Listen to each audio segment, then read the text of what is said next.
Chapter 394. Today's breakout, the 11th of this month, the 6th breakout. I'm very satisfied even though I only occupied 3rd place for one day.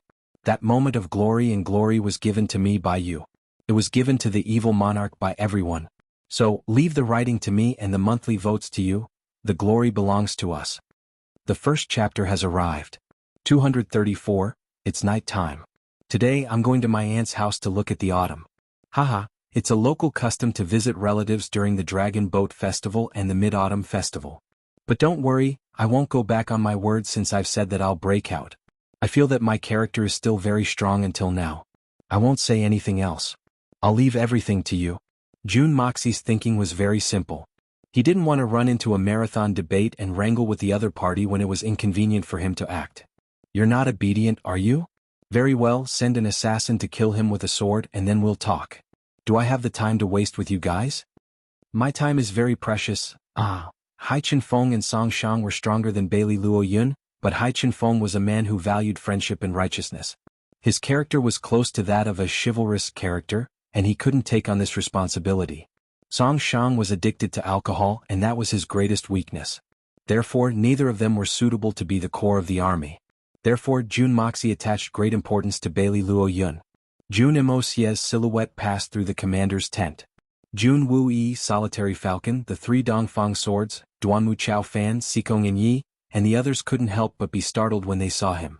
They felt a kind of cold and towering aura permeating the entire world. It was like a peerless sword that had killed countless people, flashing past in front of the tent. It was only a short time, but it was enough to cause people's hearts to tremble. How could such a powerful and outstanding person suddenly appear in the military camp? The 7 people turned their heads to look at the same time. They saw Jun Moxie's white silhouette flash past the tent's entrance. Although it was just a glimpse, the 7 of them were stunned at the same time. Jun Moxie. It's actually Jun Moxie. How was this possible? Out of the 7 people in the tent, any one of them was a peerless master? Any one of them was a hero of a region.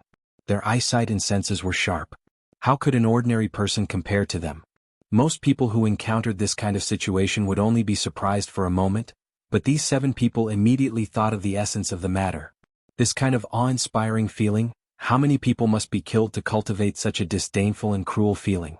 What kind of things did one have to experience to have such a feeling of being above the clouds? How many life and death situations did he have to experience before he could have this kind of calmness in his soul? As the blood general, Jun Wui had once commanded millions of troops. When he was in power, wherever he pointed, corpses would be strewn across thousands of miles, and pools of blood would flow for tens of thousands of miles. But now that Jun Moxie had unintentionally displayed this kind of bearing, he had to admit that he did not have it. Jun Wui was undoubtedly a sentimental person. He would never be able to reach Jun Moxie's current height in his life because of this sentimental aspect. The solitary eagle had moved unhindered throughout the world. He had killed people like scything flax. He was arrogant and unruly. His Xian cultivation had reached the apex, and he was a supreme expert. But he didn't have that kind of unattainable and transcendent aura of Jun Moxie. Dongfang's 3 swords were assassins. It wouldn't be an exaggeration to say that their hands were stained with blood. They could kill people as if they didn't exist. But their own murderous aura was far from the same shocking sharpness that Jun Moxie had. Duanmu Chao Fan and Sikong and Yi didn't need to be mentioned. The 2 of them had already stared blankly.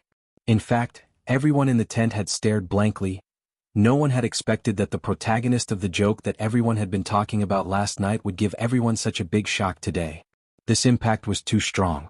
It was simply earth-shattering. Jun Wui, you motherfucker. I didn't see it wrong, right? Dongfang Wenjian spoke incoherently. That person who had just passed by is your nephew? My nephew? Wen Xian's son? Wuxia, that little bastard? Everyone's eyes were firmly fixed on Jun Wui as soon as he asked this question. Motherfucker, how many things has your Jun family been hiding? Such a young man has actually appeared as a debauchee for more than 10 years. How did he do it? Jun Wui's eyeballs almost popped out of their sockets. He spoke as if he was still in a dream. How would I know? That person was Wuxia, right? You should be. Dongfang Wendao was furious. What should be? You've been holding him since he was born. Who would know if you don't know? Give me a definite answer. That's right. Who would know if you don't know? Everyone looked at Jun Wui with a strange expression. This guy is still trying to hide things even at this time. Jun Wui was speechless. He was completely speechless. I don't know what's going on either. I really don't know. Jun Moxie also didn't know that his walking past the commander's tent had brought such a big shock to everyone, as well as a considerable amount of trouble to his third uncle. He was slowly gathering his murderous aura. It was a feeling that he hadn't felt for a long time. As he walked forward, the murderous aura in his heart was gradually awakened. The bloodthirst in his bones was slowly gathering, and the arrogance in his soul was gradually spreading out. He had already calculated the distance between his tent and the Bailey family's tent. From the moment he took his first step to the moment he stopped in front of the Bailey family's tent, he would give everyone in the Bailey family an irresistible feeling. He wanted to subdue Bailey Luo Yun in one fell swoop. Moreover, he wanted to fulfill Bailey Luo Yun's wish. Bailey Luo Yun hadn't said it, but Jun Moxie understood. Guan Qinghan and Dugu Xiaoyi were in a plain-colored tent in front of them. They had been busy for half the night. Both of them were freshening up. Guan Qinghan had recovered a lot even though she had only rested for a short time. After all, Da Xiao had helped Guan Qinghan to recuperate. Moreover, she had rested for a whole night. So, she had recovered a lot. At least, she could move and walk now. Dugu Xiaoyi sighed in despair. It seemed that she wasn't as energetic as Guan Qinghan. The little girl's eyelids drooped down with a heavy heart. She gestured at her chest and buttocks from time to time. The more she gestured, the more inferior she felt. Why are you squeezing? Why is elder sister Qinghan so big? Dugu Xiaoyi had somewhat lost her self-confidence. She hung her head and said in a dejected manner, Elder sister Qinghan, your figure is very good.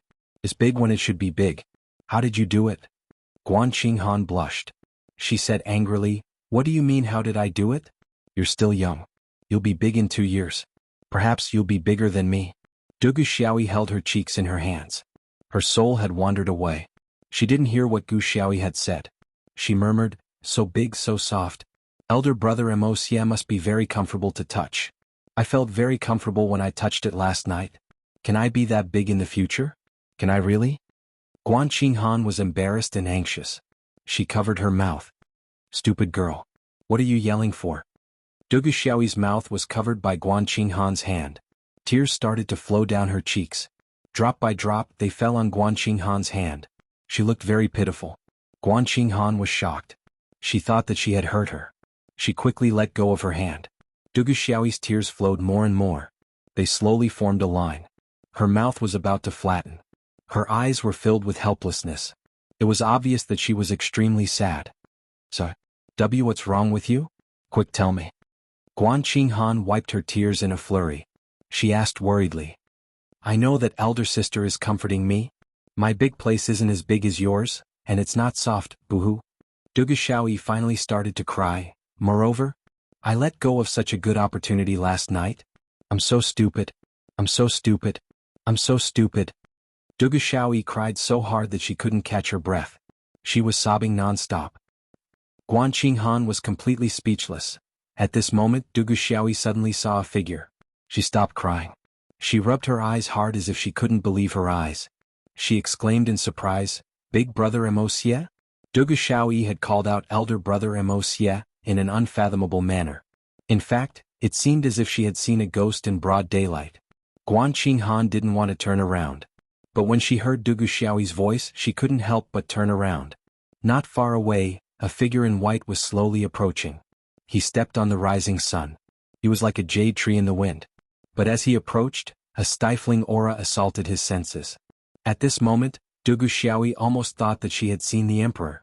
Yes, this was the feeling. This was a feeling that could only be felt when facing an emperor who held great power and looked down on the common people. It was the style of a monarch.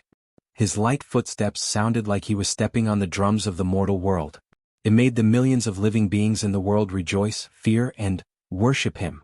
Is this still the Jun Moxie that I can't forget? Is this still the glib-tongued Jun Moxie, my big brother Moxie? Dugu Xiaoyi fell into a trance. She felt as if she was dreaming. Her beautiful eyes were filled with fanaticism. She was a little intoxicated. At this moment, the image of Jun Moxie overlapped with the dream that she had had since she was young. My husband, I want to be such an unparalleled hero, trampling all the heroes of the world under his feet, ruling over the earth, but only to me with a glib tongue, very considerate, able to tease me when I'm unhappy, hug me when I'm sad, and laugh with me when I'm happy.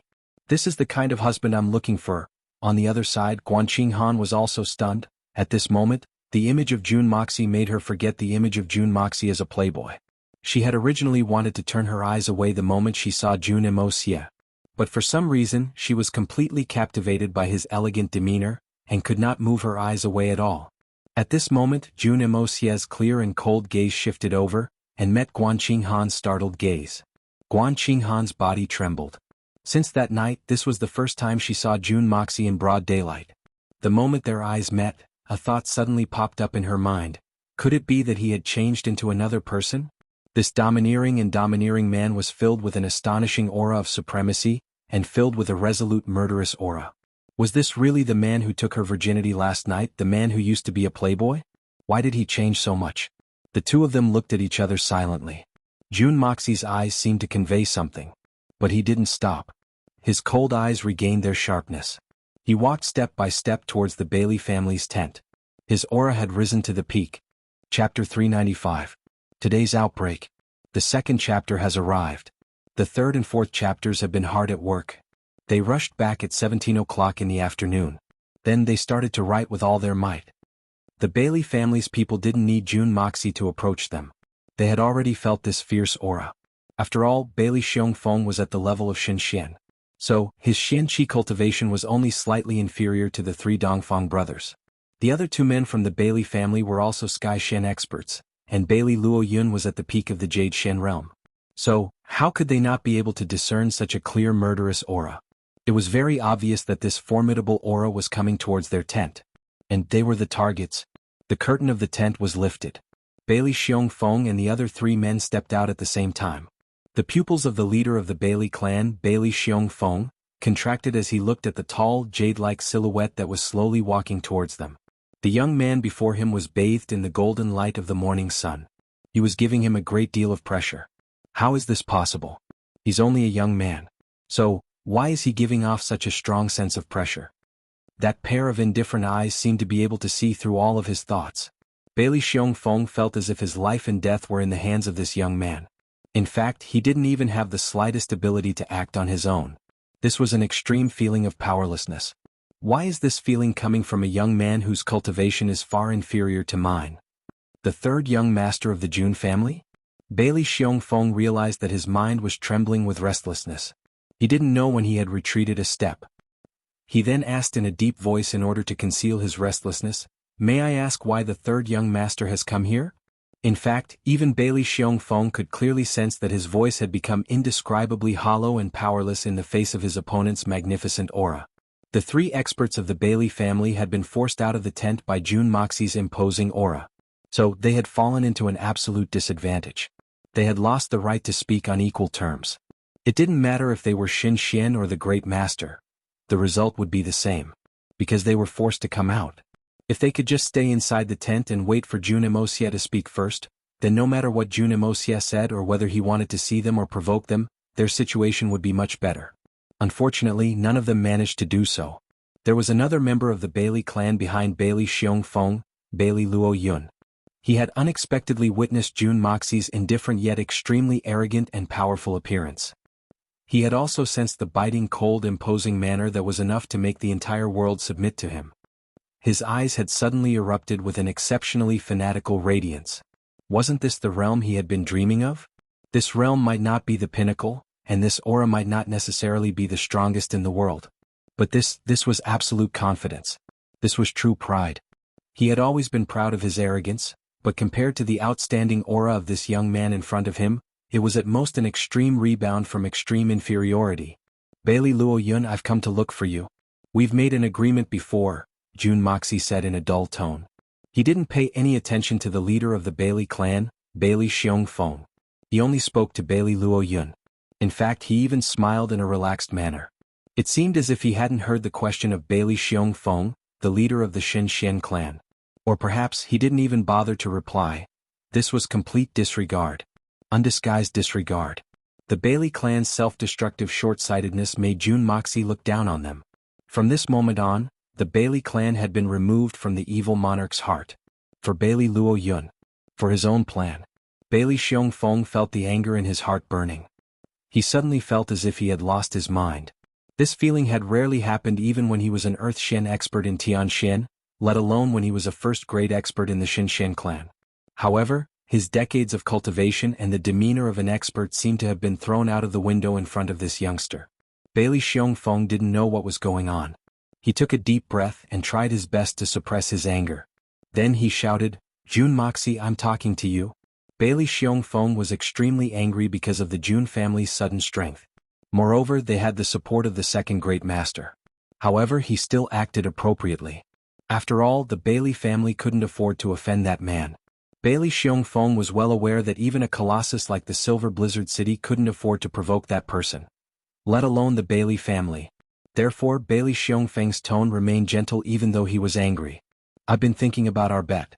So, I asked the third uncle to keep you here. Now I've finally found the time."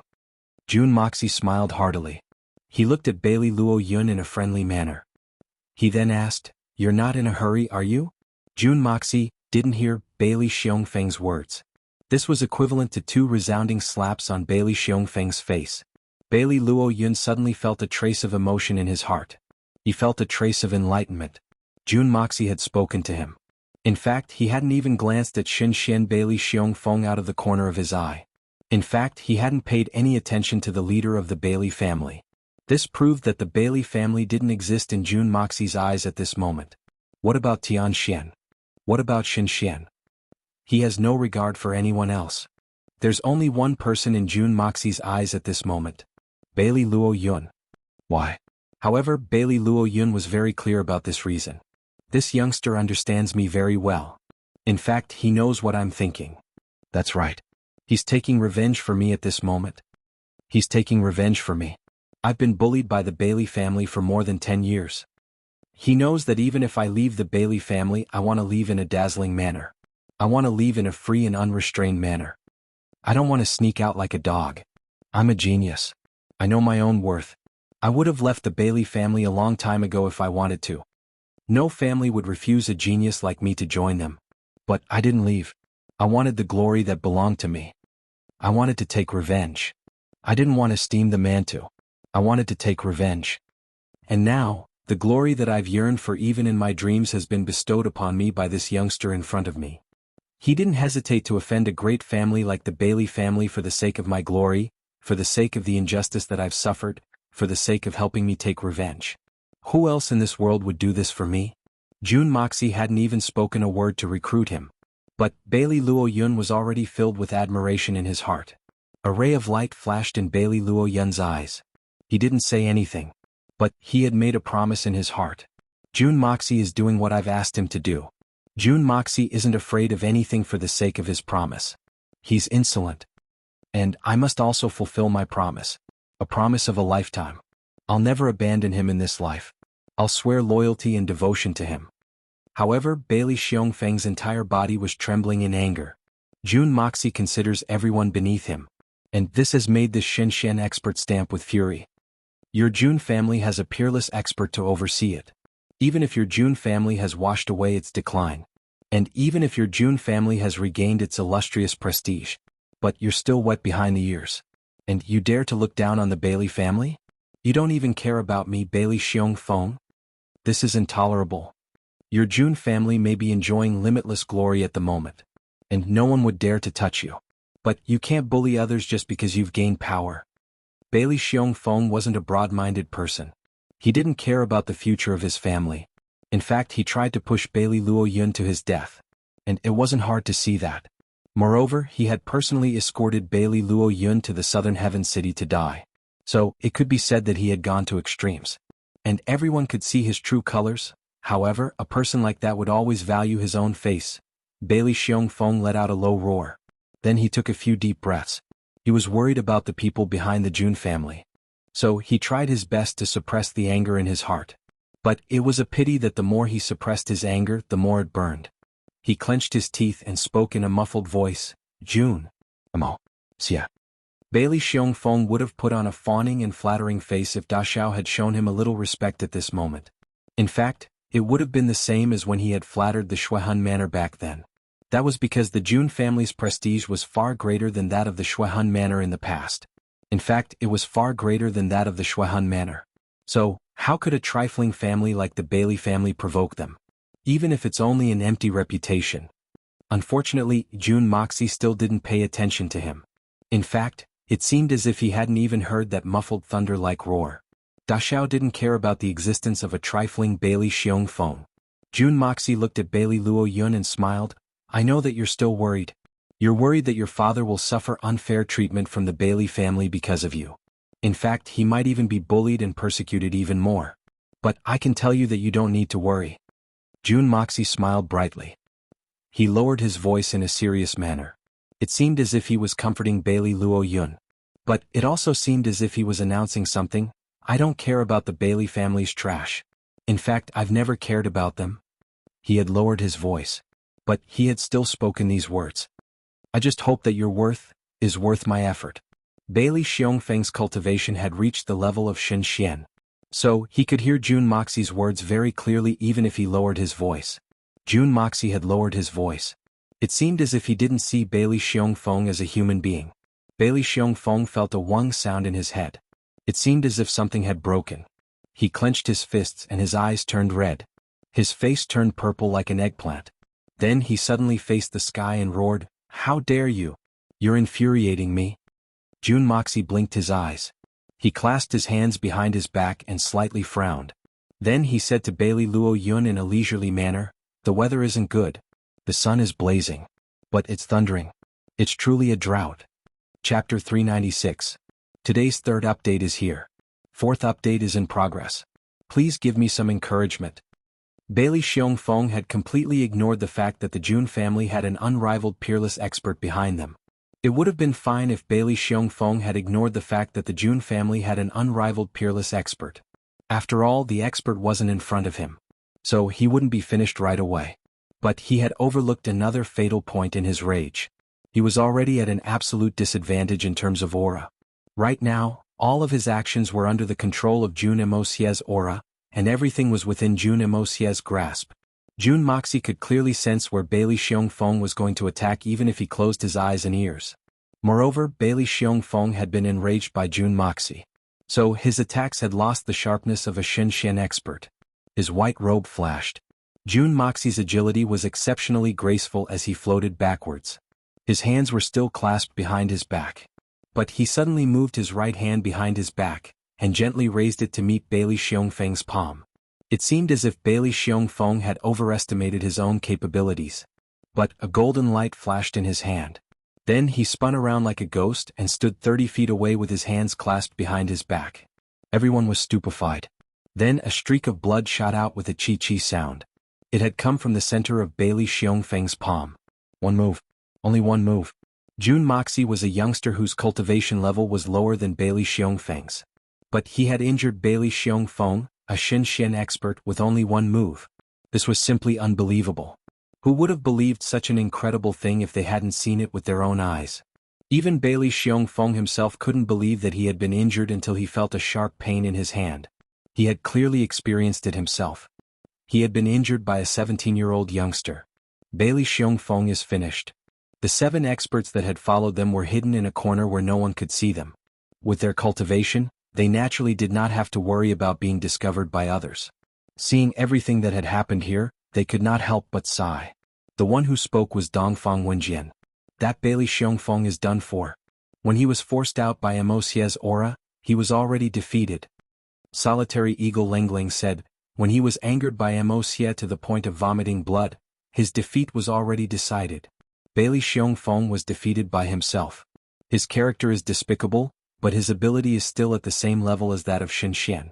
So, he wouldn't have been defeated so easily by a brat who has just entered the Tianxian realm. Everyone nodded in agreement and fell into deep thought. However, Solitary Eagle, who had just finished speaking, was stunned. He was frightened by what he had just said. He screamed after a long while. His long hair stood on end as he said, Initial Tianxian realm. What did I just say? Did I see it wrong? I've really seen a ghost. Motherfucker, when did this brat reach the sky profound primary level? His incredulous eyes swept over Jun Wuyi, the 3 Dongfang swords and the others. He was one of the 8 great masters. However, his eyes were brimming with incredulity at this moment. I clearly remember that he was at the peak of the Jade Shen realm at the time of the Shen Beast War. So, how did he become a Sky Shen expert after only 2 days? Damn it, he has advanced 4 levels in one night. Is there any justice in this world? As soon as he said that, everyone immediately realized this point. In fact, everyone had already ascertained Jun Wuxia's cultivation a while ago. After all, Jun Wuyi was the only one among these 7 people. The other 6 were Spirit Shen experts. So how could they not know? However, no one had thought about this at all. It was only when great supreme martial artist intentionally or unintentionally said something that broke the veil in their hearts, that everyone could finally face this problem directly. Without exception, the mouths of the 7 great experts all widened into an O shape. That's right. Everyone had clearly seen this youngster's cultivation level 2 days ago. He was at the peak of the Jade Shen realm. And everyone had praised him as a genius among geniuses. But how did he advance to the Sky Shen realm in the blink of an eye? Could it be that this thing could fly? How could they praise him now? He was already a genius among geniuses. How could they still praise him? The eyes of 6 of them were once again focused on Jun Wuyi's face. Their meaning was obvious. You are his uncle. You must know. Are you going to tell us that you don't know either? Jun Wuyi almost fell off his wheelchair. Why are you all looking at me? I really don't know. All of you might not know this, but even though I'm his uncle, I'm also a mess. This brat has so many secrets. Who knows how many more trump cards he has hidden? Everyone was left dumbstruck for a moment. They saw that Jun Wuyi wasn't going to give an explanation. Moreover, there was an even more wonderful show being broadcasted live. So, everyone couldn't help but focus their attention on the fight. After all, a Tian Shen Realm Jr. had defeated a Xin Shen Realm Jr. This was a classic battle that could only be seen once in 1,000 years. Looking at the bloody hole in his palm, Bailey Xiongfeng was dumbstruck. He could not believe it. His hand. After so many years of cultivation, it was already impervious to fire and water. Even if it was roasted in a stove, it could last for a few hours without any damage. Even if it was a treasured sword, he would dare to block it with his bare hands without getting hurt. But now, he could not even see the opponent's weapon clearly, and it had already pierced through his palm. Behind him, Bailey Hanhai's eyes were wide open. He had never seen his elder brother in such a difficult situation. Moreover, he was in such a difficult situation at the hands of a young man. Bailey Luo Yun looked at everything calmly. To be honest, he was also very surprised. Although he was surprised, it was within his expectations. Jun Wuxia had arrived in such a domineering manner, and hadn't given the Bailey family any face. So, Bailey Luo Yun knew that this matter was bound to happen. Jun Moxie would not have done this if he was not confident. Although this was Tiannan City, it was the Jun family's home ground. With so many experts around, he believed that any one of them would be able to kill Bailey Xiongfeng. However, Bailey Luo Yun did not expect that Jun Moxie would personally make a move. Moreover, he had the upper hand. Jun Moxie is obviously younger than me, but he has such a strong cultivation. Bailey Luo Yun knew that Jun Moxie was stronger than me, but I didn't think that he would be able to reach this realm. That realm was far beyond my reach, the Tianshan realm. Moreover, he was able to challenge a powerhouse like Xin Xian with the strength of a Tianshan, and even defeat him easily. What is a true genius? Perhaps only Jun Moxie is qualified to be called a genius. All the so-called geniuses in the world are overshadowed by this mysterious youth. Bailey Luo Yun's arrogance disappeared as soon as this thought appeared in his mind.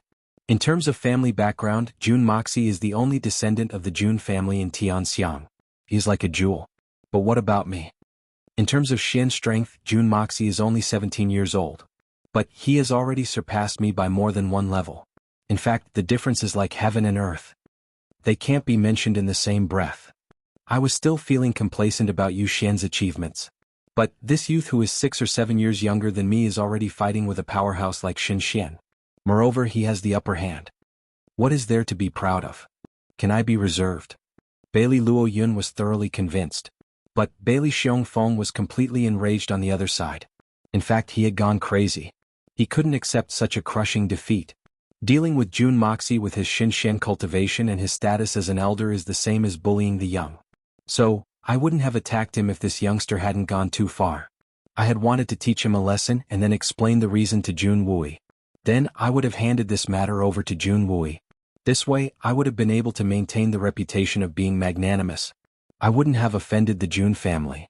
After all, Jun Moxie had insulted the Bailey family first. And no one would have been able to tolerate that. So I didn't kill him on the spot. So, I believed that I would have given the Jun family enough face. And I believed that the Jun family wouldn't have caused any more trouble. However, I hadn't expected that I would be defeated even though I had planned everything out. Moreover, I was defeated in one move. What else can I say? Should I look for Jun Wui and tell him that your nephew is a bully? He beat me up. Then I won't be able to live anymore? Bailey Xiongfeng's palms whistled through the air. His eyes were glaring like a bell as he continued to attack. Jun Moxie's body seemed to be floating in the air. He was floating in the middle of Bailey Xiongfeng's palms and fists. Jun Moxie's agility and eyesight were very good. So, he could have easily dealt with Jun Moxie's attacks before he had a breakthrough as long as Bailey Xiongfeng didn't launch any large-scale attacks. Moreover, his agility had become even more perfect after he had a breakthrough. However, Bailey Xiongfeng's state of mind had become unstable due to his rage. So, he could only blindly attack. However, he was constantly reminding himself that he could teach Jun Moxie a lesson. But he couldn't kill him. And the Bailey family would be done for if Jun Moxie were to be killed if he were to kill him. And the Bailey family wouldn't even have the ability to protect themselves if that peerless expert were to take revenge. Bailey Xiongfeng was very resentful. But he only wanted to save his face. He didn't want to bring a disaster upon his family. However, he didn't know that Jun Moxie was also thinking about this at the same time. Should I kill him? Should I kill Bailey Xiongfeng? Is it worth it? Da Xiao was thinking about whether or not he should kill him. And he wasn't thinking about whether or not he could kill him. Bailey Xiongfeng's moves seemed extremely powerful and overbearing in the eyes of other people. But they were full of loopholes in the eyes of a great expert like Jun Moxie. Jun Moxie had dabbled in almost all the moves of the Shaolin and Wudong sects in his previous life. But there were obvious loopholes in those moves that had been accumulated for thousands of years. So what about the Bailey family? Of course, Jun Moxie wouldn't have been able to kill Bailey Xiongfeng even if he had been able to see the flaws in his moves. After all, there was a huge disparity between their strengths. Xin Xian's body was so strong that ordinary people couldn't even imagine it. It was just like the day when Da Xiao had fought with Dongfang Qidao. Although he had seemed to have the upper hand, he had been unable to shake Bailey Xiongfeng. The situation back then was very similar to what was happening now. But the result was completely different. How could the current Da Xiao be compared to the Wuxia of that day? Chapter 397. Today's outbreak. The fourth chapter has arrived. After transforming ordinary iron into a rare metal, it had become so powerful that it could cut through iron as if it were mud even though it was only a small amount. Jun Moxie had secretly used that toothpick-sized sword to make a hole in Bailey Xiongfeng's hand. This was a clear proof of this. Jun Moxie needed to consider whether to kill him or not. What would be the benefit of killing him? What would be the benefit of not killing him? Which was more important? He needed to weigh the pros and cons. Bailey Luo Yun would have no choice but to rely on him if he killed Bailey Xiongfeng. But if he didn't kill him, Jun Moxie chuckled. He suddenly felt that he was being silly. The result would be the same whether he killed him or not. However, Jun Moxie realized that the real knot in his heart was the condition that Bailey Luo Yun had proposed on that day. Slaughter everyone from the Bailey family who had come here. However, Jun Moxie didn't want to do so. It wasn't that Da Xiao didn't want to accept this condition. Or he had some other misgivings. But Da Xiao didn't want to go along with Bailey Luo Yun. Who would be the leader if I agreed to whatever that kid said? Wouldn't that affect my authority? However, Jun Moxie realized that he had been overthinking. Bailey Luo Yun didn't want to kill them. But the real issue is, do I want to kill them? If I don't want to kill them, even if Bailey Luo Yun begs me, even if he begs me, it'll be in vain. If I want to kill them, even if Bailey Luo Yun begs me to spare their lives, I'll still kill them if I want to. All of this has nothing to do with Bailey Luo Yun. This matter belongs to me and Jun Moxie. Jun Wuxia whistled, and his white robes fluttered in the wind.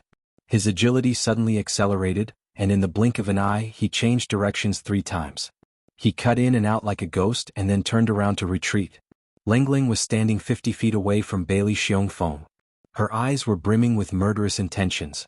In fact, it seemed as if they were about to materialize. Wuxia is going to kill him. Solitary Eagle said solemnly when he sensed Jun Moxie's sudden surge of monstrous killing intent. This great master-level expert was the highest amongst everyone present. Moreover, great mastering was also famous for his Qinggong. Therefore he was the only one who could clearly see through Da Xiao's every move. Even the 3 Dongfang brothers, who were also famous for their movement techniques, couldn't see through Jun Moxie's movements when he displayed his extreme speed. Jun Moxie had continuously changed his position a moment ago, and it was precisely because of the three biggest loopholes in Bailey Xiongfeng's moves. Moreover, they were the blind spots in which Bailey Xiongfeng could be killed in one strike. But there would be a near-death counterattack. Therefore, Jun Moxie had retreated in a flash, and was looking for a better opportunity. Sikong and Yi had been paying attention to the development of this entire matter from the beginning to the end. He couldn't help but sigh. This boy is advancing step by step. His strategy is brilliant. First, he gained the upper hand by a show of strength. He used his murderous aura to force Bailey Xiongfeng to reveal himself. Then he put him in a disadvantageous position in one fell swoop. His agility is so fast that I've never seen anything like it in my life. Jun Sunshao has been leading the fight from the beginning. He has restrained his murderous aura after he had successfully provoked the fight. Then he has used some words to provoke Bailey Xiongfeng's most powerful anger. This has made him lose control of his emotions, and abandon his usual sobriety. Consequently, he has made a mistake in his judgment. Then he has struck a thunderous blow and injured Bailey Xiongfeng's right hand. And he has disrupted Bailey Xiongfeng's rhythm. He has finally revealed his fangs now. He has displayed his extreme agility, and is preparing to deal a fatal blow. This is a one-on-one fight between two people. But it's the most efficient and effortless way to deal with the enemy.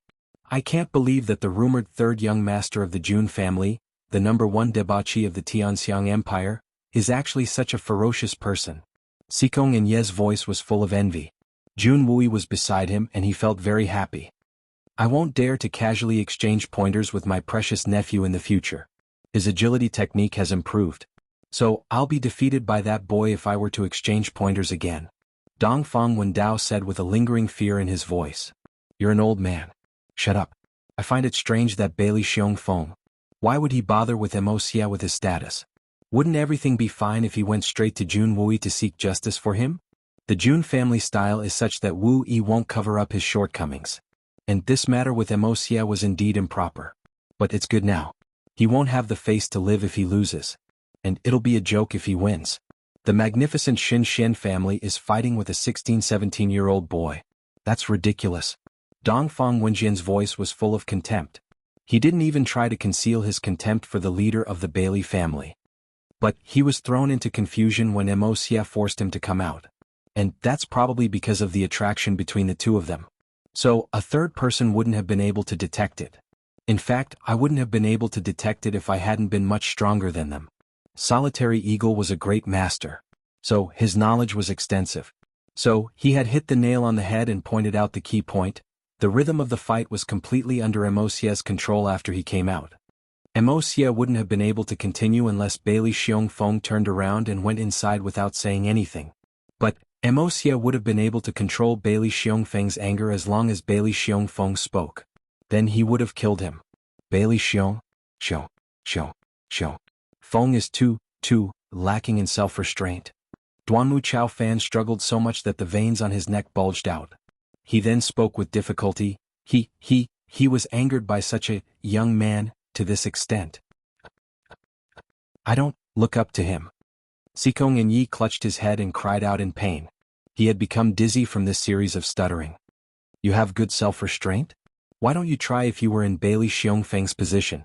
I reckon that you wouldn't even need Jun Moxie to do anything. You would have died from anger. Sikong and Yi looked at him with disdain. It's easy for you to talk. Why are you boasting? Everyone thought about this and realized that it was reasonable. They believed that anyone else in Bailey Xiongfeng's position wouldn't be able to endure being humiliated by Jun Moxie. Jun Moxie would have suffocated him to death even if he hadn't died from anger if he had been in Duanmu Chao Fan's place. That brat has too many tricks up his sleeves. Pay attention. The main event is coming.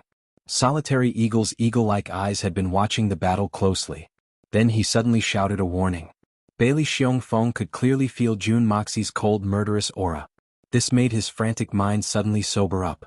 He felt an extreme sense of danger and subconsciously used his unique skill, the violent dragon palm.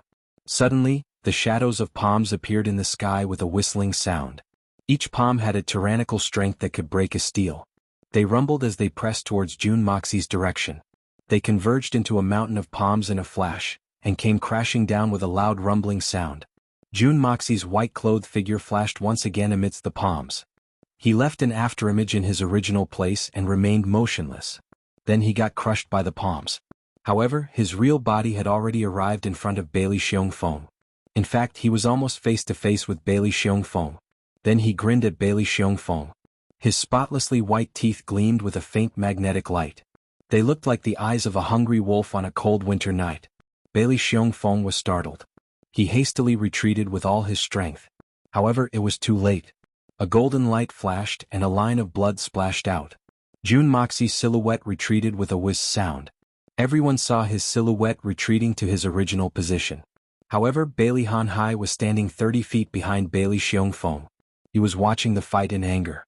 However, Jun Moxie's white-clothed figure had already arrived in front of him. Then a vague golden light flashed again. Bailey Hanhai shouted in disbelief. His eyes were perfectly round. Jun Moxie's palms heavily struck Bailey Hanhai's chest like a thunderbolt. The middle-ranked Tianxian expert's body was shaken 3 feet away. His entire chest had caved in. Nobody had expected that Jun Moxie would launch a sneak attack on Bailey Hanhai while he was in the middle of an intense fight with Bailey Xiongfeng. So, his target wasn't Bailey Xiongfeng alone. He didn't want to let any of them go. Then Jun Moxie stood at Bailey Hanhai's original position. He grinned at Bailey Luo Yun and said in a soft voice, "I fulfilled your wish. I'll give these 2 people to you as a gift." Bailey Luo Yun remained silent. His facial expression was extremely complicated. Bailey Xiongfeng and Bailey Hanhai were still standing upright. Their bodies were trembling, and their faces were full of despair. Solitary Eagle heaved a long sigh and murmured, "He killed Xin Xian in one move. Then he attacked Tian Xian in the blink of an eye. Both of them died. His white robe wasn't stained with blood. This kind of scheming, this kind of agility, it's really amazing. I have to say that I'm impressed." Bailey Xiongfeng stood motionless like a clay sculpture. He slowly turned around after a long while. He fixed his gaze on Jun Moxie. Then he suddenly said in a low voice, "Let me see your weapon." An arrow of blood had shot out from an unknown place on his body. But the wound couldn't be seen at this time. Jun Moxie remained silent for a while. Then he turned his palm over.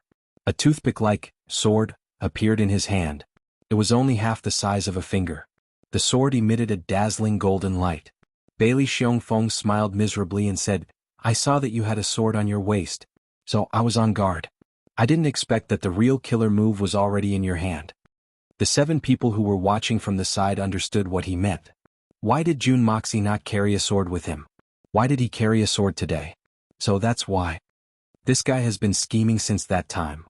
Good heavenly weapon. Bailey Xiongfeng straightened his neck and exposed a strange smile on his face. Suddenly his body went limp. Then, a thin but powerful stream of blood spurted out of his neck. It flew several feet away. It looked magnificent under the sunlight. It looked like a riot of colors. Then he fell down like a pile of mud. It turned out that Jun Moxie had cut his throat when the golden light had flashed. Bailey Xiongfeng of the Xinshan clan was dead. Bailey Hanhai also fell down with a bang sound.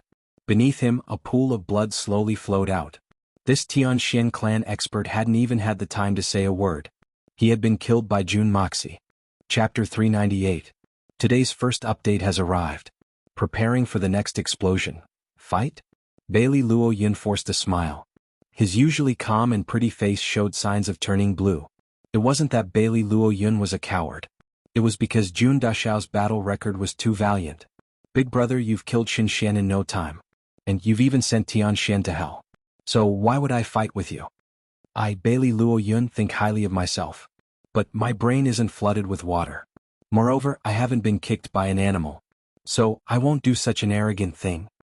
He clearly knew that he was no match for the opponent in front of him, yet he still stubbornly resisted. Wasn't there something wrong with his head?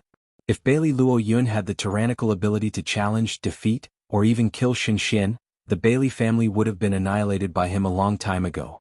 How could he have waited until now to endure the endless oppression of the strong? At this moment, Bailey Luo Yun looked at the 2 corpses on the ground. The 2 corpses belonged to the elders of the family who had once shaken the region. His expression was extremely complicated. These people had relied on their tyrannical strength to suppress him for so many years. No matter how hard he worked, no matter how much he worked for the family, they always found him an eyesore and could always find excuses to torture him. Now they were lying coldly on the ground, becoming 2 piles of meaningless dead meat. Bailey Luo Yun was somewhat close to these people by blood. However, these people were his mortal enemies in his heart. There's no need to compete.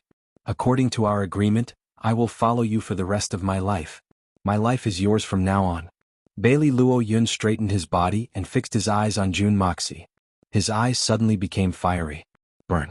Bailey Luo Yun felt as if he had suddenly broken a shackle in his heart the moment these two people lay down in front of him. He felt a sense of emptiness in his heart.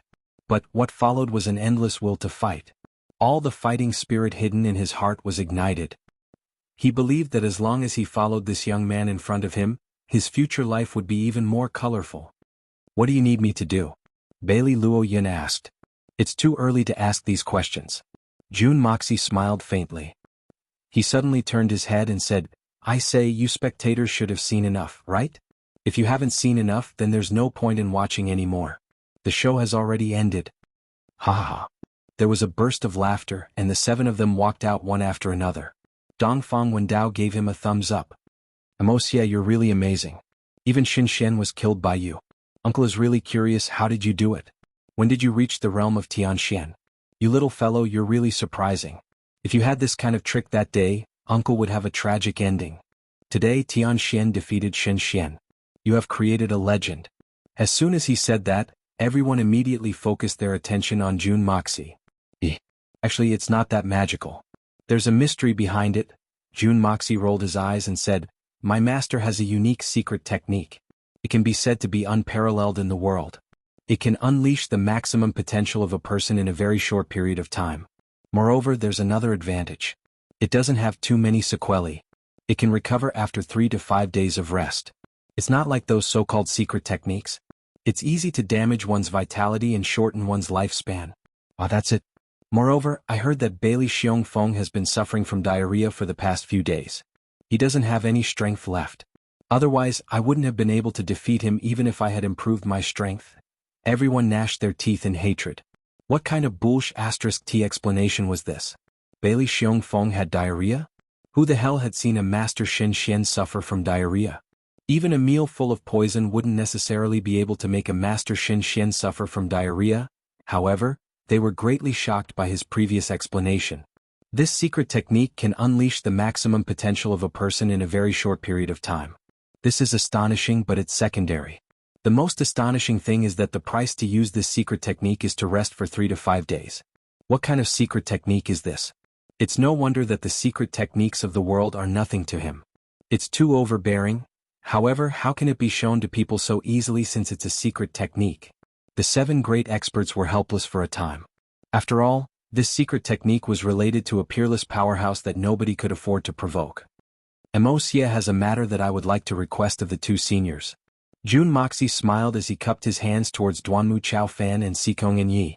Then he spoke in a rather polite manner. The 2 seniors are about to leave this place and return to their clans.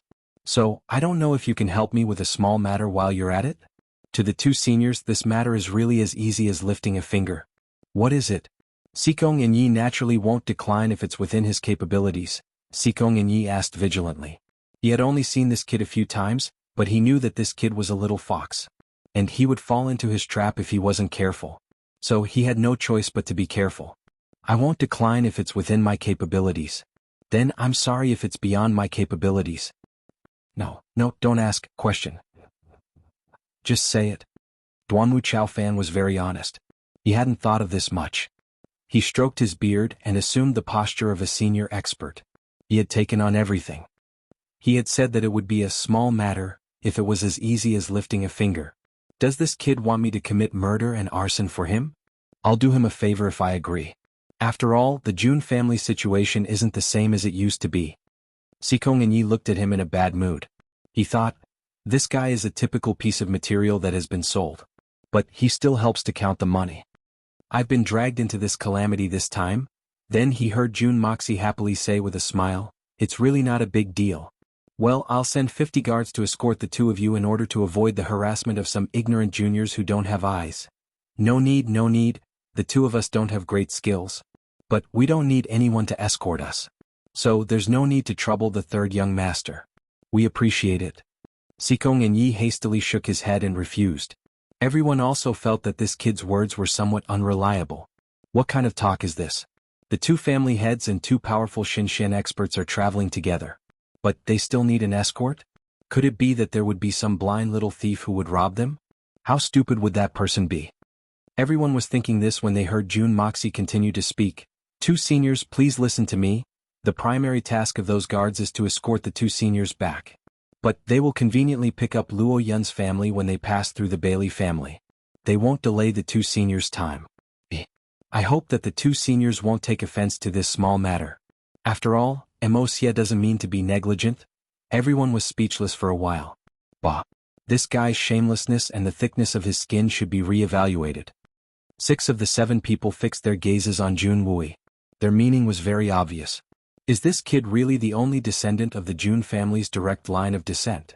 How come the Jun family's upright and plain-spoken temperament can't be seen at all?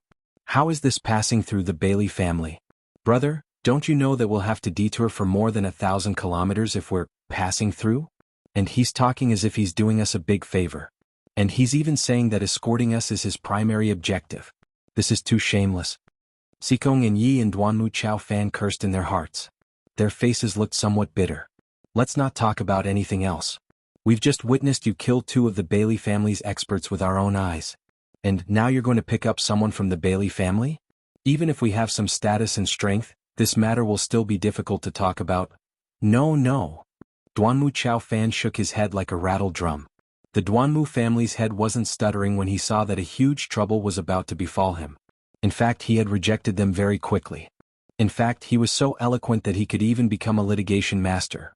Seniors, you don't need to be so polite. You've bravely stepped forward for the sake of the Jun family's matter. You're of noble character and unquestionable integrity. You've earned the admiration of both men and gods. Wuxia's action is only a small token of my gratitude. It's not enough to show my respect. But this trivial matter won't take up too much of your time. Jun Moxie didn't seem to hear his words. Instead, he continued with a smile, I'm sure that you two seniors won't mind a little delay. You must know that you're not only unrivaled in martial arts, but you're also chivalrous and courageous. Moreover, you're real men. You'll also pull out your swords to help if you see someone bullying the weak. Third uncle, solitary master, don't you agree? Jun Wui nodded again and again. Then he solemnly said, That's right. Your 2 elders and third uncle have always treated each other with sincerity. So they're obviously real men. I can attest to this point. Solitary Eagle had a straight face as he earnestly said, Their reputations are pretty good. I've been getting along with them for the past few days. So I don't think that they're beasts. Duanmu Chao Fan and Xikong and Yi opened their eyes and mouths wide. They were left speechless. What kind of people are these? This uncle and nephew and Solitary Eagle are echoing each other. Why are they suddenly saying that we're worse than beasts if we don't agree to travel with them, or if we don't contribute in this matter? Moreover, we won't be men anymore. This is too bad. Jun Wui used to be so upright. He was so righteous. Could it be that he's also become crafty because he has this cunning nephew? The 2 men were so depressed that they nearly hit their heads against the wall. Can they say that they don't agree? They can't say it. Motherfew asterisk cur. You've killed someone. You've poached someone's wife. And you want us to clean up your mess? Moreover, we have to wipe it clean. Not only do we have to wipe it clean, but we also have to find something extra. What the fu asterisk K is going on? Duanmu Chao Fan and Xikong and Yi stared blankly for a long time. Then they suddenly jumped up. Motherfew asterisk cur. We're going to be on our way. We're going to get things done as soon as possible. We're going to wait for the news of someone's death to spread. We're going to be on our way. We'll run into you, uncle and nephew. We brothers will admit defeat. Isn't that enough? Chapter 399. Jun Moxie laughed out loud and whistled. The 50 members of the Heaven Destroyer team had been waiting for a long time. They followed the 2 and left the southern Heaven City. Xikong and Yi and the other man realized that they had been so depressed that they hadn't brought anything with them. In fact, they had even forgotten to bring their luggage and other necessities. But the money was still inside the luggage. Even a spirit Xian expert would have to eat a meal if they didn't have money. So how could they eat without money? But when they turned around, they saw a group of 50 people quietly following behind them. They didn't say a word. Why are the bags on their backs so familiar? But this is the first time we've seen these people. So how can the things on their backs be so familiar? It can't be, right? They're ours. Crap. That brat Jun Moxie has already calculated our reactions. He's already packed our bags and carried them on their backs. They're worthy of being escorts. They're even carrying our bags. They're really quality. Then he took a closer look at these 50 people. The cultivation of these guards was average. The strongest among them was only at the Gold Shen realm. But it could be said that all of them were at the Gold Shen realm. The only difference was that there was a difference in their ranks.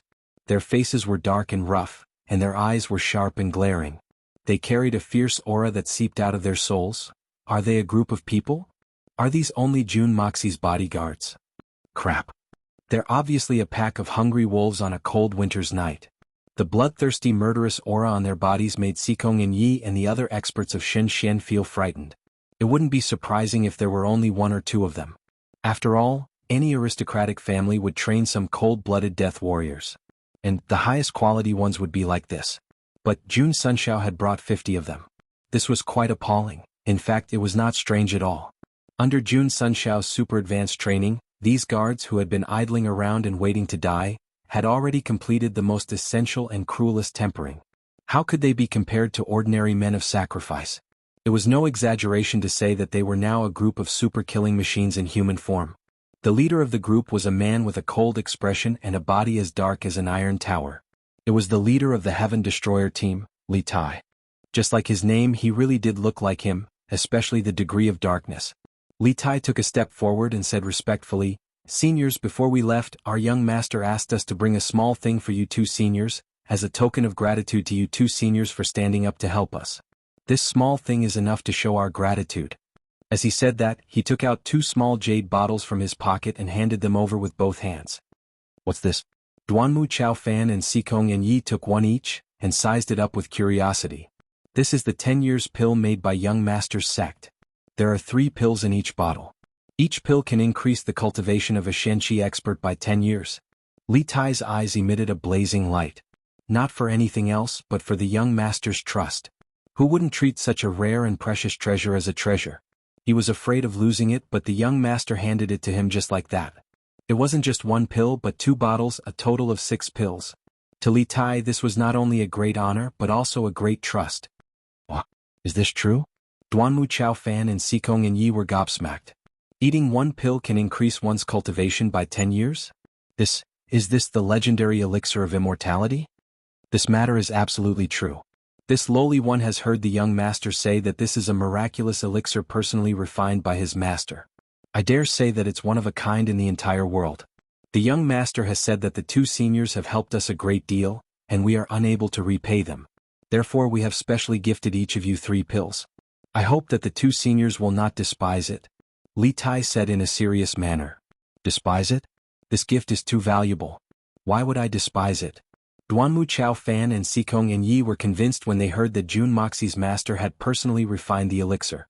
They looked at the small jade bottle, and their eyes became as hot as the thigh of their first love. This was a godly elixir. The 2 of them carefully placed it in their bosoms. They patted it with their hands and then looked around. They seemed somewhat sneaky and didn't have the demeanor of a powerful person like Shen Xian. They hadn't expected that Jun Moxie, that crafty brat, would be so generous. The 2 of them felt very happy in a split second. Their previous gloominess had vanished into thin air. Xikong and Yi took the lead and waved his hand. "Let's go. I'll take you to the Bailey clan to pick up the people. Oh, we'll go there on the way." The wise man had spoken plainly, and the matter had been dealt with clearly. On behalf of the young master, this lowly one thanks the 2 seniors. Li Tai said in a neither servile nor overbearing manner. The group of people continued on their way. Duanmu Chao Fan and Xikong and Yi were already very amiable. However, the 2 of them had started to feel depressed even though they had been excited at the beginning of the journey. The reason was very simple. The 50 people who had been accompanying the escorts had very strong personalities. They were like 50 pieces of wood apart from eating, sleeping, and hurrying along the journey. They didn't make a single sound. Xikong and Yi felt that chatting with them wasn't as good as chatting with Duanmu Chao Fan. After all, he could at least make a sound. Duanmu Chao Fan stuttered, and it was very strenuous for him to communicate. But he could still fart. These 50 people, on the other hand, were all 50 mutes. "Are you Jun Moxie's bodyguards?" Xikong and Yi asked in high spirits. "Yes." Li Tai was a man of few words. But the others didn't even say yes. Their complexions didn't change, and it seemed as if they hadn't heard anything. It seems that Jun Sunshao is very skillful in training his bodyguards.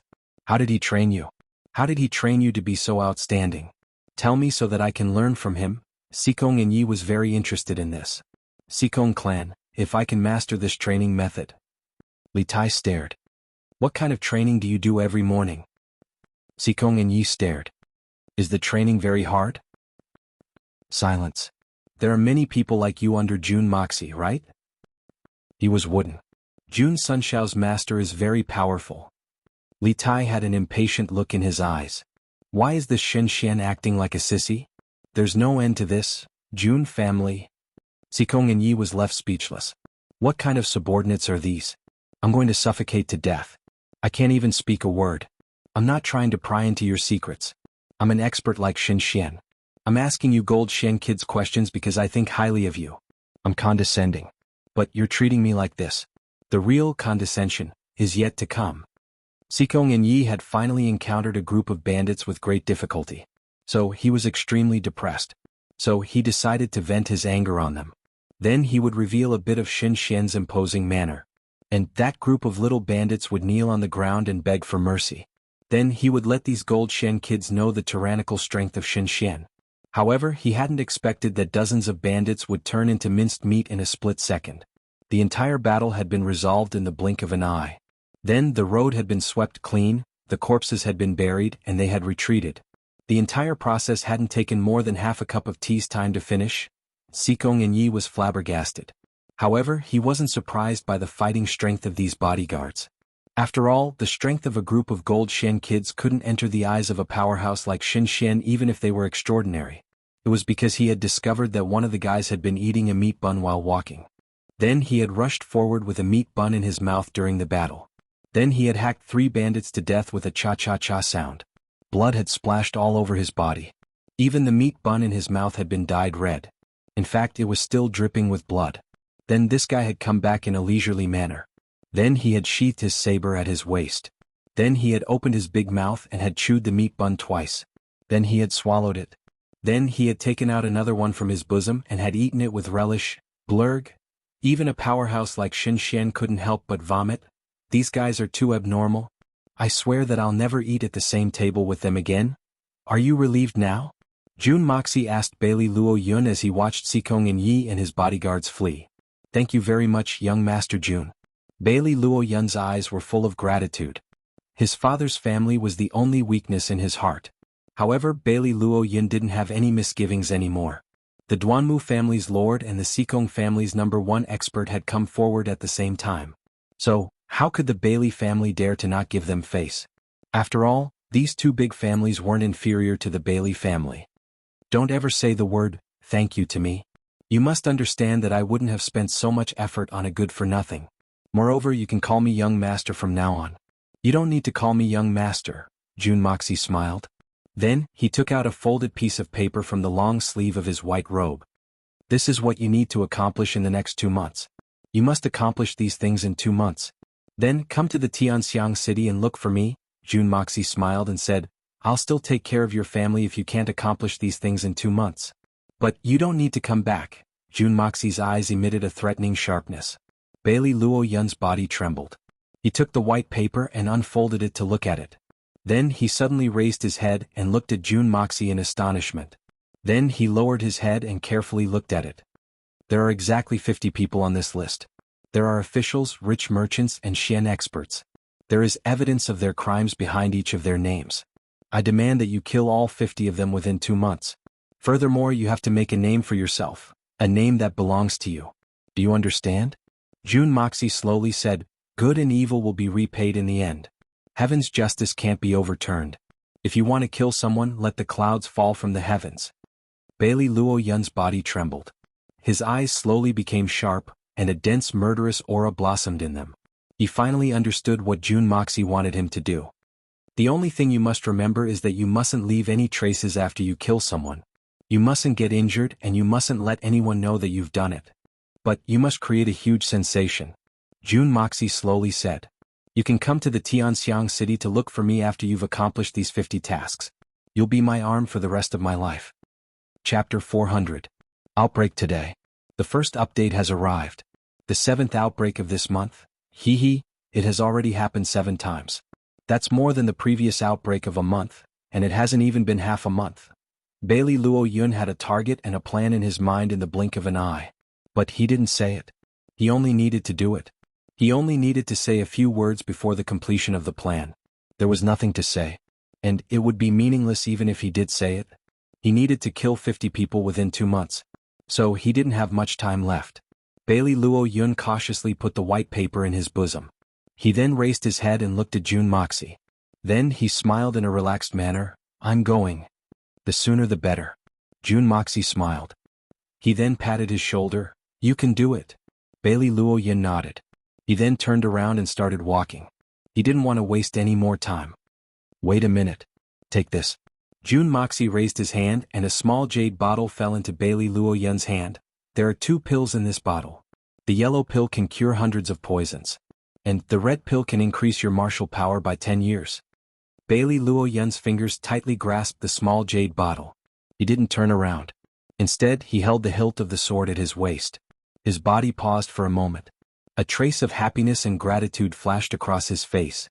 Then, he suddenly strode forward without any hesitation. He disappeared from everyone's sight in the blink of an eye. Jun Wui, Solitary Eagle, and the 3 Dongfang swords didn't interrupt while Jun Moxie and Bailey Luo Yun were talking. The 5 experts knew that Jun Moxie was cultivating his own power in this conversation. It was a power that belonged to him alone. However, Jun Moxie didn't try to avoid them. In fact, he didn't try to avoid them at all. Therefore, the 5 experts felt satisfied in their hearts. The 5 of them would undoubtedly affect Jun Mosia's authority if they were to intervene at this time. No matter what they said. The 5 of them were all wily old foxes. How could they not know this? At this moment, seeing that Jun Moxie was finally done, Jun Wui and the Dongfang brothers looked at each other and said, Moxia, come with me, we have something to tell you. Solitary Eagle laughed heartily and said, You guys continue chatting, this old man will take a stroll around. With that said, he turned around and disappeared without a trace. He could roughly guess what these people wanted to say, but the solitary falcon wasn't interested in it at all. As far as he was concerned, the most important thing in the world was the advancement of his Shen Qi and his martial arts. What kind of love and affection was this? Therefore, the great Supreme Eagle had no interest in participating in this. Instead, he slipped away as soon as possible. Jun Wui, Dongfang Wenqing, and the others looked somewhat embarrassed. After all, they had to discuss these taboo topics with their juniors. The 4 of them were somewhat embarrassed. Seeing the 5 of them walking towards the big tent, Dugu Xiaoyi and Guan Qinghan also looked at each other and quietly followed them. The 2 women wanted to understand why Jun Moxie had such a big change today. The contrast between the 2 images was too obvious. What was even more strange was, the 2 women had been secretly watching the battle just now. Each of them had different thoughts in their minds. Dugu Xiaoyi thought, sure enough, this guy is so powerful. Humph, after enduring for so long, he finally jumped out. This lady's eyesight is still the best. Moxia Gij is the first person I saw. No one can snatch him from me. But Guan Qinghan's thoughts were much more complicated than Dugu Xiaoyi's. She stared at Jun Moxie's back in a daze. She thought, so, he really gave in to me in the past. In this society, women had always been the vassals of men. Which man would be willing to be bullied by a woman? She thought of how Jun Moxie had pestered her for the past few years. He had often been beaten and scolded by her. She had never given him a good face. But this man who was so skillful had always tolerated her. He would rather use a despicable attitude to get close to her. She thought of how Jun Moxie would seriously accompany her to practice martial arts. Then he would be tortured by her. But he would still laugh like a rascal. Suddenly, Guan Qinghan's heart was filled with sweetness. Such an arrogant man was willing to put down his pride for the woman he loved. How rare was that? It was easy to find a priceless treasure but hard to find a lover.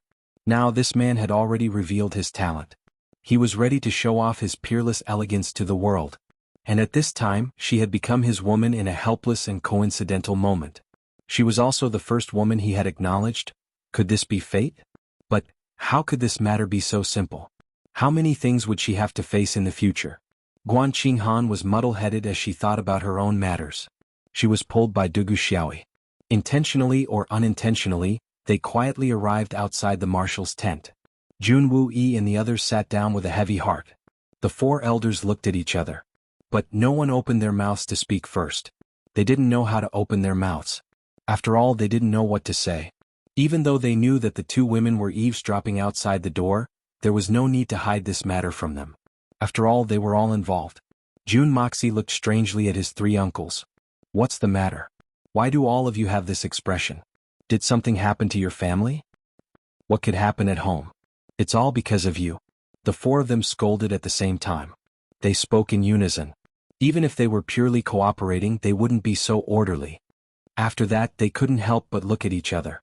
Wuxia, I have just discussed with your three uncles about the matter between you and Qing Han. Jun Wui had a complicated look in his eyes.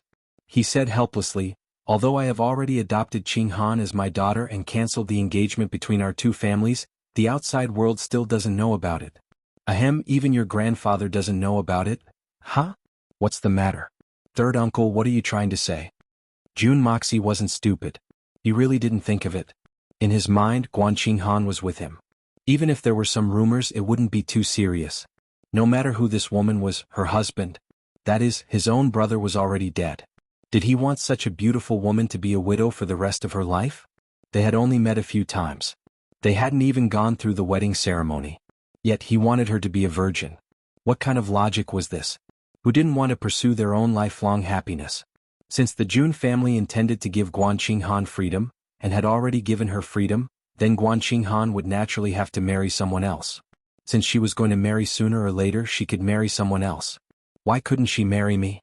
Therefore, even though Jun Moxie had thought of this matter, he didn't think that it was a big deal. This was the thinking of his previous life. However, he had neglected the fact that men and women should be on guard against each other at this time. The corruption of etiquette and morality was very serious. That was completely different from the situation on Earth before he had transmigrated. The guard between men and women in this feudal era was even comparable to the Song dynasty when Confucianism was at its peak. I really don't know what you're thinking, boy. You may be ignorant and incompetent, but you should have thought that your grandfather would be furious if he found out about this matter. Jun Wui looked at his nephew and said, the head of the Guan family will inevitably be ashamed if he finds out about this. So, I've discussed it with your uncles. You won't follow us back to Tianxiang after the army has broken camp. You'll go to the Dongfang family first and see your mother and grandmother. After all, you haven't seen them for more than 10 years. So, they're your flesh and blood. I'll handle this matter as soon as possible. Wait until your grandfather's anger has subsided and everything has calmed down. Then you'll come back. Otherwise, your grandfather is still angry at the moment. Jun Moxie frowned. He didn't quite understand. Third uncle, are you saying that you want me to go out and lie low for a while? You're not a fool, boy. That's exactly what I meant. Jun Wui sighed. This matter still requires a lot of maneuvering to eliminate many negative influences. What negative influences? Why is grandfather angry? Third uncle, what are you talking about? Jun Moxie suddenly exploded. What influence? Don't tell me that this matter is a disgrace to the family? Qing Han, who was outside the tent, suddenly covered her mouth with her slender jade-like hands. 2 lines of tears flowed out of her eyes. This matter is a disgrace to the family. What is it? Dongfang Wenqing and the other two, as well as Jun Wui, were muttering in their hearts. What's wrong with this boy? He's usually a smart person. How can he be so muddle-headed? The 4 of them knew that Jun Moxie and Qing Han couldn't be blamed for this matter. But this was the result and this was the truth. And this truth was a mistake. At the very least, before the world recognized Qing Han's new identity, it would be an absolute mistake. Third uncle, this is for the good of the 2 of you. Jun Wui frowned. I'm not willing to let you go out to hide. But you have to know, in this world you can't do whatever you want. We need to work hard for all of this. I believe that it won't take long for this matter to fade away. When everything is settled, everything can be discussed. Don't you want to see your mother and grandmother? No. These are 2 different things. I will definitely visit my mother and grandmother, but not now. Jun Moxie resolutely refused. I will never hide in the Dongfang family and wait for the result passively. That's not me, Jun Moxie. The 4 of them didn't expect him to be so agitated. They looked at each other in surprise. This is obviously the best way to solve this awkward situation. What's wrong with this boy? Jun Moxie suddenly stood up. I don't know what kind of D***ned custom this world has, and I don't care what other people think of this matter. But there's no room for discussion. I won't make any concessions and I won't compromise. I won't run away. Is it right for a woman to be a widow? Don't forget, this woman hasn't even seen her husband a few times. She hasn't even bowed to heaven and earth to get married, let alone having fun. What's the point of this so-called marriage? Can't a woman pursue her own happiness? Since our June family has decided to give her happiness, then why can't she marry me? Am I not a man? Can't I give her happiness? Not to mention she's already my woman. Why do we care about what other people say? What other people think? Does it have anything to do with us? Those rotten scholars are just a fart. If they annoy me, I'll fucking unify the world and then burn the books and bury the scholars. I'll destroy their roots. We'll all be finished together. June Moxie was a little angry and his eyes were filled with a crazy killing intent. Those who want monthly votes must be explosive. This month I've been explosive until now. I suddenly feel tired. I need brothers and sisters to give me motivation. I need to pull myself together. After writing this chapter, I lay on the chair and looked at the starry sky outside the window. I was in a daze for a long time. A man's responsibility must never be evaded. To fight the world for one person. If it was me, can I do it? I'd rather betray the heavens than betray you. But now you're a woman. Isn't that a big joke? Chapter 401. Wuxia, don't get agitated. I've never said that you can't be together. I'm just saying that this matter should be postponed for a period of time. Yes. Qing Han and you are now husband and wife. This is a fact. I don't need you to remind me. Everyone here also wants to facilitate this good thing. No one wants to separate you. You need to understand this. Jun Wui pounded the table.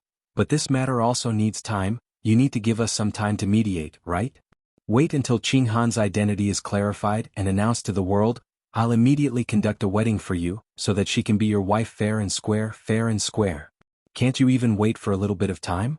Do you want to be condemned by thousands of people, and be reviled by tens of thousands of people? Will you only be satisfied when your family's reputation is ruined, and you let the world laugh at you? So what? June Moxie didn't show any weakness and also glared at him. Third uncle, do you know that if I just leave and hide like a tortoise, then who will bear all these mistakes, all these pressures? Who will bear them? June Moxie suddenly turned around, and his fingertips streaked across the tent like a bolt of lightning, and the curtain at the entrance swooshed as if it had been cut by a sharp knife, and fluttered down, revealing Guan Qing Han's tearful face, and Dugu Xiaoyi's panic-stricken and helpless expression.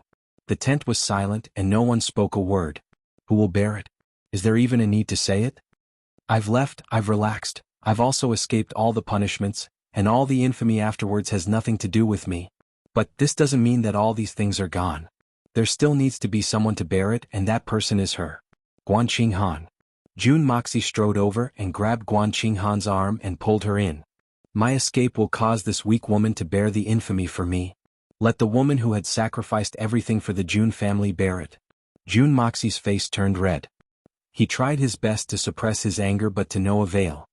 It's my woman who will bear all of this for me. June Moxie stared at Jun Wui, his eyes glowing. Third uncle, you've been through it. How could you not know the power of those rumors? Condemned by 1,000 people, he died without a cause. Not to mention such a crime? Do you think that a weak woman like her can bear it? Aren't you trying to force her to death? Guan Qing Han's delicate body trembled like a fallen leaf in the wind. Her originally cold face was filled with helplessness. Even though she was strong, even though she had more endurance than the average secular woman, in the face of the moral condemnation of the entire world, she was still an incomparably weak woman.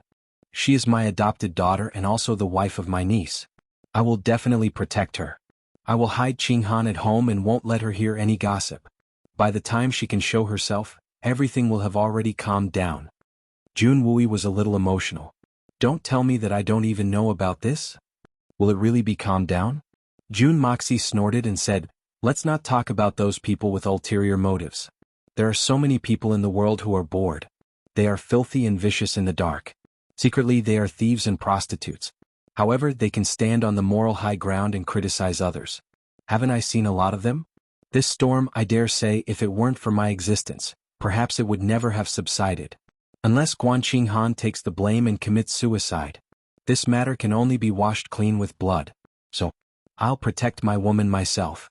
Jun Wuxia's voice was already filled with an unparalleled sharpness, and was brimming with a bloody killing intent.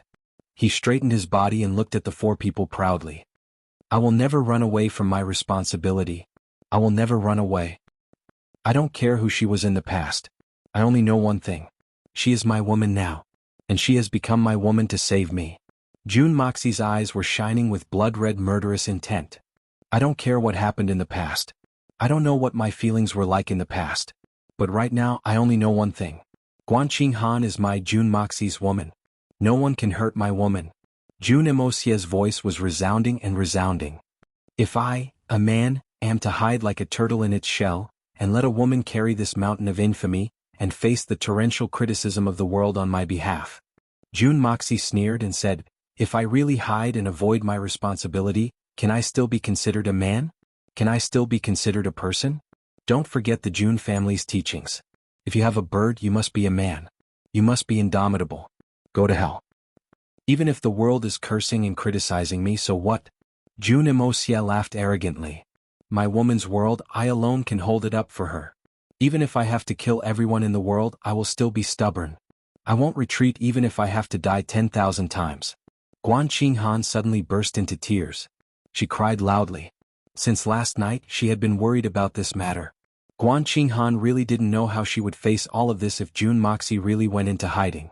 Perhaps, she could only die, but right now Jun Imosia's every word was so resolute, so decisive and so murderous. This man didn't say any sweet words or pledge of undying love. But at this moment, this man was ready to go against the world for her. To go against the moral values of the world. For her, he would fight the world. Since ancient times until now, how many people in the world could go this far for their own women? All of a sudden, all of the apprehensions in Guanqing Han's heart vanished into thin air. Dugu Xiaoyi looked at Jun Moxie straight back in his words as if he was declaring war. Her eyes were full of admiration. She looked at Guanqing Han with envy. If there comes a day, will he do the same for me? Ha, good. Suddenly Jun Wui's stern voice changed. His face was full of praise.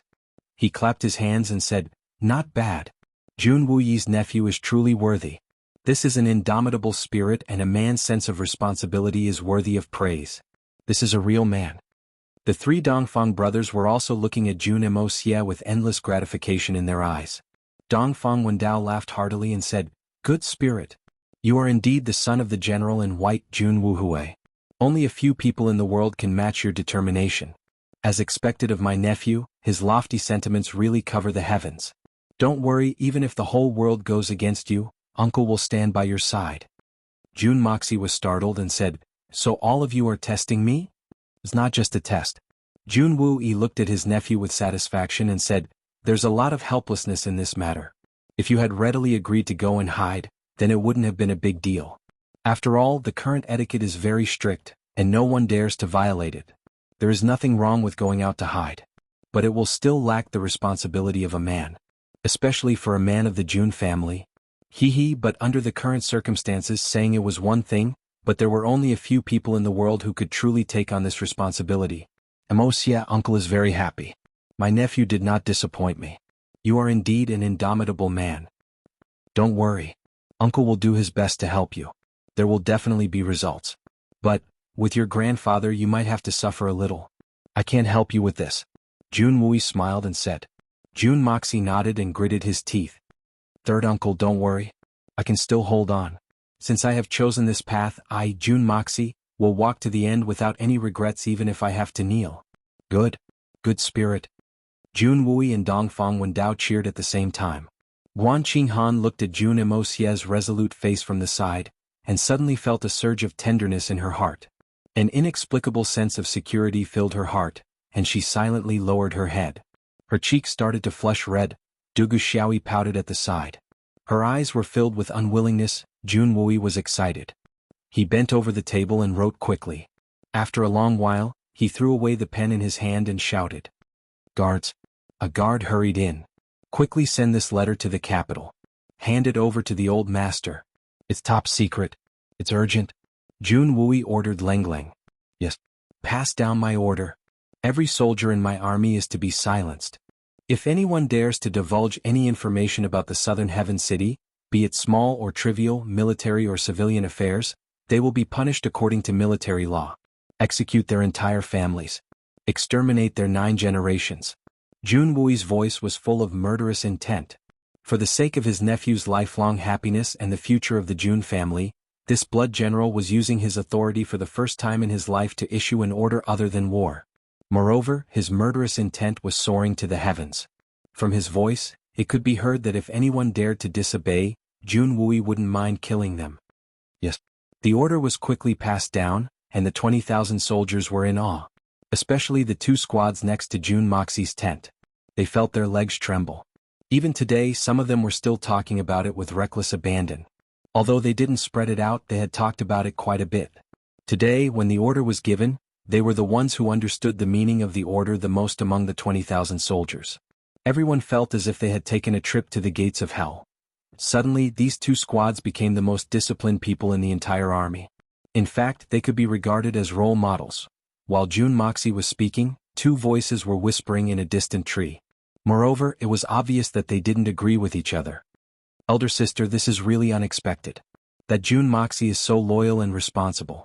How could he be as despicable and shameless as elder sister said?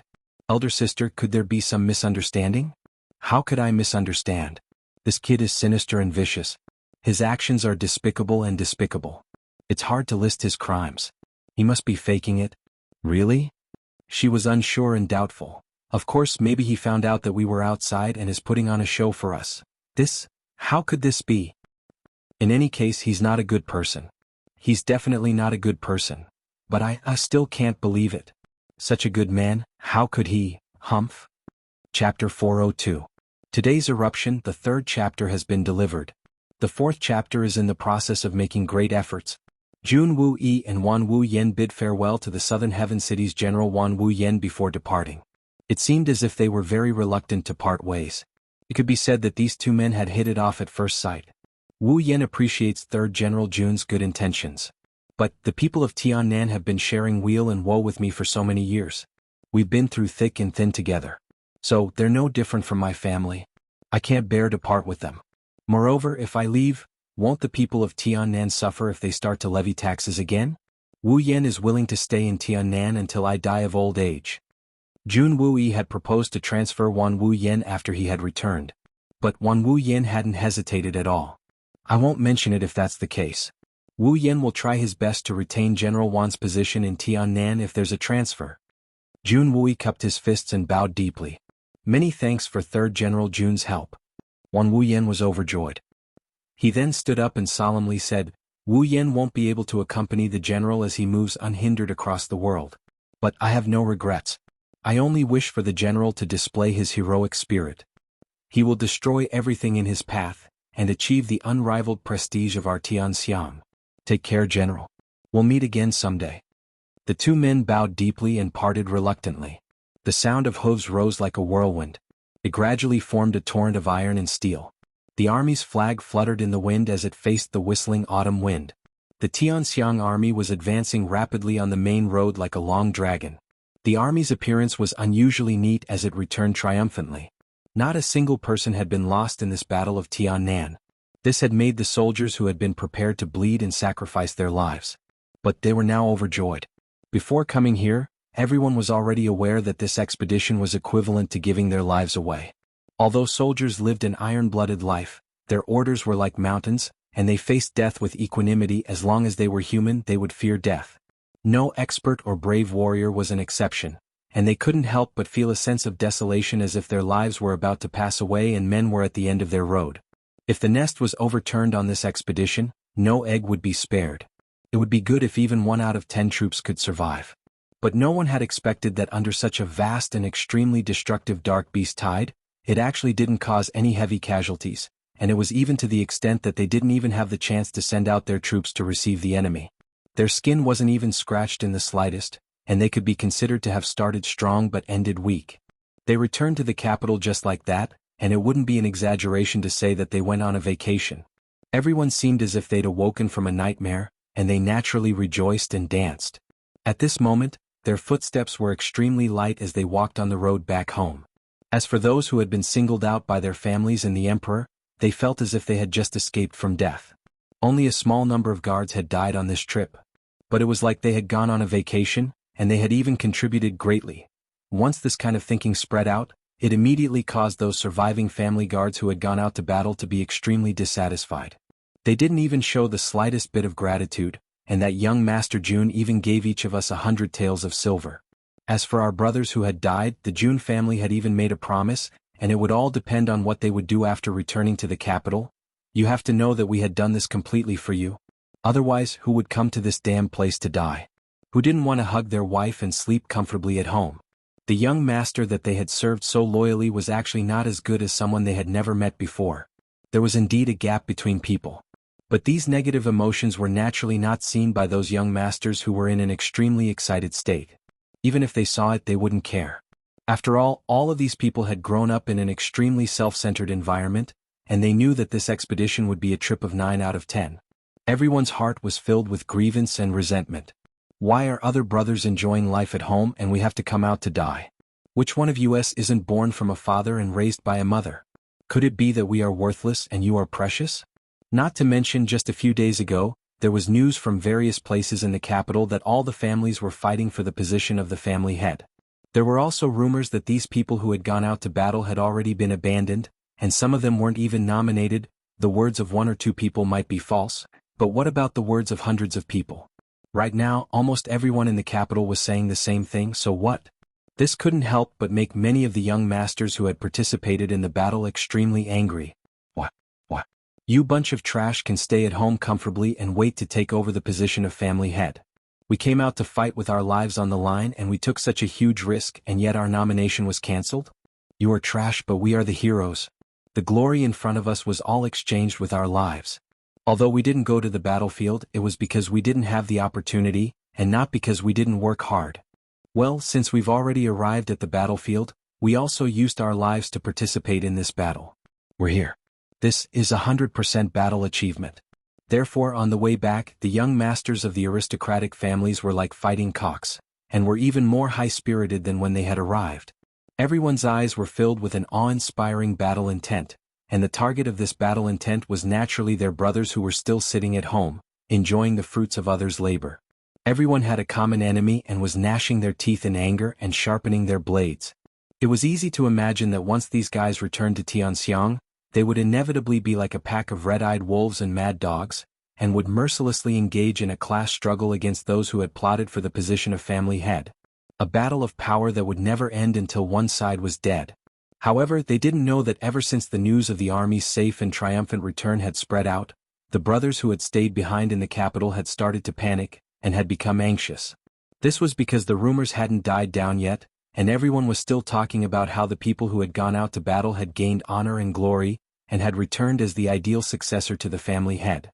It didn't matter whether they had gone to the battlefield or not, as long as they had risked their lives and had participated in the battle. That would explain everything. Therefore, the people who had stayed behind in the capital were also on high alert, and were ready for battle at dawn. Once those damned brothers who hadn't died returned, they would inevitably face a fierce battle, and a civil war between the two families. Both sides were already on high alert, and had already arranged their battle formations, even though they were separated by thousands of miles. You're prepared? But I'm also prepared. Who's afraid of who? Of course, there were always exceptions in this world, and not all the young masters of the aristocratic families were like this. For example, the Dugu family, the Li family, and the biggest winner of this war, the Jun family. However, everyone in the Jun family, including the third master Jianghu, was in a heavy mood, even more so than the young masters of the aristocratic families. The matter between Jun Moxie and Guanqing Han had come at a very bad time. Jun Moxie was bound to face a tidal wave of rumors and slanders when he returned. Jun Wui estimated that this attack would be like a surging tide, and wouldn't be able to contain it. Jun Moxie had the reputation of being a debauchee in the Tianxiang city.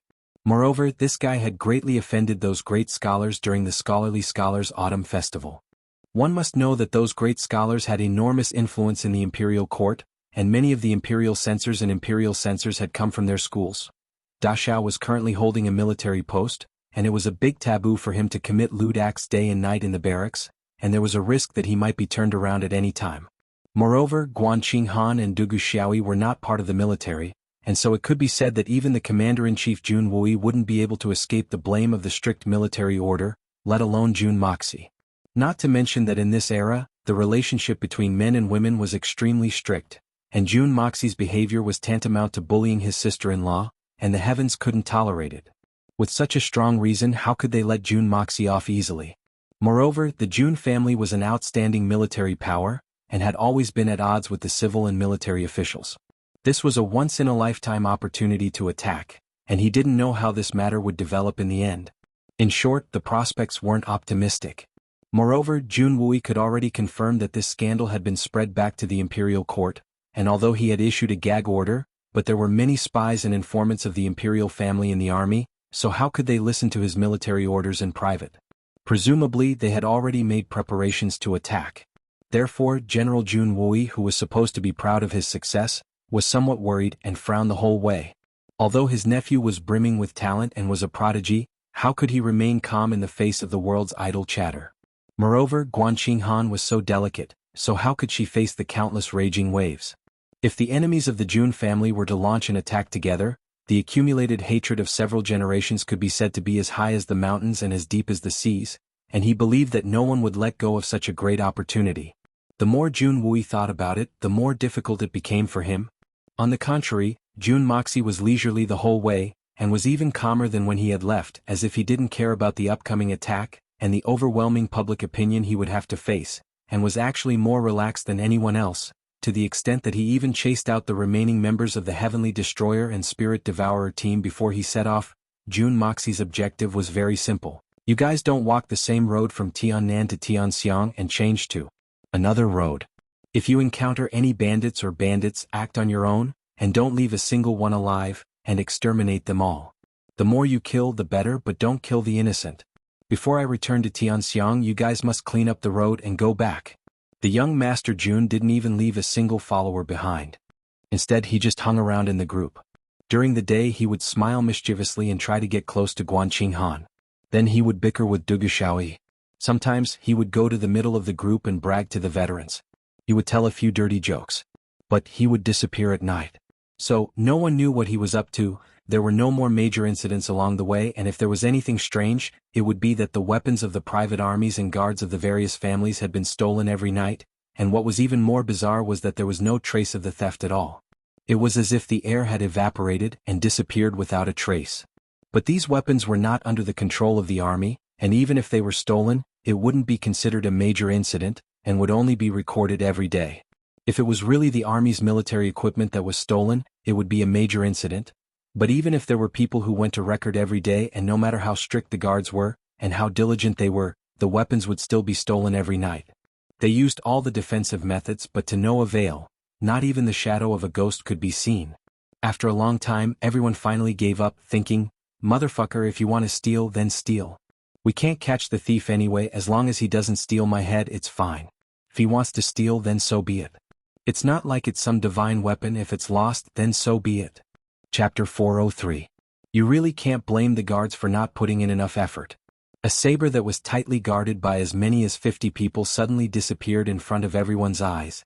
How can you guard against such an extremely mysterious thing? Moreover, this kind of thing wasn't the first or second time. The other weapons that were lost were all like this. They were all inexplicably lost. It's really impossible to guard against it. Forget it, isn't it just a saber and a sword? All the people who lost their weapons were comforting themselves and cursing at the same time. Damn it, if you have such stealing skills, it's more than enough to steal the Emperor's treasury. You have nothing better to do, so why did you come and steal a few broken sabers? It's really hard to understand. Fuck. In the past few days, Dugu Xiaoyi almost used all her skills to launch a powerful offensive against Jun Moxie. This valiant little girl finally became anxious when she saw that Guan Qinghan was about to succeed. For the sake of her future lifelong happiness, the little girl didn't care what others thought of her. This made the brothers of the Dugu family who followed her to the expedition so anxious that their mouths were bubbling, but it was to no avail. On the contrary, Guan Qinghan had completely returned to her usual cold and aloof self since the day of the meeting in the big tent. She didn't even spare a glance at Jun Moxie. She was afraid that she would avoid him, but Jun Moxie wasn't discouraged at all. He was defeated again and again, but he still fought again and again, never getting tired of it. The thickness of this Master Dashao's skin had really reached the extent of turning the city wall. During this period of time, it had really opened the eyes of many officers and soldiers. Jun Moxie didn't have to pester Guan Qinghan. Every morning he would come to take a stroll, greet the officers and soldiers nearby, and then knock on the door. Then he would come back and chat with the soldiers, waiting for the two girls to come out to wash up. Then he would go up to ask them and say a few words with a cheeky smile. It didn't matter if he paid attention to him or not, he would never pester them. Well, the morning is over. But when he was done, Dugu Xiaoyi started to get into trouble. Sometimes she did not even wait for Jun Moxie to finish grooming and would immediately pester him. It was exactly the same as what Jun Moxie did to Guanqing Han. Jun Moxie's reaction was almost the same as Guanqing Han's. He was neither too close nor too far away.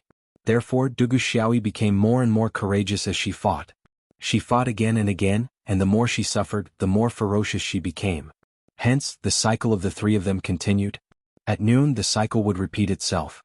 At night, the cycle would continue and the cycle would repeat itself again and again. In the end, the soldiers lost interest in watching the show. Damn it, can't the three of you do something more substantial? Aren't you tired of arguing like this all the time? Damn it, even if you're not tired of it, we're tired of watching you. However, there was something else that made everyone feel strange. Most people would wake up in the morning in high spirits, or at least not listless. However, young Master Jun had a very tired appearance after waking up these past few days. In fact, it seemed as if he hadn't done anything good the entire night. In fact,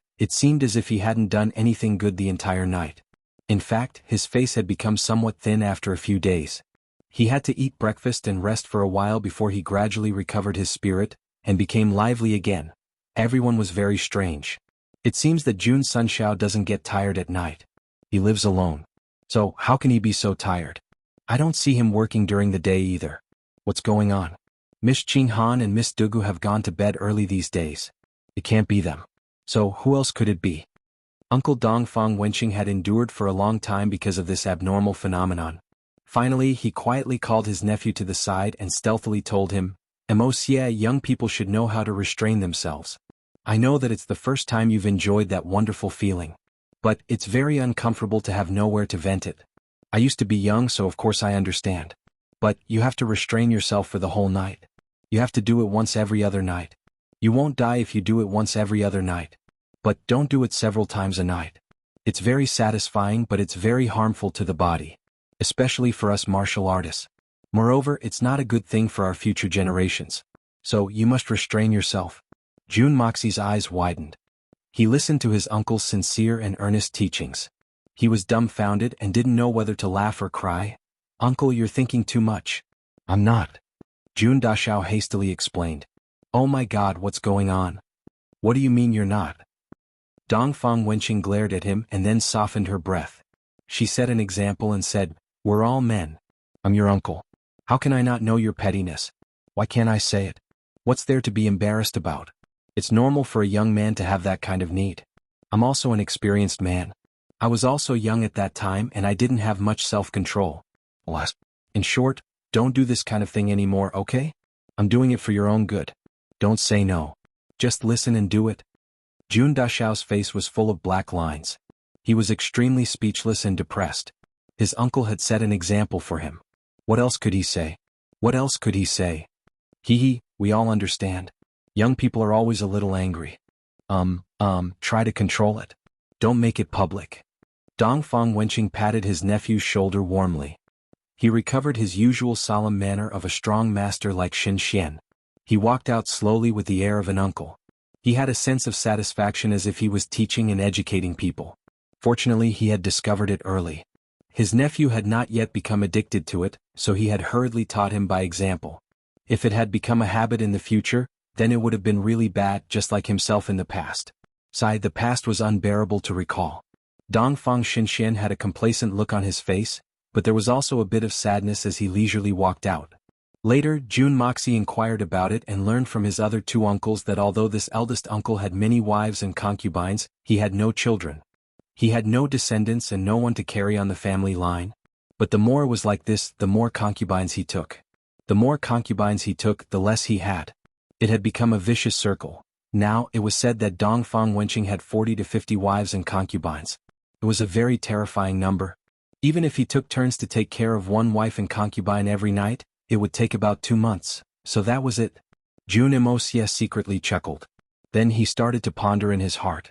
I can use my medical skills and herbs to help my uncle regain his ability to bear children. But how should I put it? What was more, today this old man judged others by himself. He put such a big hat on me without asking for the reason. It seemed that it would be unreasonable if I didn't take revenge. He was my uncle, so it was impossible for him to take revenge by force. As for other things, I'll just wait until I get back to the Dongfang family. I can't rush this matter. Wuxia hurriedly returned to his tent as he watched his uncle walk away. Then he turned his wrist and a shiny long sword appeared in his hand. This sword was 2 feet long, and 6 inches shorter than the traditional 3 feet long sword.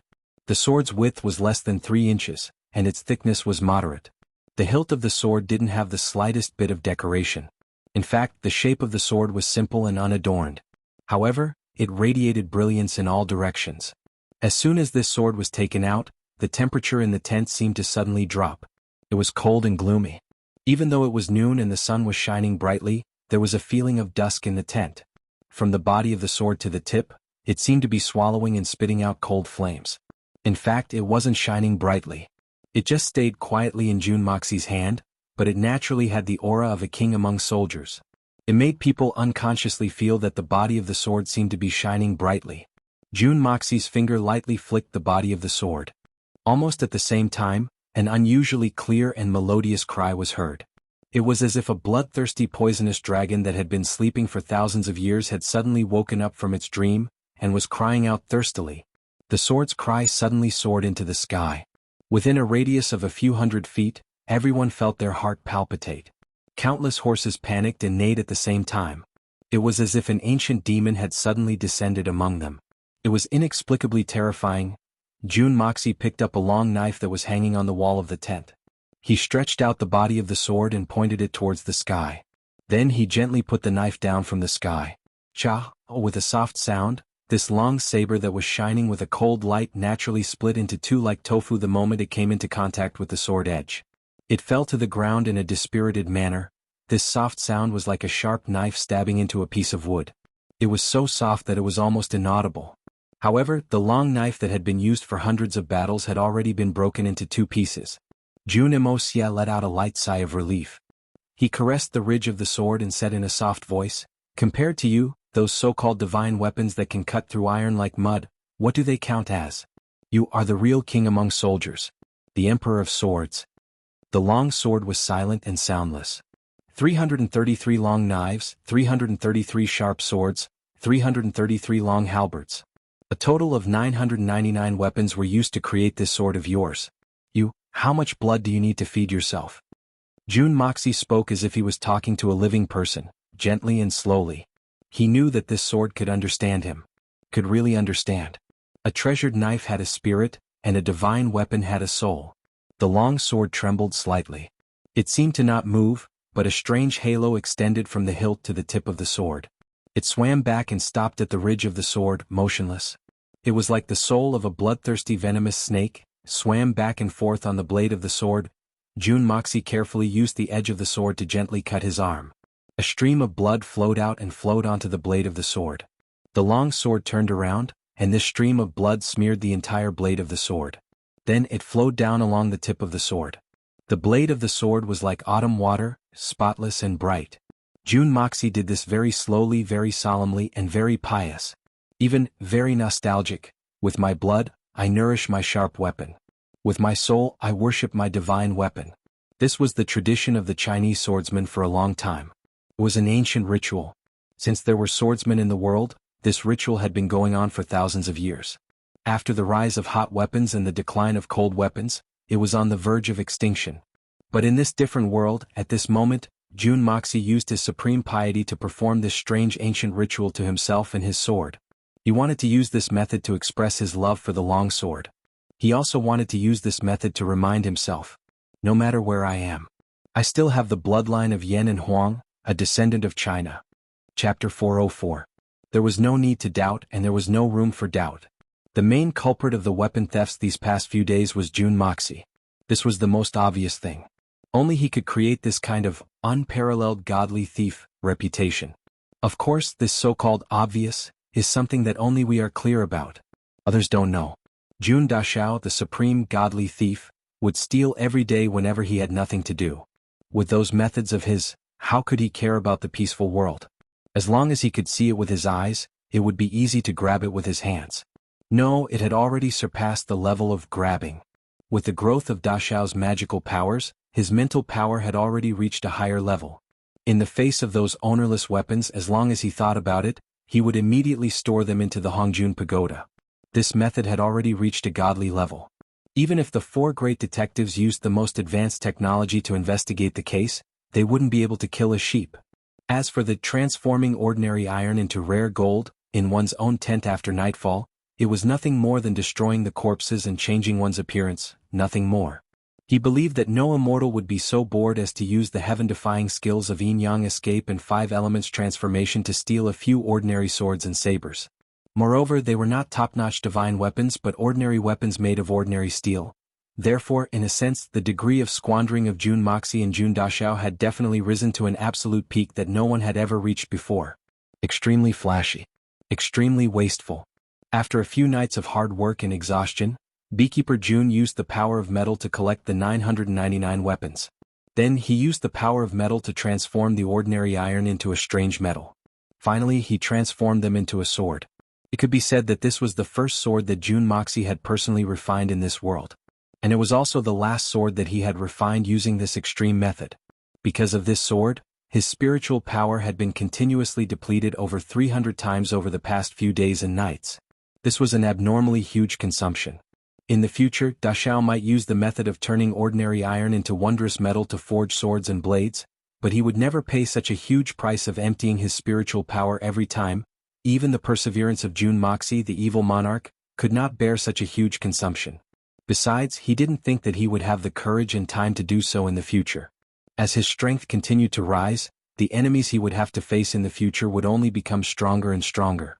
They would no longer be those small fries of the past. These powerful enemies would never allow him to waste so much time. Although Jun Moxie could hide every time he was exhausted, his family and subordinates might not be able to do so. Any careless mistake could very possibly result in eternal parting with the heavens. Every time he would directly extract the most essential part of the material from the metal. Jun Moxie pursued the pinnacle of perfection.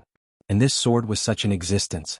For the sake of this sword's birth, Jun Moxie had practically spent the entire day and night stealing it without rest. Then he would refine it non-stop and then steal it again. Such a cycle, such frequent use of the power of metal, over and over again, over and over again, and over and over again, and over and over again.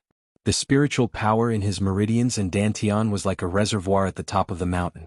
The upper end was blocked and the lower end was also blocked. It was originally in a static state, but the lower end suddenly opened completely, so the water in the reservoir rushed down and instantly emptied. Then at the same time when the reservoir became empty, the upper end suddenly opened, and after a very short time, it was filled with water, and so on. Again and again the cycle became faster and faster and he became more and more familiar with it. But with the impact of the water, the reservoir's capacity also increased slightly. Even though each increase was very small, but such a frequent number of times caused the reservoir's capacity to become larger and larger. But no matter how much it expanded, it could always be filled in a very short time. Just because he had successfully refined such a sword, Jun Moxie's spiritual power had improved by a lot, and even his own Shen cultivation had risen along with it. According to the Shen continent standards, he was already close to the Tian Shen intermediate level. Don't think that this was just a small improvement from the beginner level to the intermediate level, but in terms of Shen cultivation, it was a huge matter. Dashao had just reached the Tian Shen beginner level a few days ago, and in less than 2 days he was actually about to break through to the intermediate level. This kind of advancement was simply a big matter that could scare people's teeth off. This was definitely an astonishing speed of advancement that had never been seen since ancient times. Even the legends did not have such a legendary speed. In addition, Dashao's control of the power of gold had also become more proficient, and it was not an exaggeration to say that he was extremely familiar with it. Now Dashao was no longer limited to simply extracting materials, but was trying to control the power of gold, trying to shrink a sword by half or even smaller just to make it a little sharper, a little stronger. Or to fuse 3 or 4 weapons into a sword or a knife. It must be known that it was naturally relatively easy to release one's own magical power in one go, but when it came to controlling it bit by bit, that was an absolute skill. Although Dashao could not achieve fine control at the moment, he was constantly studying the power of gold, and developing in the direction of skill. However, Jun Moxie was still very tired after such a long period of consumption. The Hongjun Pagoda's aura could replenish his physical strength, but it still consumed a lot of his mental strength. And the best way to replenish his mental strength was to sleep. However, the young Master Jun's current achievements couldn't replace sleep. In fact, he would look like a bear if he didn't get enough sleep, And so, of course, the eldest young master received his dear uncle's earnest and heartfelt advice, and even set an example for himself. Jun Moxie did not know whether to be angry or to laugh, but now that he saw this sword, all his negative emotions were instantly sublimated. At this moment, there was nothing else in Da Xiao's eyes other than the sword. This was the first time that Jun Moxie had used the traditional method of Yan Huang to sacrifice a sword. This sword was personally made by himself without the help of any tools, just made out of thin air. It was like a child that had suddenly been born. It was like a lifelong friend that had reunited after a long time, and would always be by his side from now on. You have my blood in you. I am a descendant of Yan Huang. You will keep an eternal memory for me in this life and in this life forever. Jun Moxie looked at the sword with an unusually gentle gaze, his tone filled with longing, melancholy, and nostalgia. His gaze seemed to pass through endless time and space, returning to the place that he loved the most, his gaze still determined. From now on, your name shall be Blood of Yellow Flame. Jun Moxie's tone was solemn, but his gaze was suddenly burning as if his blood was burning. From now on, in this different world, accompany me to conquer the world, accompany me to dance the winds and clouds. Become the king of evil and spread the name of Yan Huang. Kill all the evils in this world, one man and one sword dominate the world. I will use the blood of all enemies in this world to nourish you, to feed you. In this continent, you, the Blood of Yellow Flame, will become an eternal legend. Jun Moxie's tone was very low, very serious, very serious. It sounded like he was not murmuring but issuing a vow. An earth-shattering vow. A vow that would last till the end of time. In the name of Yan Huang. The long sword let out a clear cry, like the roar of a dragon or a tiger. The capital.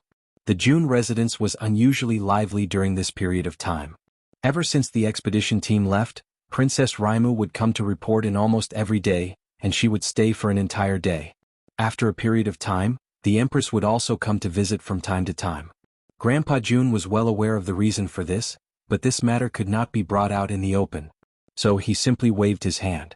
Since Guanqing Han was not at home, her courtyard was temporarily given to the Empress and Princess Raimu as their resting place. Every time the Empress came, she would stay in Guanqing Han's courtyard. She would take out a jade flute and gently play a song. Then she would quietly sit in the courtyard, not taking a step out of the courtyard. Only when it was time to leave she would play another song, and then immediately leave, never staying a moment longer. The sound of the flute was originally melancholy, but the sound of the Empress's flute was even more sorrowful, like weeping and complaining, causing those who heard it to shed tears, and those who heard it to feel sad. The Empress's face was very calm and could even be said to be stupefied. But when she was playing these two songs, her expression was focused, and her face was serious. It was as if she was using all her heart, all her soul to play these two songs. That kind of tranquil grief would make anyone who saw it feel sad. Even when the Empress was playing, there would sometimes be a kind of despairing gentleness, helpless sadness, in her eyes. Every time the sound of the flute sounded, Yi Guhan, who was recuperating in Jun Moxie's courtyard, would be abnormally quiet.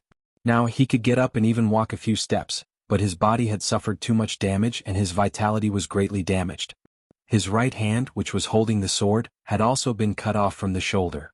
His exquisite swordsmanship was crippled, and his dantian had exploded. Tian Xian's cultivation was also gone. During this period of time, Yi Guhan had become haggard. From a strong Tian Xian, he had been reduced to a cripple who had lost all his Xian qi. Moreover, he had become a complete cripple. Such a huge gap made Yi Guhan, who was originally a proud and arrogant person, almost go crazy. He had sacrificed for Raimu. Even though he had lost all his cultivation, even though he had become a cripple, he had no regrets, no regrets. He only blamed himself for not dying on the spot, but leaving this crippled body, which was a disgrace to the world. As a proud and arrogant person, he could not accept it in any way, and even once hysterically begged for death. However, no matter how berserk Yi Guhan was, he would immediately become like a well-behaved child as soon as the sound of the flute resounded. He would quietly sit there and accompany the person next door. They would quietly pass this period of time together. Recommend a new book. Knife God, book number 1651770. I never believe in God because in front of my knife, no one dares to claim to be God. Chapter 405. Every time this happened, Yi Guhan's face would be very complicated. Frustration, sadness, loss, and a vague happiness. His gaze was affectionate but persistent, painful yet sweet. his mouth would always silently murmur a name. Although he didn't make any sound, his mouth would always form the same two words. Xiu xiu. Also, there was a poem that Yi Gohan often muttered. It was the poem that he recited when he was seriously injured and knew that he was going to die. I don't regret this life's deep love, I'm willing to wander alone. Eternal regret for lovers in a dream, I'd rather betray the heavens than you. However, Yi Gohan changed the last two lines to, if the fate in the next life is not over, I'd rather betray the heavens than you. This change was the sublimation of Yi Gohan's soul. He no longer hated, but he hoped for the next life. The next life. This could also be considered a beautiful wish. The two of them were separated by a wall, but it was as if they were separated by thousands of mountains and rivers, heaven and earth. It was as if this wall was an eternal and huge chasm that could never be crossed. If the fate in the next life is not over, I'd rather betray the heavens than you. Xiu xiu, these two songs were your favorites when we were together. Now I'm finally hearing them again. Yi Gohan's tears fell. Uncle Yi, I never knew that mother could use the flute to play songs, and that she could play it so well. Princess Raimu held her cheeks, her eyes a little misty. This is also the first time I've heard mother play the flute. You said that this is the first time you've heard your mother play songs? The speaker didn't mean it, but the listener was interested. Yi Gohan's whole body trembled. He suddenly raised his head, his eyes suddenly emitting light. The light in his eyes was actually a strange satisfaction. That's right. Ever since I was born, I've never seen my mother play with any musical instruments. She also rarely listens to music.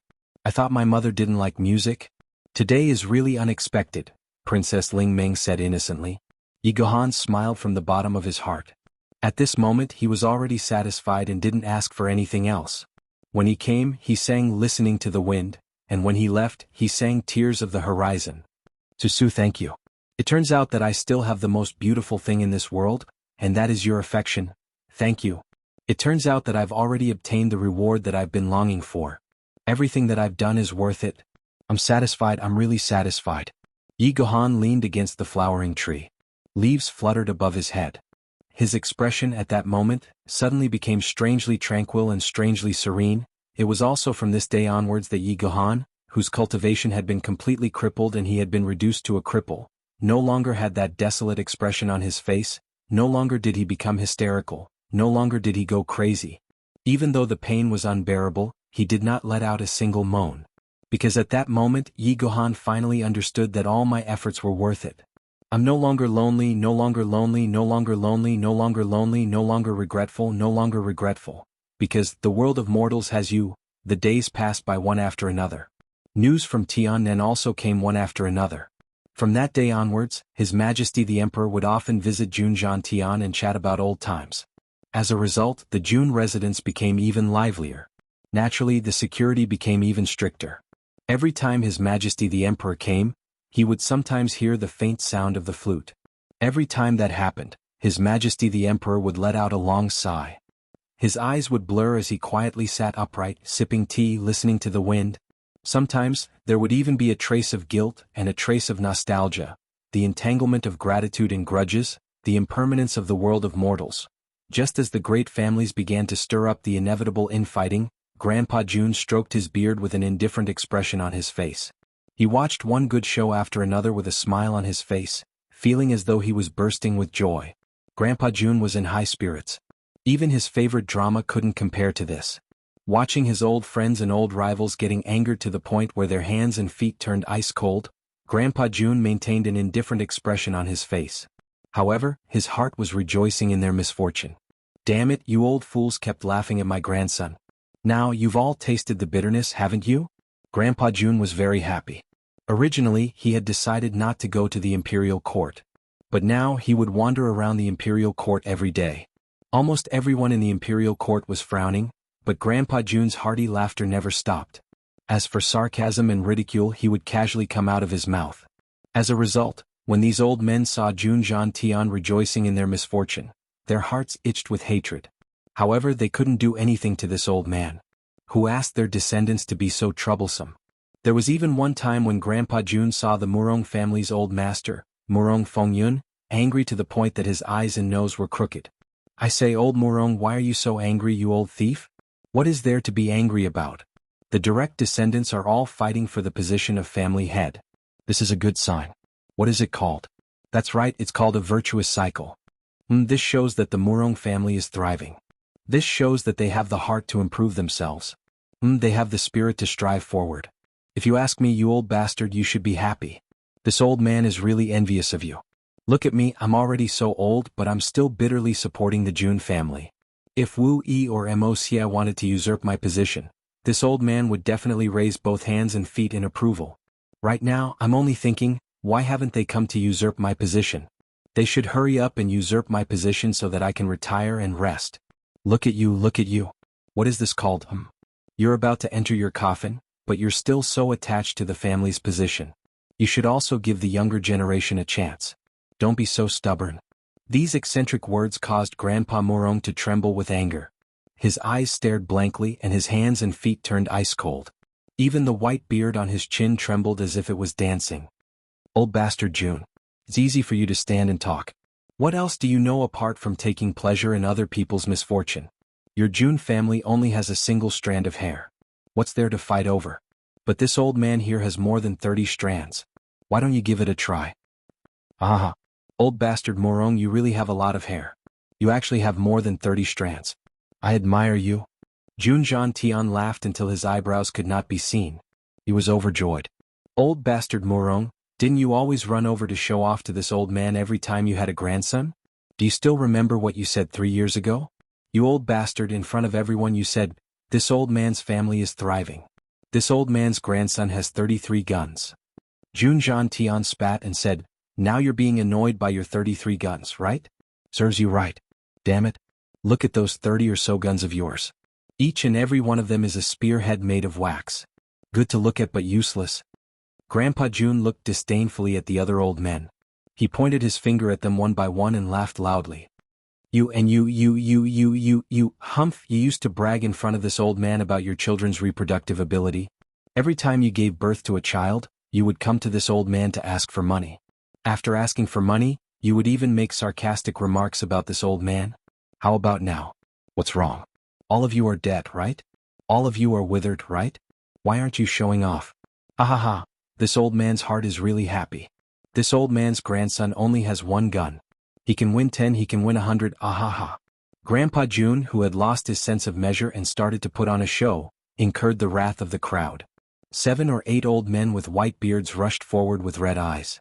It was as if they were about to gang up on him. Grandpa Jun laughed loudly and fled. Although he had fled, he had finally vented the anger that he had been holding in for decades. It was comfortable and delightful. However, Grandpa Jun was happy too early. Extreme joy is often accompanied by sorrow. The storm that followed was something that he had never expected. Not even in his wildest dreams could he have imagined that his grandson, whom he had been so proud of, who could fight against 100 spears with a single spear, would immediately poke such a huge hole in his own spear. Grandpa Jun was flushed with success. He hummed a little tune as he returned home. What greeted him was a letter sent by an eagle. After it was opened, the smile on Grandpa Jun's face froze before it could fade away. His mouth suddenly opened wide like a catfish on the verge of dying of thirst. Oh, my mother! How could this be? Grandpa Jun only managed to utter those words after a long while. His eyes were as big as copper bells as he sat down, smashing the rosewood chair into pieces. In the end, his buttocks landed on the ground, but he was still oblivious to what had happened. My dear grandson, you're really a troublesome ancestor. This kind of thing could have happened half a year later or even 2 or 3 months later. Why did it have to happen at such a critical time? I'm going to be laughed at by those old farts. Where should I put my old face? I've just offended all those old farts. I've completely offended them. Grandpa Jun was somewhat shocked. He had called out mother and grandson. He was truly moved. However, Grandpa Jun was still worried about losing face in front of his old friends. His nerves were really thick. Master, what happened to you? Could it be the third general and the young master? Did something happen?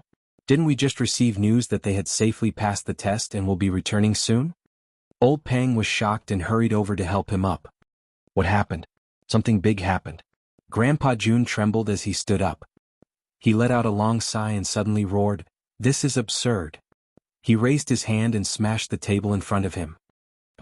Old Pang's complexion changed. A murderous aura emanated from his body as he gritted his teeth and asked, "Could it be the third general and the young master? Did something happen to them?" Jun Tian slowly stood up. After the initial shock, Grandpa Jun gradually regained his usual calmness. He frowned and slowly paced back and forth. Finally, he sighed softly and said, "You will understand after you read this." He handed over the report in his hand. Old Pang took a look and suddenly cried out in alarm.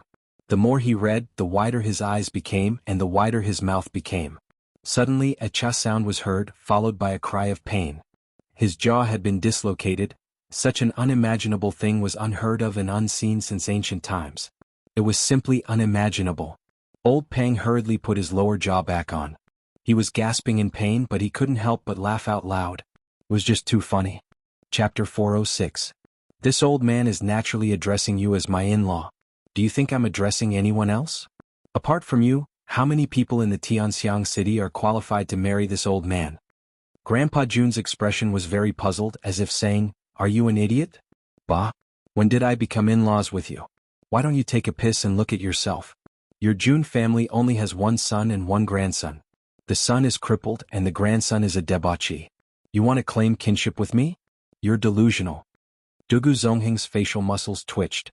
An ominous glint flashed in his eyes. If Grandpa Jun had heard Dugu Zongheng's words on any other day, especially the words crippled, he would have immediately flown into a rage. In fact, he might have even come to teach Dugu Zongheng a lesson. But now, unexpectedly, Grandpa Jun did not get angry at all. Instead, he smiled and said, "In-law, you are talking about an outsider. It may not have been like this in the past, but now, it is impossible even if you want to deny it. Come, listen to me carefully. This matter is actually very simple. It is just one sentence: what is done is done. Do you understand what I mean? Now let's talk about the details. That day it was like this. Woody, you must also listen. After all, Woody is also an in-law. You're the most direct in-law." Dugu Zongheng's face turned green the moment he heard the words cooked rice. Then he heard the words direct in-law. His old face turned even more blue. I suddenly remembered that the officers and soldiers in the camp still have something to discuss with me. I need to go and deal with it. Delaying military affairs is a serious crime. It's a major matter that involves dozens of lives. Human lives are at stake and I can't delay it. I have to go. The more Dugu Wudi listened, the more he felt that something was wrong. So he immediately thought of one of the 36 stratagems to avoid the limelight. That reason was also very overbearing. It was a matter of dozens of people's lives. "You brat, stop right there." Dugu Zongheng's face had turned completely blue. He glared at him and roared, "I'll break your legs if you dare to leave before I explain things clearly. If you shout again, I'll give you a discount." Dugu Wudi had just turned around. He didn't even dare to squeak, let alone move. He maintained his posture of taking a step forward. His complexion was alternating between red and white. It was as if he was having diarrhea when someone suddenly blocked his way to the toilet. His forehead was dripping with sweat. "Jun Tian, please." Dugu Zongheng tilted his head and looked at Grandpa Jun. Then he raised his hand in a gesture of respect. The meaning was clear. "Don't say anything here. Let's go inside and talk behind closed doors. You brats wait here. No one is allowed to leave. If anyone dares to approach in an attempt to eavesdrop on military secrets, kill them."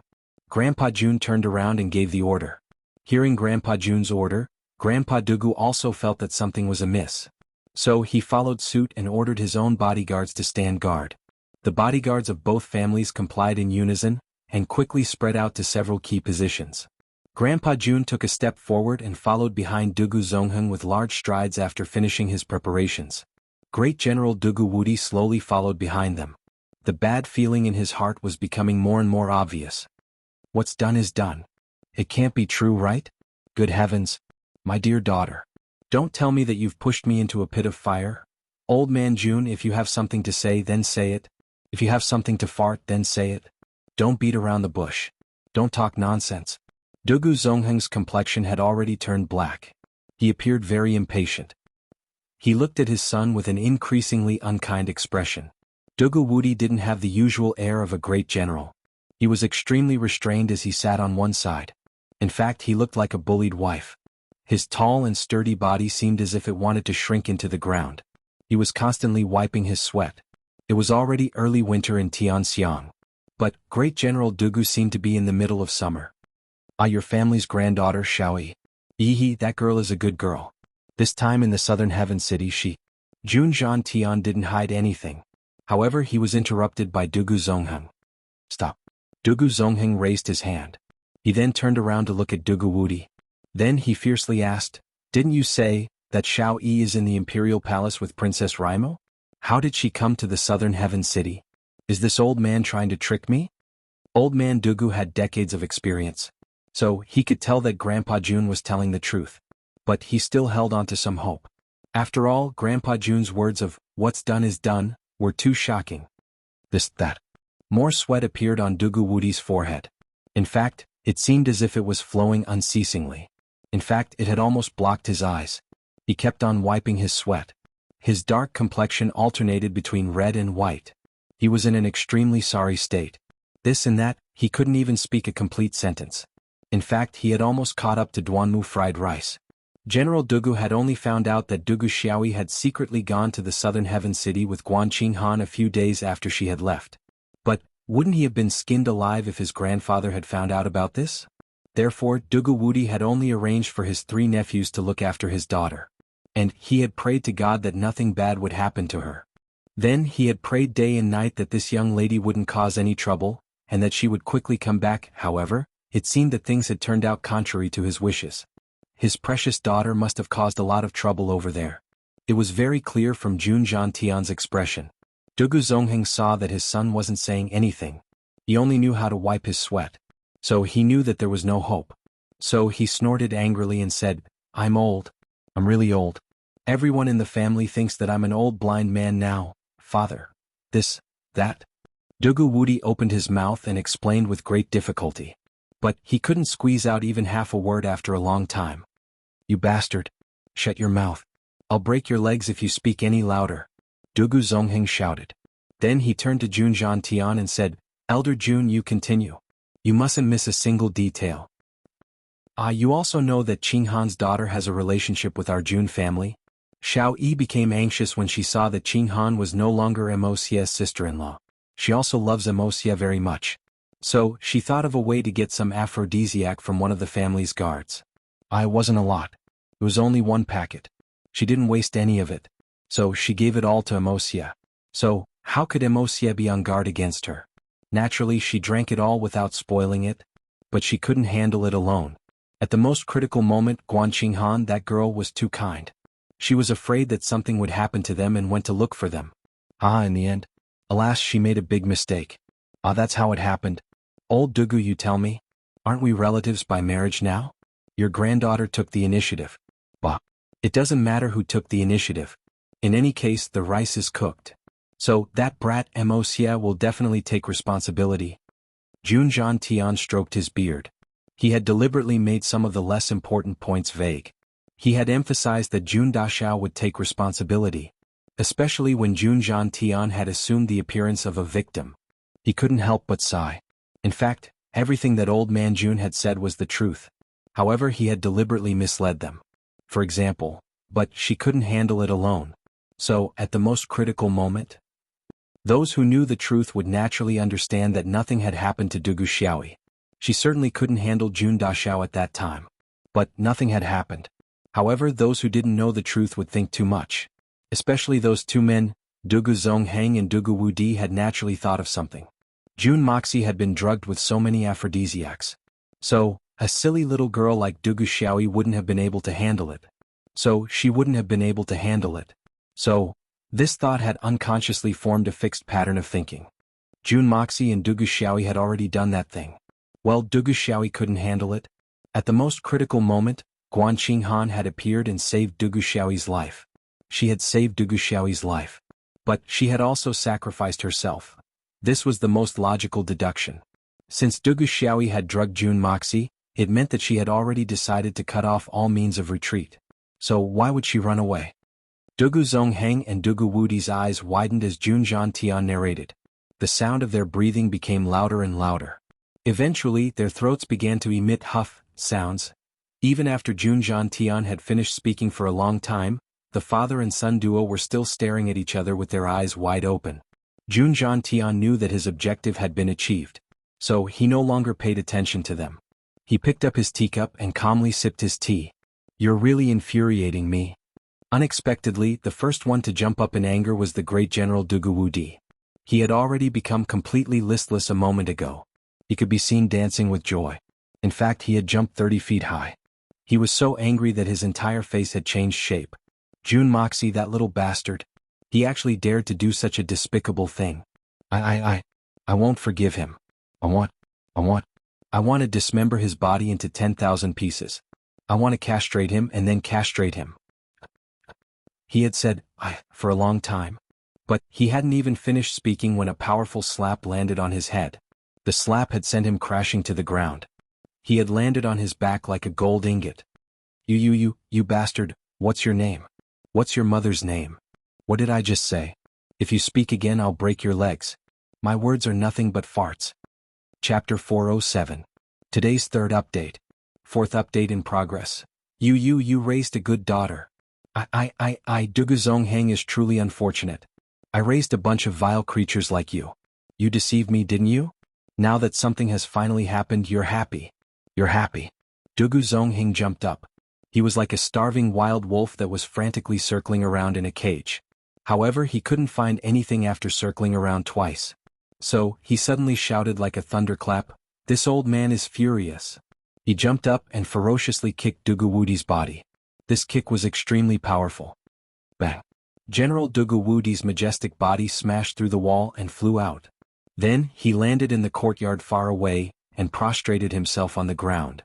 The Jun family's guards and the Dugu family's guards were old acquaintances. So, these two groups of people were on high alert at this moment. After all, the two old men had issued a strict order that anyone who rashly approached in order to eavesdrop on military secrets would be killed on the spot. This wasn't a joke. Suddenly, there was a whistling sound of wind. Everyone thought that someone was trying to eavesdrop on military secrets. But, when they looked up, they saw General Dugu's exceptionally tall and sturdy body fall between the two groups of people with a thump sound. He cut an extremely sorry figure. This unforeseen event couldn't help but leave everyone's jaws wide open in surprise. Everyone still hadn't figured out what was going on when they suddenly heard the sound of wind. Dugu Wudi's mouth was crooked, and his eyes were slanted. He madly kicked General Dugu's body. It could be seen that he didn't show the slightest bit of mercy. He madly cursed as he kicked General Dugu. "I'll fu *K your mother. I'll fu *K your mother. I'll fu *K your grandmother. I'll fu *K your mother." Dugu Wudi appeared to be a seasoned veteran. He covered his face with one of his arms, while the other covered his crotch. His body was curled up into a ball and he shouted, "Well done. Hit him fiercely. Don't hold back. The more you hit him, the better. But I'm so angry. I'm so angry. Fu *K." The two guards stood to one side in a daze. Their eyebrows were twitching crazily. They didn't know what was going on. What the hell is going on? When had they ever seen a general who could do whatever he wanted in the entire empire being beaten up like this? Not to mention the Jun family's guards, even the Dugu family's guards had never seen such a thing before. This was simply big news. It was too surprising. Just as the guards were poking their heads out to look around, their bellies full of gossip, they heard the sound of clothes flapping in the air. Jun Tian rushed over and suddenly shouted like a clap of thunder, "Why are you still crowding around? All of you scram. Don't you know this is a military secret? Whoever pokes their head around and leaks the news, I'll exterminate their 9 generations." What? Another military secret? What was going on? Forget it, this is a secret between the higher-ups. A small fry's better not get involved. With a loud boom, the guards of the two families scattered like birds and beasts. Dugu Zongheng wasn't willing to stop. His fists were like heavy hammers and his legs were like meteors. He was beating them to his heart's content, and his spittle was splattering everywhere. However, Dugu Wudi wasn't someone to be trifled with. Jun Tian narrowed his eyes as he watched the father and son fight. Both of them were shouting themselves hoarse and seemed to be very energetic. All right. I say, old Dugu, that's enough. You'll get sick if you continue to beat him. Besides, you can fuck his mother. That's perfectly justifiable. But, his grandmother, she's so old that she doesn't even look like a proper person. Moreover, you're overstepping your seniority. Grandpa Jun saw that the beating was almost over, so he spoke up to mediate. It wasn't that he didn't want to mediate earlier. But the father and son needed to vent their anger. Otherwise, it would be hard to say what would happen with Dugu Zongheng's temper. However, his words of persuasion seemed to have added fuel to the fire. "What's going on? Are you trying to confiscate the family's property?" Or are you trying to rebel? Do you still want to live? A sharp, stern, and dignified voice suddenly rang out. It was followed by a majestic army of women coming from the direction of the inner courtyard. The leader of this army was the old lady. She had a stout look on her face, and her entire body was graceful and rich. She was Dugu Zongheng's wife. She was a first-class madam of the empire, old lady Dugu. The army of women behind her were Dugu Wudi's wives and concubines. There were no less than 7 or 8 of them. They were distressed to see the great General Dugu being beaten so miserably by his father. However, they didn't dare to step forward to mediate because of the old man Dugu's power. They didn't even dare to show concern for their husband. Therefore, they couldn't help but look at the old lady for help. What's going on? The old lady heavily slammed her walking stick on the ground. She angrily shouted, "What's the big deal? Do you have to do this? You actually beat him up to this state? Don't you know how to hold back?" She then turned her sharp eyes towards Grandpa Jun. "You old scoundrel. You didn't say anything, nor did you try to persuade him. Instead, you added fuel to the fire. Your sarcastic words are even more disgraceful. I'll settle this account with you later. The old lady Dugu is a woman who doesn't lose to men." "You're still asking what's going on?" Dugu Zongheng finally stopped when he saw that his wife had arrived. However, he couldn't help but ruthlessly kick his son's buttocks before stopping. He was seething with anger. This unfilial son. He really angers this old man to death. Don't stop me today. It's good enough that I don't beat him to death. Even if I beat him to death, I'll still be able to get some peace and quiet. Even if I don't beat him to death, I'll at least break this kid's dog legs. That's how he deceives me. The other ladies saw that Grandpa Jun had finally stopped after being persuaded by the old lady. So they immediately swarmed forward. Their eyes were brimming with tears like raindrops pear blossoms. They hurriedly helped Dugu Wudi up. The great General Dugu's face was swollen. His clothes were in tatters. He looked like a pig's head. Suddenly, a noble and graceful lady cried out in alarm. She was sent flying and fell heavily to the ground. She cried out in pain. She was almost unable to breathe. Tears flowed down her face. Her face was full of astonishment, grievance, and bewilderment. She was the great General Dugu's legal wife, Dugu Xiaoyi's mother. "Bastard! What's the matter with you? Have you lost your mind?" The old lady Dugu hit Dugu Wudi's shoulder with her walking stick. She angrily said, "You took out your anger on your wife after being beaten by your father? Are you still a man?" Dugu Wudi crawled up. His anger soared to the heavens. "Mother, don't worry about this. This is all because of this stinky woman. She gave birth to a good daughter. Now she has caused such a big scandal. Even if I beat her to death, it would be considered a light punishment. It wouldn't be enough to appease my hatred." General Dugu was still full of energy even though he had been beaten up. His movements were still vigorous. It seemed that a father would beat his son no matter how much he beat him. "Xiaoyi? What happened to Xiaoyi?" All the women suddenly became nervous. The Dugu family only had one daughter. So, everyone loved and cherished her like a precious pearl. So, they would naturally talk about Dugu Xiaoyi when they mentioned their daughter. General Dugu was suddenly surrounded by a group of women. "My lord, what happened to Xiaoyi? What happened? Tell me quickly." Lady Dugu didn't care about the pain in her body. She had thrown her previous grievances to the highest heavens. So she hurriedly crawled up and asked. The old lady Dugu became even more nervous. "So, what happened to my obedient granddaughter?" Dugu Zongheng looked up to the sky and sighed. General Dugu's mouth was crooked. Then both of them said in a sorrowful tone, "Alas! Misfortune befalls our family." Grandpa Jun touched his nose. Then he moved forward and cupped his hands towards the old lady Dugu. Then he laughed dryly and said, "I say that in-law, hee, in-law, old Jun greets you." The old lady Dugu didn't even look at Grandpa Jun. So when she heard the word in-law, she almost choked and coughed violently. "Jun Zhantian, you old bastard. What did that scum of a grandson of yours do to my precious granddaughter?" Old Madame Dugu was a shrewd old woman. When Jun Zhantian addressed her as Madame, she understood the meaning behind her words and immediately thought of this. The power of the words in-law was undoubtedly enormous. For a moment, 7 or 8 pairs of eyes of all the women present stared at Grandpa Jun's face like a dozen searchlights. Grandpa Jun's expression didn't change in the face of thousands of soldiers. He wasn't afraid of the Dugu father and son. But he felt his scalp tingle when he saw this group of women. He secretly admired them in his heart. "I feel dizzy just looking at them.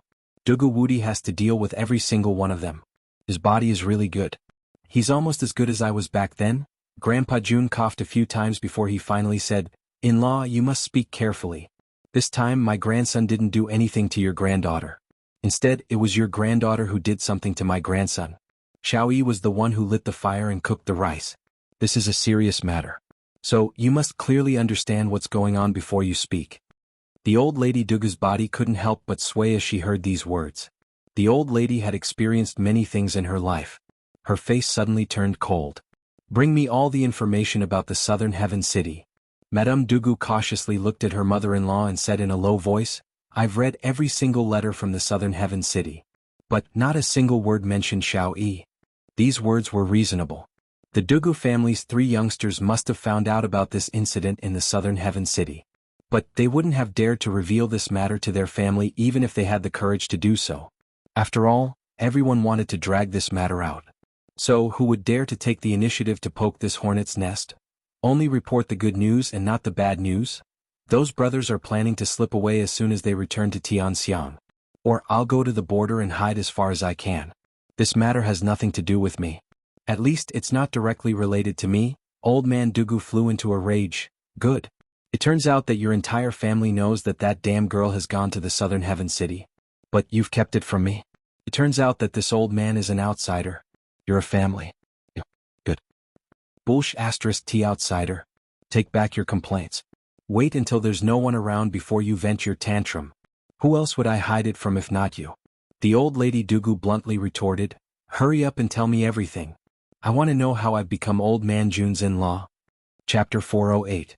Today's explosive 4th chapter has been delivered. 4,000 characters. Both father and son turned their heads away when they heard the old lady's question. In fact, neither of them dared to answer her. Speak. The old lady pointed her walking stick at Dugu Wudi. Dugu Wudi hadn't even had the time to speak. He was trembling with anger as he thought about that matter. He took a few deep breaths and suppressed the anger in his heart. Then he started to speak. He hadn't even finished speaking when he said, "That sly girl was bewitched. She asked for 100 kilograms of aphrodisiac from the guards, and used it on Jun Moxie." The old lady had already guessed what was going to happen. So, her body swayed and her walking stick fell from her hand with a bang. Her body was on the verge of collapsing. Dugu Wudi and his wives hastily rushed forward to hug her, and repeatedly called out to her. What a sin. The old lady finally recovered. Tears streamed down her face as soon as she opened her mouth. She didn't doubt the authenticity of this matter. After all, Dugu Xiaoyi's temperament and her feelings for Jun Sunxiao made this matter entirely possible. Taking 10,000 steps back with Jun Zhantian's status, there was no way he would lie about such a matter. Moreover, the army was about to return. Even if Jun Zhantian were to disregard his old face and lie, how long could such an undeniable lie last? Wouldn't he be the laughing stock of the world? Besides, Dugu Xiaoyi had always had a good impression of that debauchee of the Jun family. And this wasn't a secret in the Dugu family. However, the most important issue wasn't over yet. So, General Dugu braced himself and finished the second half of his story. In fact, there wasn't much to say about the details after that. But, the most important thing was that Guan Qinghan was involved in this matter. The complexions of all the women became heavy for a moment. What do you plan to do? The old lady's face sank as she looked at Dugu Zongheng and Dugu Wudi. What else can I do? In any case, I will never agree to this. Jun Moxie was a hedonistic playboy by nature. He was unbearably stubborn and mischievous. Normally, he would engage in fights with chickens and dogs. He did not attend to his proper duties. He was a true prodigal. How could Xiaoyi marry this fellow? If I were to marry him, wouldn't I be wronged for the rest of my life? Dugu Wudi said angrily. When that brat comes back, I will castrate him. Let's do it. Bullshit. Now that something like this has happened, how can Xiaoyi marry someone else? The old lady Dugu was angry and gloomy at the same time. You actually want to castrate him? You bastard. How can you be so shameless? How dare you have such a thought? Oh, General Dugu really knows how to talk. Castrate? Hee invincible Dugu, I'll give you that right, but do you dare? Jun Zhantian slanted his eyes at Dugu Wudi. He crossed his arms and snorted twice. This old man's grandson has been humble and courteous since he was a child. He's refined, handsome, and talented. How could you say that he's so unbearable? I really don't know whether you're blind or that girl Xiaoyi is blind. Jun Zhantian, you have the nerve to say that. The old lady Dugu looked at Jun Tian with disdain. You can say such words with that grandson of yours and you don't even blush? What does a little girl know? She's already been fooled by a few honeyed words. Old sister-in-law, you have to speak with a conscience. That brat Moxia has never taken the initiative to look for that girl Xiao Yi. It's always that girl who has rushed to look for Moxia. This is something that everyone knows. This old man is speaking the truth, right? I heard that when Moxia opened the aristocratic hall, someone said something like, if I really don't have money then I'll use my daughter to pay the debt. Then I'll take that brat as my son-in-law to pay the debt.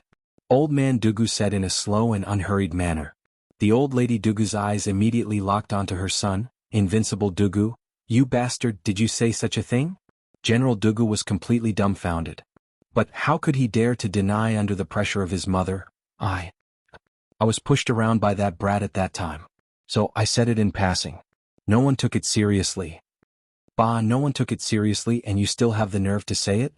The old lady Dugu didn't know what to say for a moment. Old man Dugu saw that he had gained the upper hand, and immediately followed up with another attack. Old sister-in-law, as the saying goes, a good man doesn't fight with a woman. I won't argue with you about the past. Anything I say now is meaningless. The biggest problem at present is that, cough cough, the two of them are already dry like firewood on a raging fire.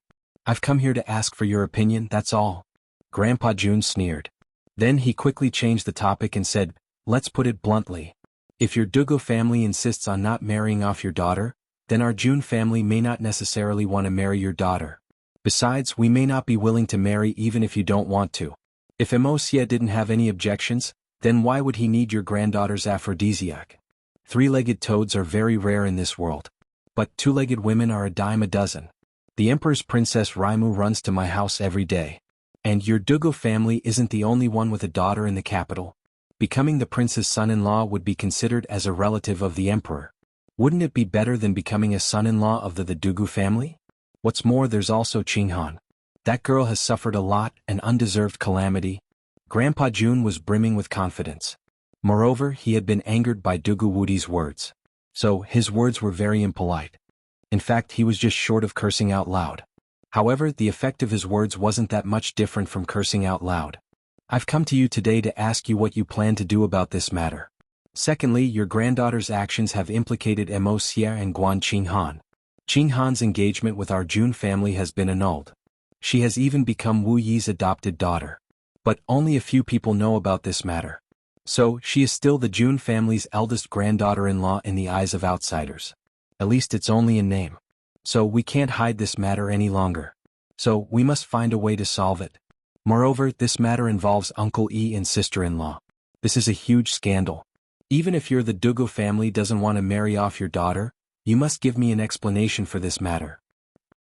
Thirdly, if the Dugu family wishes to stay out of this matter, then that's not a problem. However, as the saying goes, money makes the world go round. As long as you use a large amount of money, I believe that this matter can be settled. So, you must quickly hand over those 90 million taels of silver to me. This matter cannot be delayed any further. Grandpa Jun spoke hurriedly and quickly, enunciating each and every word clearly, leaving the men and women of the Dugu family dumbfounded. Jun Tian's words may have been unpleasant to hear, but they had hit the nail on the head. Everyone had been concerned about Dugu Xiaoyi. But they had neglected the relationship between Jun Moxi and Guan Qinghan. In the end, this was the main event. You Dugu Xiaoyi brought this upon yourself. But Jun Daxiao and Guan Qinghan are the real victims. If this matter were to blow up, the Dugu family would definitely not be able to stay out of it. After all, this matter was caused by Dugu Xiaoyi. The court would certainly use the matter of Uncle Ling and sister-in-law to make an issue out of it. Even if they knew that Dugu Xiaoyi's matter was involved, they would still be wise not to mention it. After all, those people wouldn't have the guts to provoke two military tycoons at the same time. But, if the Jun family were to be forced into a corner, and the Jun family would directly announce to the whole world that Dugu Xiaoyi had drugged Dugu Xiaoyi, then even if they didn't want to marry off their daughter, they wouldn't be able to do it. The young lady of a big family had actually done something like cooked rice with a man. That would be a huge joke and a huge scandal. Moreover, Dugu Xiaoyi had actually drugged Dugu Xiaoyi in order to cook rice. This was a despicable method that only a perverted thief would use. The old lady Dugu suddenly flew into a rage as she thought of this. Why would the family's bodyguards have aphrodisiac on them? These bodyguards are very loyal. They were selected to go to the southern heaven city. But they were responsible for protecting the family's inner courtyard. So, why would they have aphrodisiac on them? What do they want? Dugu Zongheng and Dugu Wu Di shuddered when they heard this. Their expressions suddenly turned serious and unsightly. Dugu Wu Di's hawk-like gaze swept over the first lady and the 7 concubines. His gaze was as cold as a knife. Cough cough. I heard that the girl's drug is meant for men. Cough cough cough. I heard that the bodyguard's body, cough cough, has some problems. Cough cough cough. He can't do it. Grandpa Jun felt somewhat embarrassed. But he had no choice but to stand up and explain. It was very likely that there would be bloodshed if he didn't explain things clearly. So, that's how it is. The 2 bear-like men's gazes immediately softened. The group of women heaved a sigh of relief. Their faces had become sweaty due to the nervousness they had felt a moment ago. They wouldn't be able to raise their heads in the future if they were to be branded with such a stigma. Even being suspected would be a very shameful matter. This matter didn't set off any big waves. But Jun Zhantian's words were very deadly. The old lady and Dugu Zongheng nearly fainted after listening to Jun Zhantian's 3 objectives. Dugu Zongheng was suddenly reminded of a sad matter. He suddenly rushed over in a rage, grabbed Dugu Wu Di and gave him a beating. You son of a bitch. You have nothing better to do. You dragged this old man into a debt of 90 million. And your daughter is even better. She has directly caused a huge commotion in the world. I will beat you to death, you son of a bitch. Stop. Grandpa Jun shouted. You old bastard, don't even think of putting on an act in front of me. Speak frankly. What should we do about this matter? It's only a matter of a few words. I am in a hurry to arrange a countermeasure. I have already issued a gag order in the southern heaven city. But I reckon that all the great families have already received the news. And His Majesty has already known about it. I'm fucking under pressure right now. And you two are still bickering with each other? Don't you know that time is precious? And you're still putting on a show. It's fine to postpone the marriage for the time being. But this matter. Our 2 families have never joined hands before. But we must make an exception this time. Your Jun family's reputation can't afford to be tarnished no matter what. And our Xiaoyi's reputation can't be tarnished either. Old Lady Dugu made a prompt decision. Reputation? What reputation do I have now? Dugu Zongheng's chest heaved up and down in anger. You took the initiative to drug someone. What reputation do you have? His carrot-thick finger pointed at Dugu Wu Di and his daughters-in-law. He couldn't help but point at them. You raised a good daughter. You raised a good daughter. You've made a fool out of yourself. You're a dignified young lady of a noble family. And you've done such a shameful thing. This really infuriates this old man. Dugu Wu Di and his wives lowered their heads as they listened to the lecture. Everyone was muttering in their hearts, isn't it because you spoiled her? You flew into a rage when we spoke a little louder. And there's no need to talk about disciplining her. You've spoiled her to this extent. And you have to bear 90% of the responsibility. But they could only think about it in their hearts. Who would dare to say it out loud? Wouldn't that be asking for their lives? In that case, our 2 families must make preparations. You must know that the imperial censors of the imperial court can talk a living person to death. Moreover, there's no point in arguing over such a clear matter. I'll be in the dark and you'll be out in the open. We must work together in one fell swoop. Otherwise, the consequences for both our families will be unimaginable. Grandpa Jun's words were serious. But he felt relieved in his heart.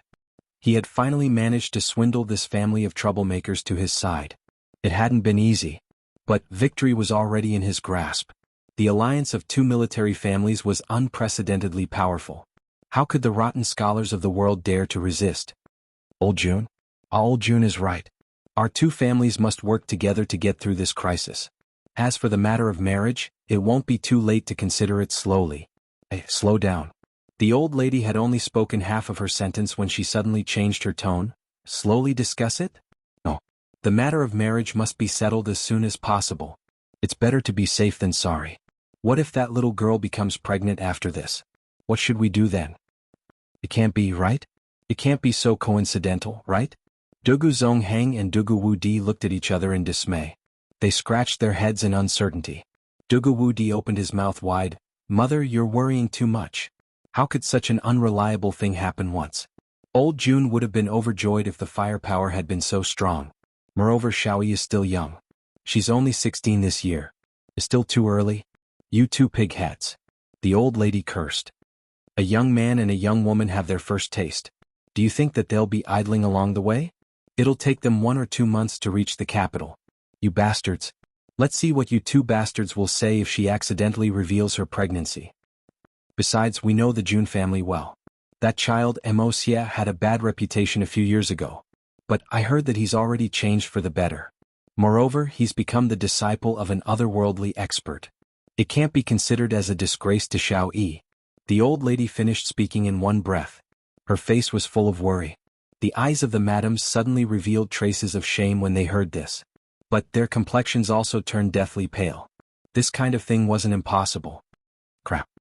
Dugu Wu Di and Dugu Zongheng exclaimed in unison. They were dumbstruck. The more Jun Zhantian listened, the more pleased he became. His eyebrows were full of smiles.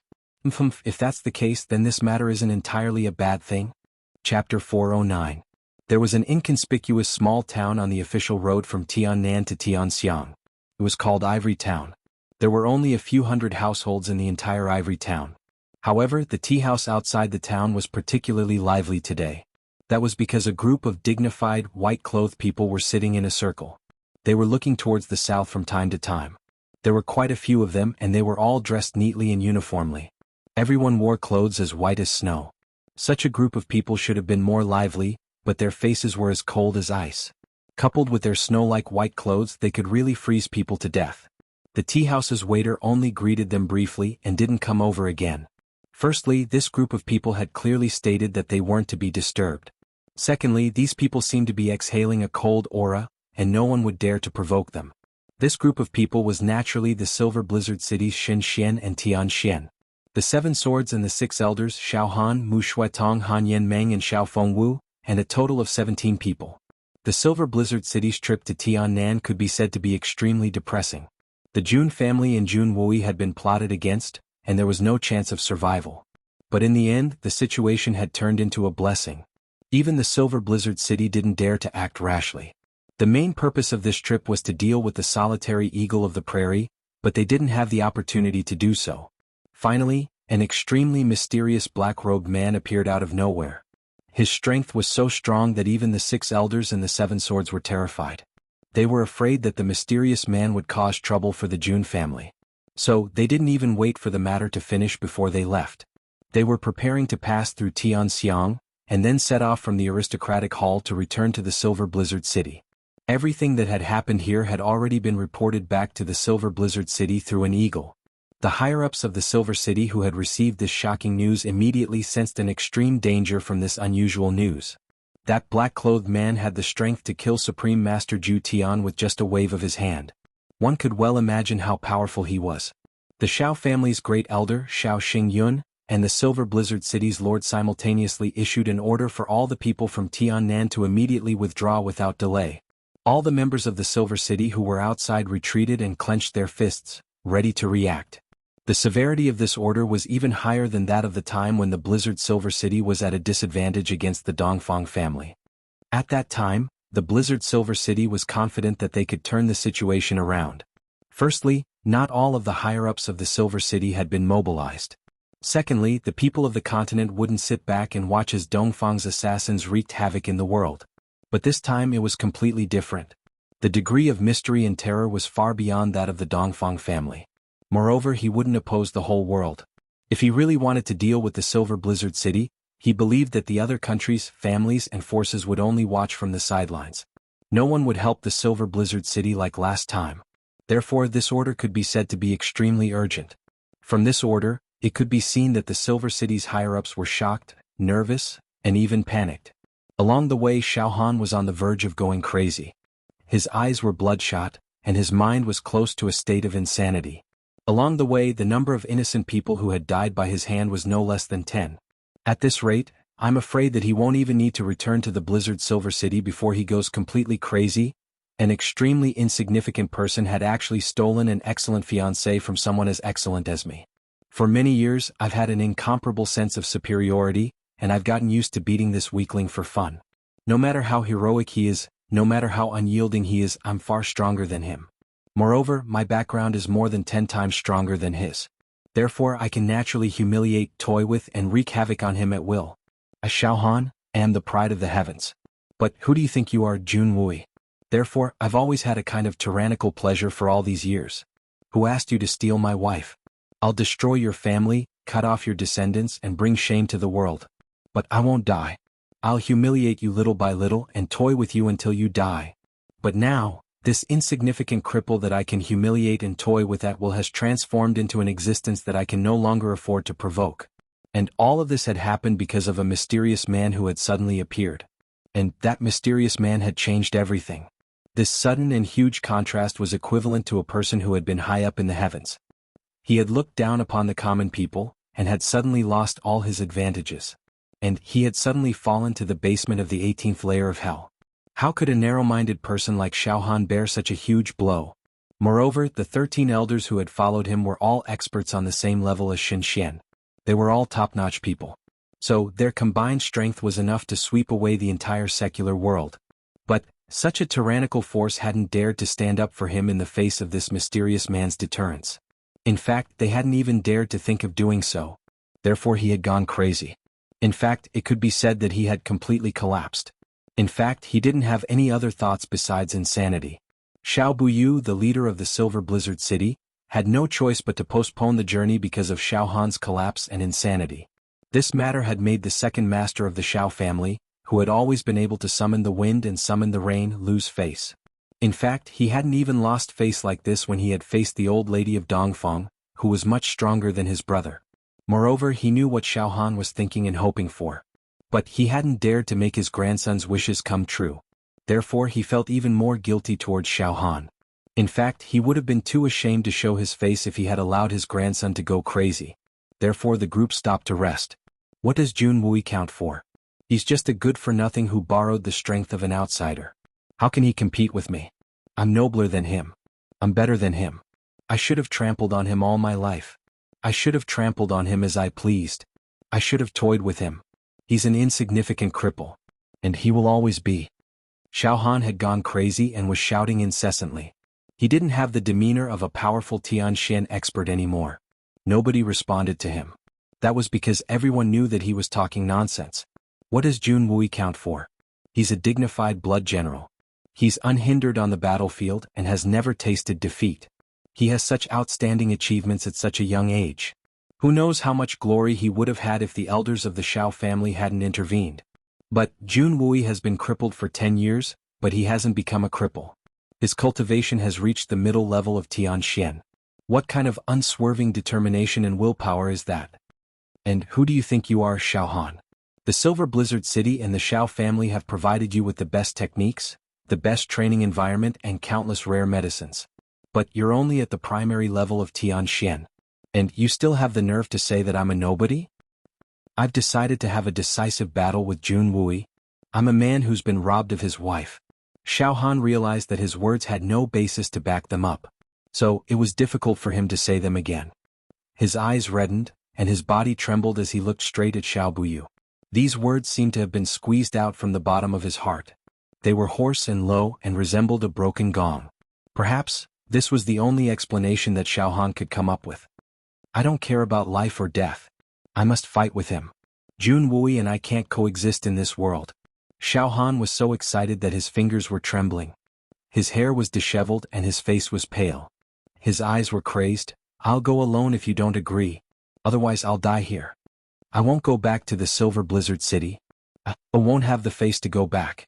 Xiao Han's complexion was exceptionally miserable at this moment. He was extremely ashamed and resentful. Even Han Yenmeng, who didn't have a good impression of him, had a look of pity in her eyes. He's a man who's been robbed of his fiancée, even though his fiancée doesn't have any feelings for him. But it's one thing for both parties to renounce the engagement. But it's another thing for someone to snatch his love away. Xiao Buyu's gaze was deep as he looked at the other elders. Then everyone slowly nodded. Xiao Han's decision was irrevocable. Everyone had been in the world of martial arts. And they were all men. So how could they not understand? Xiao Han didn't dare to eradicate the Jun family. But he was the victim. So he had to fight with the man who'd stolen his wife. So there was nothing wrong with that. The words "wife robbed" had always been Xiao Han's biggest taboo. No one in the Silver Blizzard City, not even the elders of the Xiao family, had ever dared to mention it. but he'd said it now. So it was clear to see how sullen he was. Xiao Han would have died of sullenness if he didn't fulfill his request. Or he would have sunk into madness. Therefore, the 17 men from the Silver Blizzard City arrived on the path that Jun Wui's army would pass through. They would challenge him once the army arrived. They believed that Jun Wui wouldn't refuse a duel between two men even if he was in a disadvantageous position and couldn't move freely. So they let Xiao Han humiliate him to vent his pent-up anger. In fact, it would be fine as long as he didn't take his life. Their strength wasn't ordinary. So they moved very quickly. They had been waiting for 4 days now. But Jun Wui's army still hadn't arrived. However, the most unfortunate thing was that they didn't meet Jun Wui. Instead, they met someone else. The sun was setting. Another day was about to pass. The people from the Silver Blizzard City were getting ready for dinner. This small tea house had been transformed into a restaurant ever since they'd arrived. The Silver Blizzard City's leaders looked cold and indifferent. But they were rich and overbearing. The money they'd given to the owner of the tea house was enough to cover his annual income. Therefore, the owner of the tea house wasn't disgusted. On the contrary, he was very happy. In fact, he was thankful that the god of wealth had descended upon him. Moreover, the people from the Silver Blizzard City had instructed him not to be disturbed. So the owner of the tea house was even happier. Just then, the sound of hooves could be heard coming from the direction of Tiannan. Then 2 horses galloped over at a moderate pace. 2 women. The following words were free of charge. The book comments section is in a mess. I've also taken a look. I'm somewhat speechless about the rumor of manipulating the votes. I was once a reader. I understand what you're feeling. Because I've experienced it too. I understand, but that doesn't mean that I accept it. Let me say this. If it were a normal month, it might be disturbing. But this is September. It'll be October 1st in a dozen days. According to Qidian's tradition, there'll be a doubling of the monthly votes on October 1st every year. And this doubling will start on the last 2 days of September. For example, this year's doubling of the monthly votes on May 1st will start on April 29th. Everyone knows about this. Now, I'm spending a lot of money to manipulate the votes. So, I'll become a joke when I'm defeated by 2 votes on the last 2 days? I just want to ask one thing. Am I really that stupid? So, who's the stupid one? My brothers and sisters are accumulating votes one by one. Many small grains of sand are piled up into a tower. This is the result of our joint efforts. I'm not trying to explain to you that I'm manipulating the votes. The truth is right there. There's no need to explain. I'm just feeling wronged for my brothers and sisters' kind intentions. My friendship with my brothers can't be buried. I'll remember it deeply.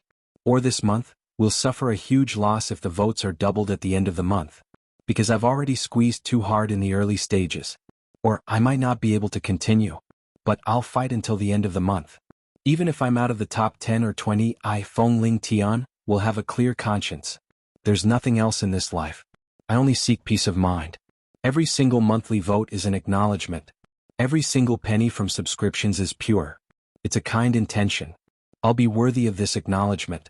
I'll be worthy of this kind intention. As for the rest, I don't care. Chapter 410.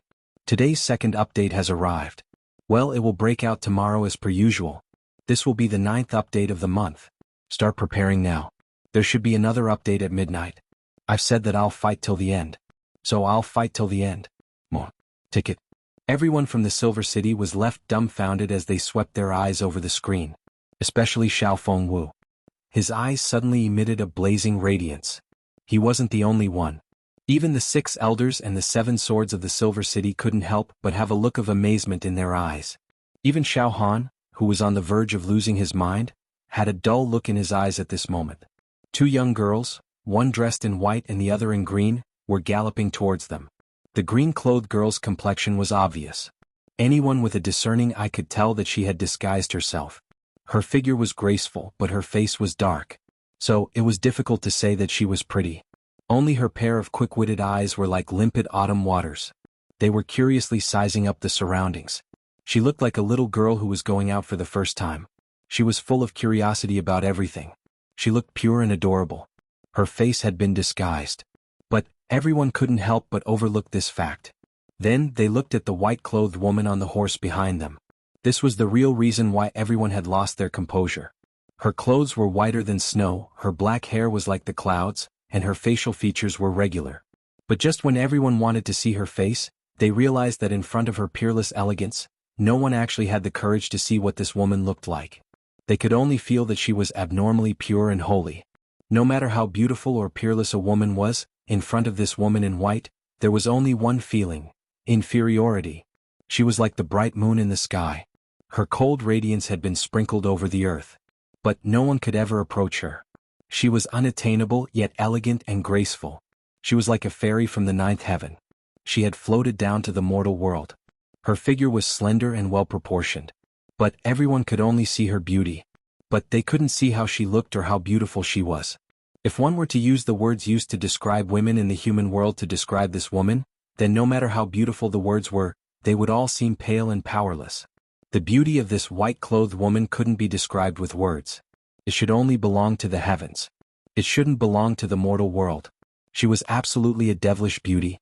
What was the point of saying that she was devastatingly beautiful? So what if she was devastatingly beautiful? If for this woman, not to mention a country or a city, even the entire Shenzhen continent would collapse. Everyone had this kind of thought. Her body seemed to be naturally shrouded in a layer of mysterious veil, like a peony in a smokescreen.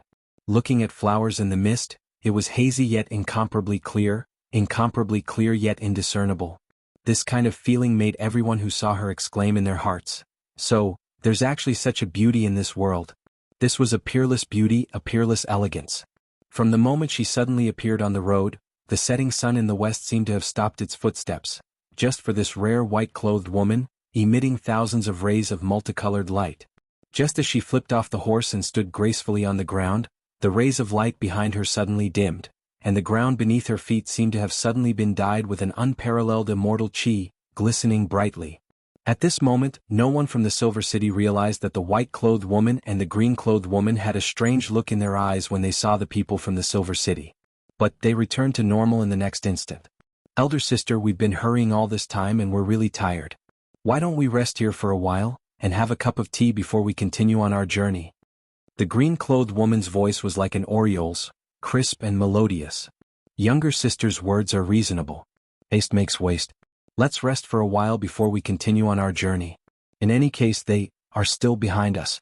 The white-clothed woman seemed to smile, and the people from the Silver City suddenly felt as if 100 flowers were blooming in front of them. No, even if 100 flowers were really blooming, it wouldn't be able to resist the beauty of this smile. It's just that, there are already so many people here. I don't know if the owner can add 2 more seats. Moreover, this is the countryside. How can we get good tea leaves? The white-clothed woman frowned slightly as if she was somewhat worried.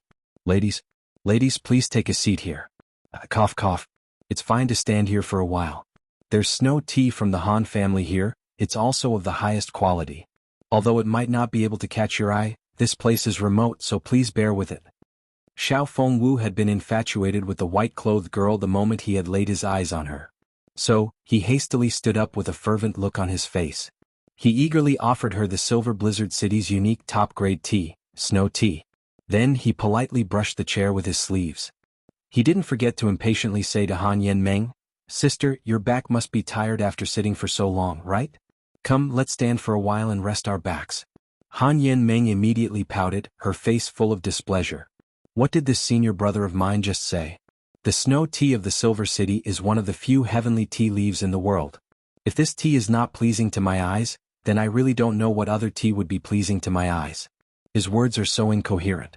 Where is the demeanor of an outstanding youth of the Silver City? How could I be in the same generation as such a person? In fact, Xiao Fengwu should have called her martial aunt, if they were to strictly judge seniority.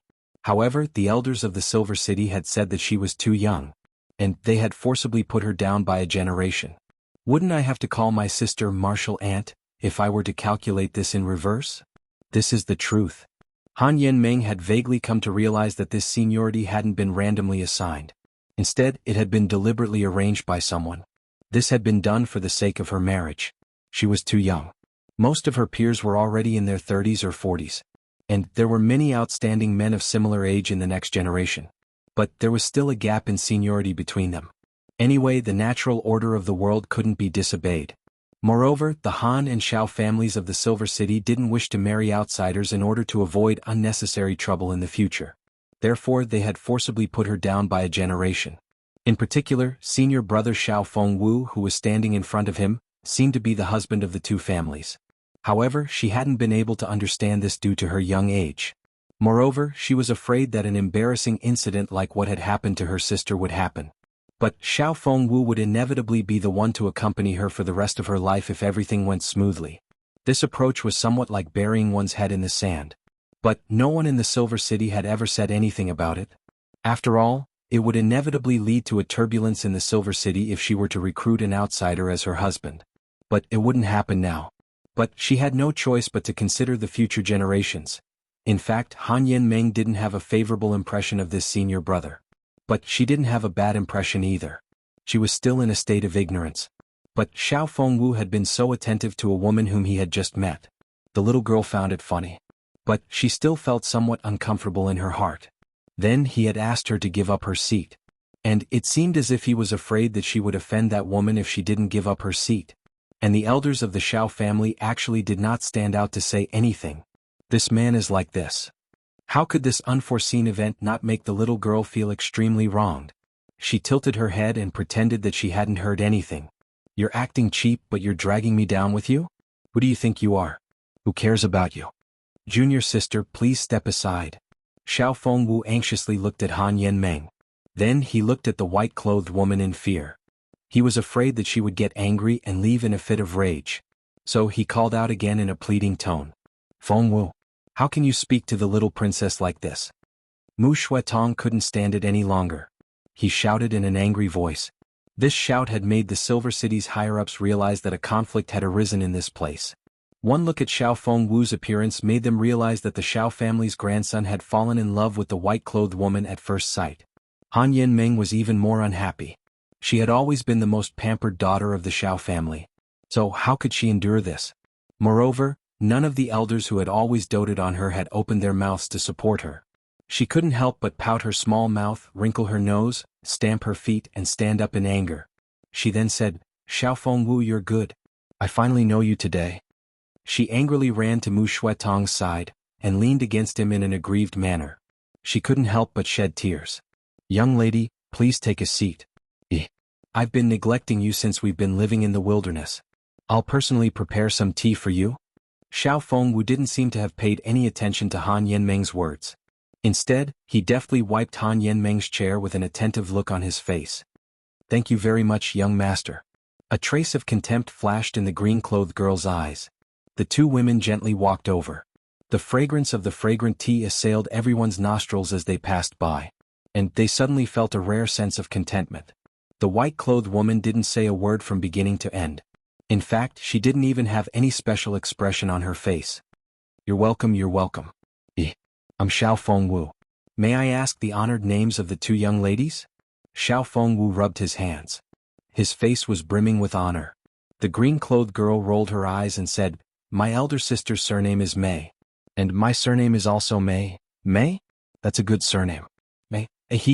Plum blossoms, orchid blossoms and bamboo blossoms in the bitter cold of winter. The plum blossoms are noble and unblemished. They're the best in the cold, the most virtuous and the most virtuous. Young lady is fresh and refined. You're like a celestial being. You're really. Xiao Fengwu's face was full of admiration. But he stammered really, for a long time. So he didn't know what to say. Mei? The 7 swords and the 6 elders of the Silver Blizzard City trembled as they heard this name. This surname wasn't a big deal. But they had just returned from the Southern Heaven region. And they had just witnessed the earth-shattering strength of the venerable Mei of the Tianfa forest. So they had a lingering fear of the surname Mei. May I ask the young lady where you've come from? I've traveled the world for decades. And I've met many people. But I've rarely seen such an outstanding talent like the young lady. Perhaps the young lady is the descendant of an old friend of mine. Xiao Buyu stroked his beard as he chuckled. We sisters are from Tianxiang. Our families are businessmen. The white-clothed girl still didn't speak. She only looked down at her snow tea. She remained motionless. So the green-clothed girl continued to speak. 2 single women are traveling the world alone. It seems that these 2 young ladies have extraordinary skills. Xiao Buyu became more and more suspicious the more he looked at them. These 2 women didn't seem to have any Xian cultivation on their bodies no matter how he looked at them. But he was only one step away from becoming a great master. So he couldn't help but feel his heart tighten. Chapter 411. The 9th outbreak of this month. The first one has arrived. I can't stand it anymore. I'm exhausted. I'm going to sleep. The third one will arrive in the evening. We don't travel alone in the world. We have guards. Hee hee, but they don't usually appear in front of people. The green-clothed girl seemed to have blurted out this sentence. She covered her mouth before she could finish speaking. Her round eyes seemed to have turned in panic. She let out a hollow laugh. It seemed that she was terrified. Xiao Buyu's heart calmed down. It seemed that his previous feeling had been an illusion. He had been overly apprehensive lately. Moreover, these two women didn't have the slightest Shen Qi fluctuation. So, it seemed that these two women weren't important people. So, it didn't matter as long as they weren't from the southern heaven city. He had been scared a moment ago. After all, this white-clothed girl had some sort of relationship with Venerable Mei. That would have been a disaster for him. But it seemed that this wasn't the case now. That's easy to handle since it's not the case. Feng Wu has a very good impression of this girl. I've never heard of any family in the secular world that could resist the temptation of the Silver Blizzard City. It's normal for a man to have 3 or 4 wives. So, it wouldn't be a big deal even if Feng Wu were to marry one more. It would be fine as long as the little princess is the legal wife. Xiao Buyu gave Xiao Han a meaningful look as he thought of this. Xiao Han still looked somewhat deranged. His mind had calmed down and he was waiting to fight with Jun Wui. However, he still hadn't recovered from the exhaustion of the last few days. Xiao Han should be able to act like a madman in this state. Then I'll be able to turn things around in case it doesn't work. No matter what, Xiao Fengwu was still his own great-grandson. This girl is outstanding. She's an outstanding beauty. So, it doesn't matter even if her family background is a little inferior. So it's not a big deal. His judgment was very accurate. This white-clothed woman had absolutely no relationship with the Venerable Mei in his heart. This was absolutely true. However, he had never thought that. Fengwu, have you taken a fancy to this white-clothed girl? Xiao Han understood tacitly and raised his head to look at his nephew. He deliberately acted as if he was about to go crazy again. Xiao Fengwu was at a loss. He stealthily glanced at the white-clothed woman and stammered, Uncle? Uncle. I'm only asking you, am I right or not?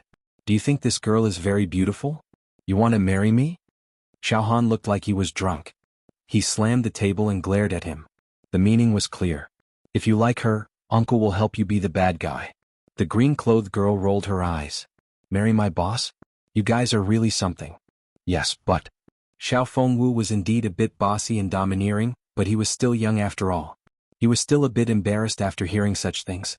His face was still lacking in training. That's enough. Uncle, I will help you. Xiao Han turned to the woman in white and said in a condescending tone, Dare I ask this young lady, have you ever heard of my Silver Blizzard City? If the heavens wanted to destroy someone, they would first make him crazy. But what if that person was pretending to be crazy? If the heavens wanted to destroy someone, then they could do it. But what if that person was pretending to be crazy? Mu Shuetong's gaze was fixed on the white-clothed woman while Xiao Han was acting like a madman and saying these words. The so-called love of beauty was something that everyone had. Mu Shuetong didn't have any improper thoughts because of this, but he still wanted to protect her. He didn't want such a beautiful woman to be defiled by the Xiao family's uncle and nephew. However, he couldn't stand up for that girl. Moreover, any discerning person could see that Xiao Buyu was the mastermind behind all of this. So, what would be the point of standing up for her if she stood up for him? However, he found it strange that he couldn't see the woman's face clearly even with his cultivation at such a short distance. However, this woman gave off a very realistic feeling. She wasn't wearing any disguise, nor was she wearing a veil.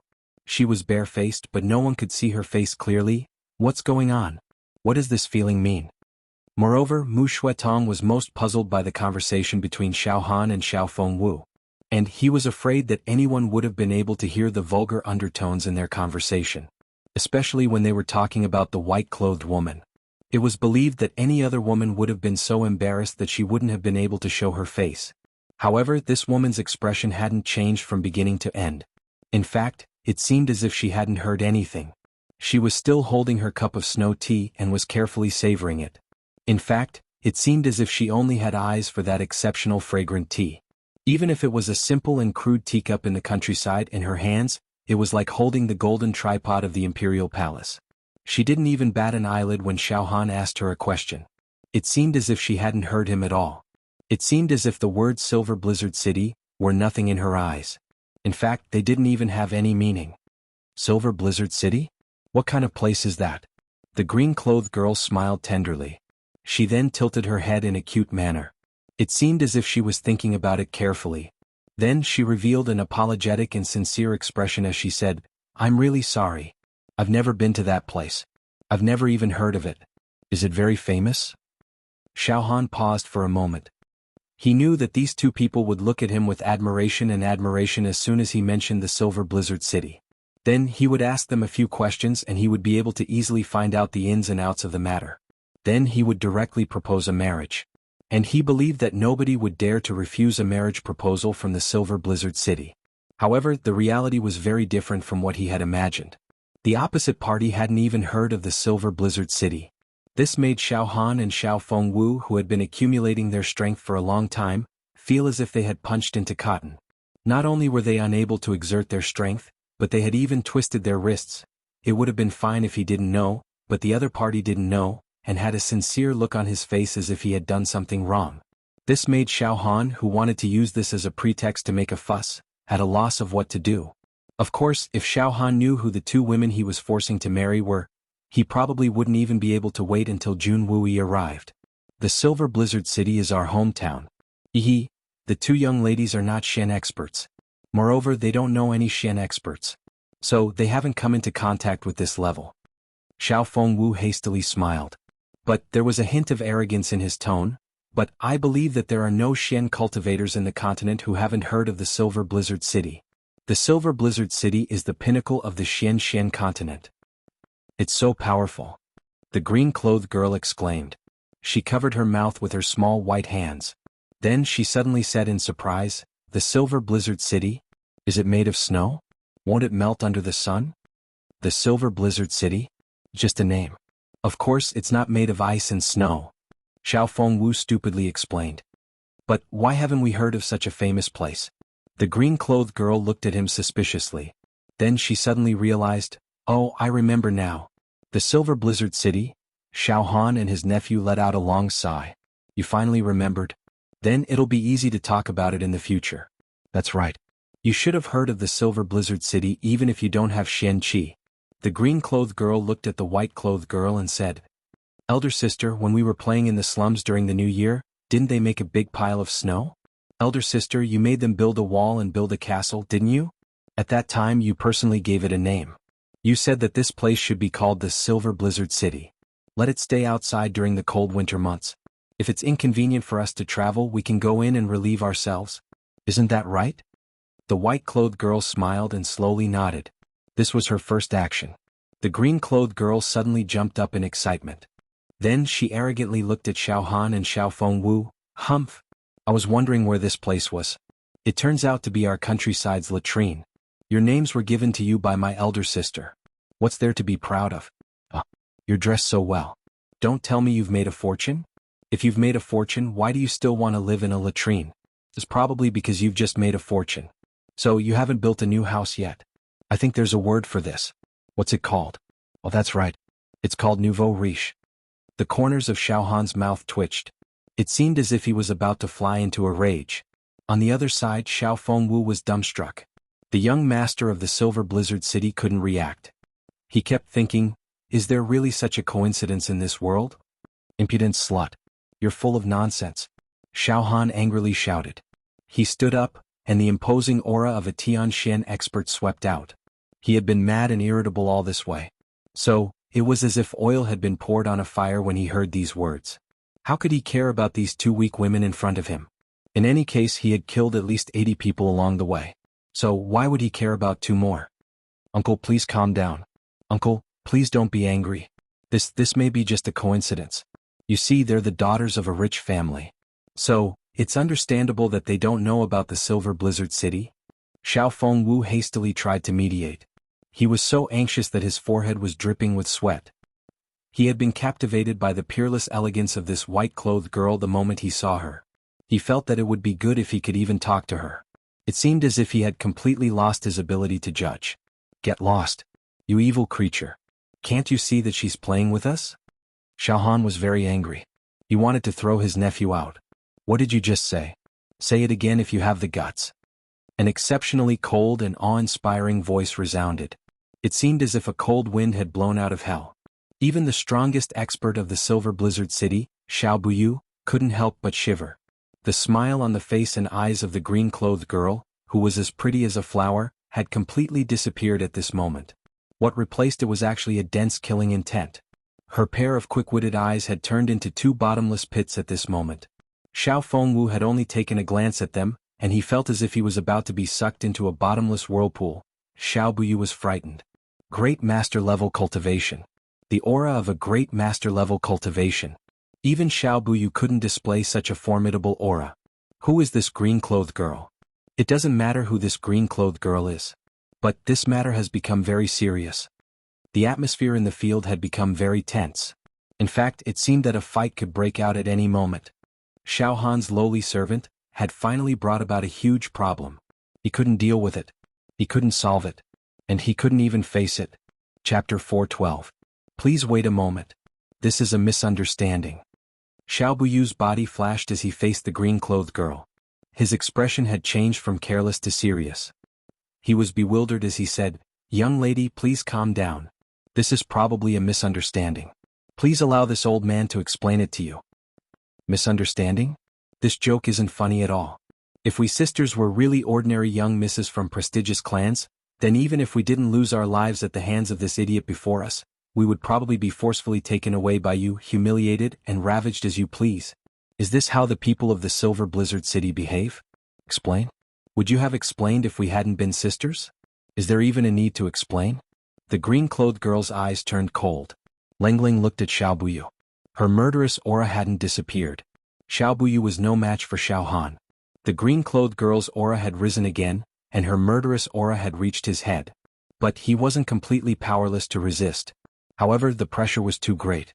In fact, he felt overwhelmed. However, the ignorant are fearless. Xiao Han had felt the girl's frightening aura. However, he had Xiao Buyu to back him up. So, he hadn't realized the danger in front of him. How could he have known that Xiao Buyu was also in a difficult situation at this moment? Xiao Buyu was like a great wall to him. Xiao Buyu was doing his utmost to resist the surging and frightening murderous aura. But he suddenly broke into a cold sweat. He felt as if he had been targeted by an incomparably venomous viper. Moreover, this viper was far superior to him in terms of speed, agility and strength. Xiao Buyu's entire body felt ice-cold at this moment. A chill ran down his spine from the top of his skull all the way to the chrysanthemum behind him. That was because he had finally figured out who this green-clothed girl was. He would have been the closest person to the great master level if he hadn't figured it out. Feng Wu and Han are young and inexperienced. They were just speaking thoughtlessly. They didn't mean any harm. I ask that you don't take offense. I'll make them apologize to you. Xiao Buyu wanted to slap his own mouth. He was so regretful that his intestines had turned green. Had he really gone senile? The familiar aura, the familiar clothes, and the cold and evil gaze. Other than the face, wasn't this the Snake King of the Tianfa forest? However, since the other party was unwilling to reveal his true identity, it meant that he was intentionally concealing his tracks. If he were to rashly reveal his identity, he would truly be asking for trouble. That would truly be a huge offense. As for the girl in white, she was Snake King's elder sister, a girl with the surname Mei. Good heavens. Let me die.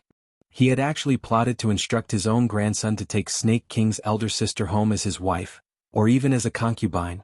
This was simply a brain cramp, water in his head. Even if he was a real retard, he couldn't be this retarded. If this were to spread out, wouldn't it be a huge joke? The Snake King's respect for her indicated that this Snake King's elder sister was a little weaker than Venerable Mei. But she couldn't be much weaker. After all, beasts respect the strong.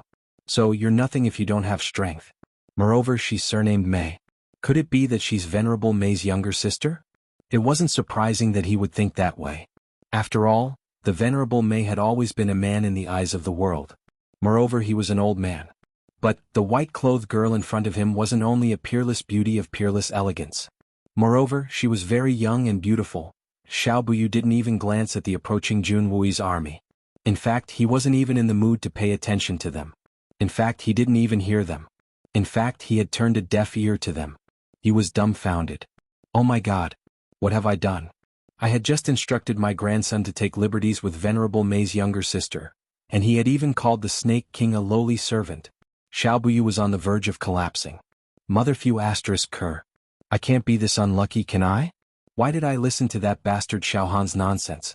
Isn't it the same as courting death to go along with him? Xiao Buyu couldn't help but fiercely glare at Xiao Han as he thought of this. Mother Fu asterisk cur. Why would we have stopped if you hadn't gone crazy? Why would we have run into these two fiends if we hadn't stopped? Why would we have molested them if we hadn't run into them? And why would the Snake King fly into a rage if you hadn't called him a lowly servant? Our Xiao family has already determined that this mysterious expert is our enemy, so we can't even compare to him. Venerable Mei doesn't even need to personally deal with the Xian beasts of Tian Fa. In fact, the Silver Blizzard City will become the next Shuehan Manor. So there's no room for discussion. You're a jinx. You're a troublemaker. You've made the Jun family an enemy. And you've provoked that super expert because of you. And you've provoked the Xian beasts of Tian Fa. The Silver Blizzard City. You have the guts to take liberties with my elder sister. And you even scolded me. You're very bold. You're worthy of being called a disciple of a famous family. The Qian Sun Serpent Queen's cold gaze swept over the 17 people in front of her. Then Lengling said, "This matter isn't over. I'll go to the Silver Blizzard City later. I'll look for that old bastard Han Feng Shui, and ask him for an explanation. Is this how he teaches his subordinates?" The Snake King's voice was clearly audible amidst the muffled sounds of the approaching army's hooves. However, only Xiao Buyu could hear it. The other people from the Silver Blizzard City still didn't know that they had provoked a huge problem. However, everyone could see that Xiao Buyu was acting very submissive. In fact, he was acting very cautiously and apologetically. It could be assumed that these two women weren't ordinary people. Xiao Fengwu's eyes lit up. Wouldn't my status in the Silver Blizzard City soar if this white-clothed woman turns out to be a member of a hidden family if I marry her? I'm afraid that my plan of holding two beauties on my left and right will come to nothing if she's a descendant of a hidden family. But giving up the little princess won't be a problem if it's worth it. In fact, I can even consider marrying into the Silver Blizzard City. After all, it's better to have such a beautiful woman as my companion than the unruly little princess. It had to be said that a person's thoughts were endless. Xiao Fengwu was still thinking about this issue at such a time. In fact, he was wishfully dreaming of holding two beauties on his right and left.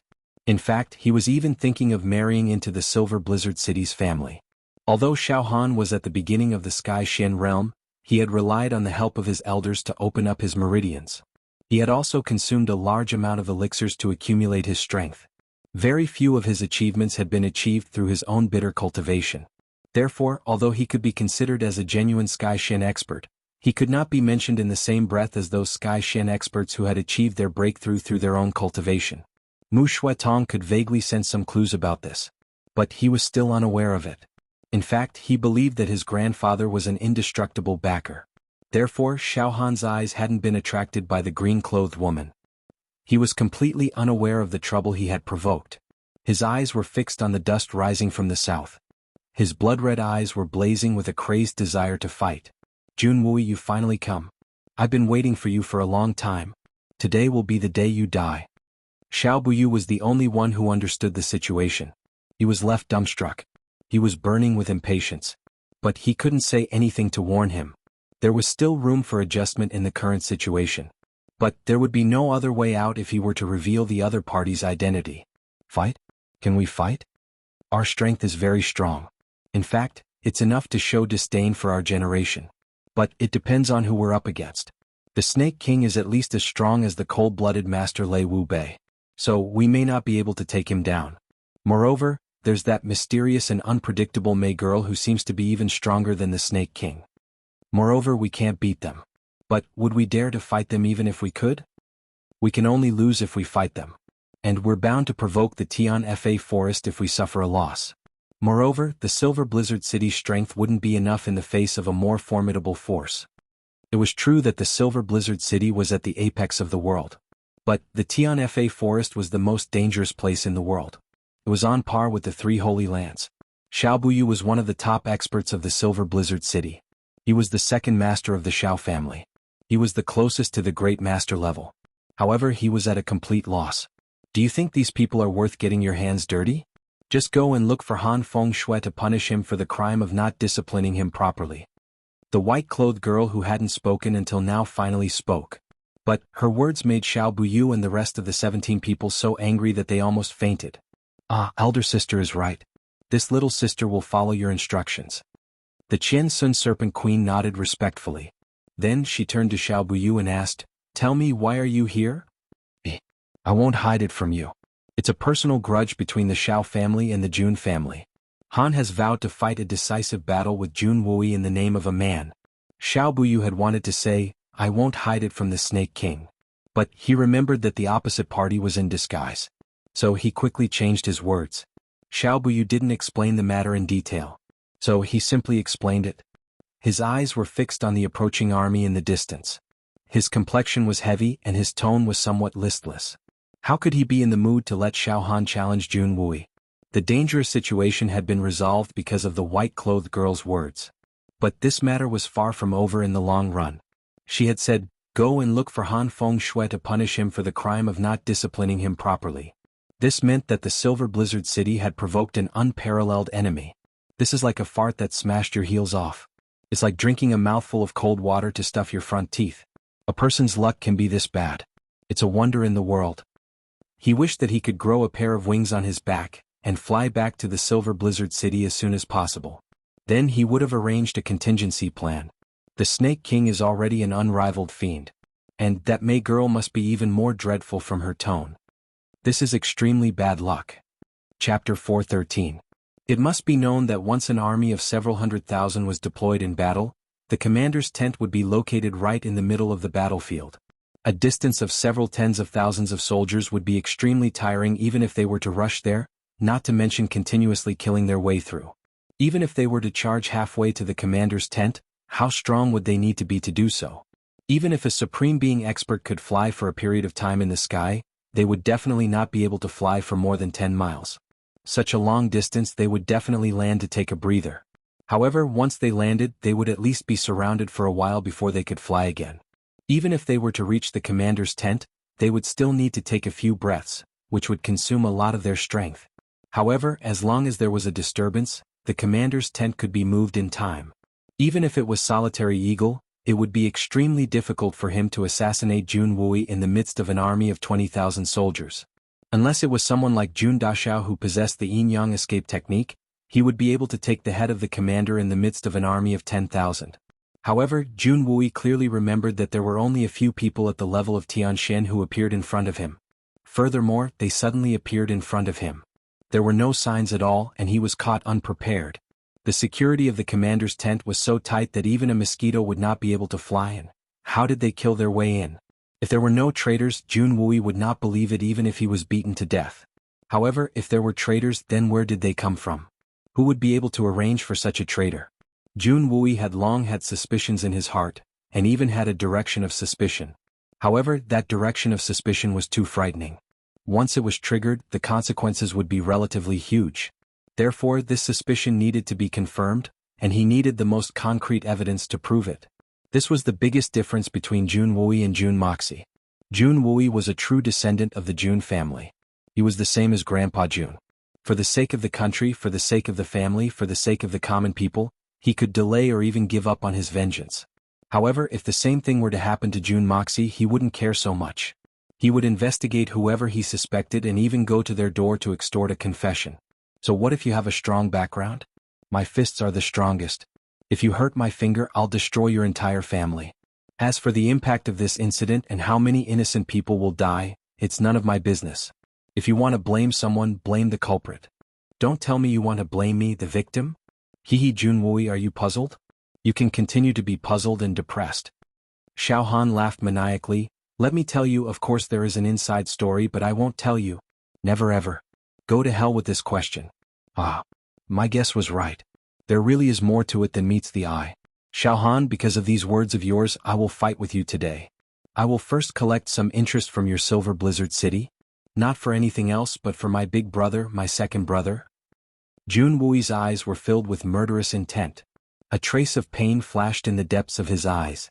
His heart ached. Big brother. Second brother, forgive third brother. Today I can wash away the shame of my two brothers. Jun Wui's eyes sharpened like an arrow. He stretched out his hand and said, sword. Jun Moxie was already prepared. With a flick of his wrist, A long green sword appeared in his hand. He handed it over to Jianghu. Jianghu stretched out his hand to catch it.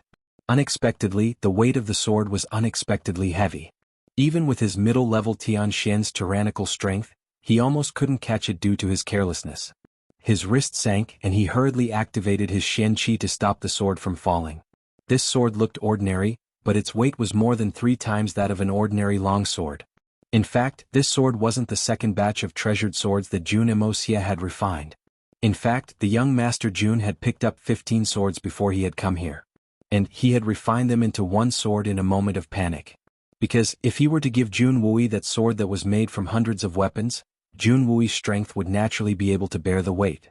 However, because those swords were almost 10 times heavier than an ordinary sword, even if he could bear it, it would be difficult for him to wield it freely. The third master would need some time to get used to it before he could use it against an enemy. So, it would only produce the opposite effect if he were to give it to him now. Therefore, Jun Moxie had rushed to get this sword as fast as he could. It was only 3 times the weight. But Jianghu's strength was enough to handle it in an instant. In terms of quality, this hastily refined sword couldn't be compared to Jun Wuxia's previous swords. But, it was still a divine weapon if one were to compare it to an ordinary weapon. Jianghu looked at Jun Moxie in astonishment. Jun Moxie smiled. But he didn't say anything. Jianghu casually brandished the sword. Suddenly, a green light flashed in the darkening sky. It looked like a bolt of green lightning and drew a moving line of color. Good sword. It's a very good sword. Jianghu blurted out. Xiao Buyu and the others also had dignified expressions on their faces. This sword was clearly a divine weapon. Elder sister, I'm afraid that there's something strange about this sword. The sword's light and the cloud pattern are reflecting each other. I'm afraid that its quality isn't far from Lei Wu Bei's saber. The green-clothed snake king moved closer to the white-clothed girl's ear and whispered. But the white-clothed girl didn't respond after she spoke. It seemed as if she hadn't heard her. She couldn't help but feel strange. She had thought that the white-clothed girl was attracted by the sword. But she looked up, and realized that her elder sister's beautiful eyes were fixedly staring in a certain direction. She wasn't even blinking. The Qian Sun Serpent Queen followed her gaze, and saw a tall and handsome young man standing there. He had a tall stature and his eyes were sparkling. He was standing in front of thousands of soldiers and horses, but he still looked very lonely. It seemed as if he was the only person in the world. The Qian Sun Serpent Queen felt a kind of heartfelt loneliness and bitterness as she looked at him. It seemed as if she could feel the ancient loneliness in that young man's heart. And she couldn't help but feel a pang of pain in her heart. It's Jun Moxie. The Snake King still remembered this young man. But what puzzled her from the bottom of her heart was why her elder sister would keep staring at him. That young man can be said to be a genius among geniuses from a human's point of view. He already has an extraordinary cultivation at such a young age. But he still hasn't entered the eyes of the beast kings of Tianfa. The Qian Sun Serpent Queen was puzzled. So she turned her head to look again. She saw that her elder sister's hand was still holding the teacup. But her knuckles had already turned white. And the look in her eyes was fluctuating. Why? The Snake King's eyesight allowed him to see that the teacup in her elder sister's hand was still intact. In fact, it could even hold a full cup of tea. However, the teacup itself had already turned into a pile of dust. In fact, her elder sister had used a supreme mysterious technique to maintain its shape. Her true form would be revealed once her Xian Qi was withdrawn, and she would turn into a pile of flying ash. Elder sister wouldn't have been this angry even if she had met her mortal enemy in the past. And she wouldn't have behaved so abnormally either. So, why is she acting like this today? Unfortunately, time didn't allow the Snake King to think further.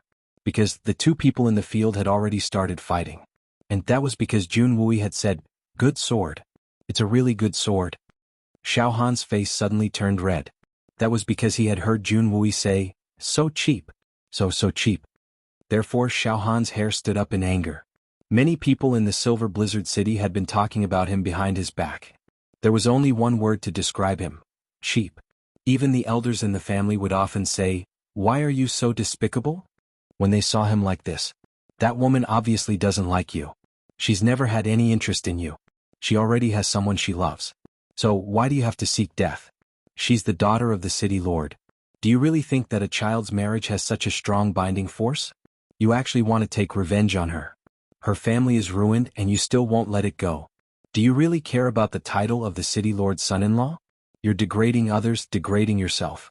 If that's not cheap, then what is? Xiaohan, why are you so cheap? Why are you so cheap? I'm cheap? I'm fucking cheap. Xiaohan's eyes turned red as he rushed forward. His sword flashed with a bright light. Jun Wuyi had just pushed his wheelchair out of the army's formation, and hadn't even stabilized his footing when he had attacked. This kind of behavior, this kind of character, if it's not cheap, then what is it? It's really hard to find a more suitable adjective. Jun Wuyi understood this man's character too well. He was already prepared for this. He quickly raised his sword. Dang! The two swords collided.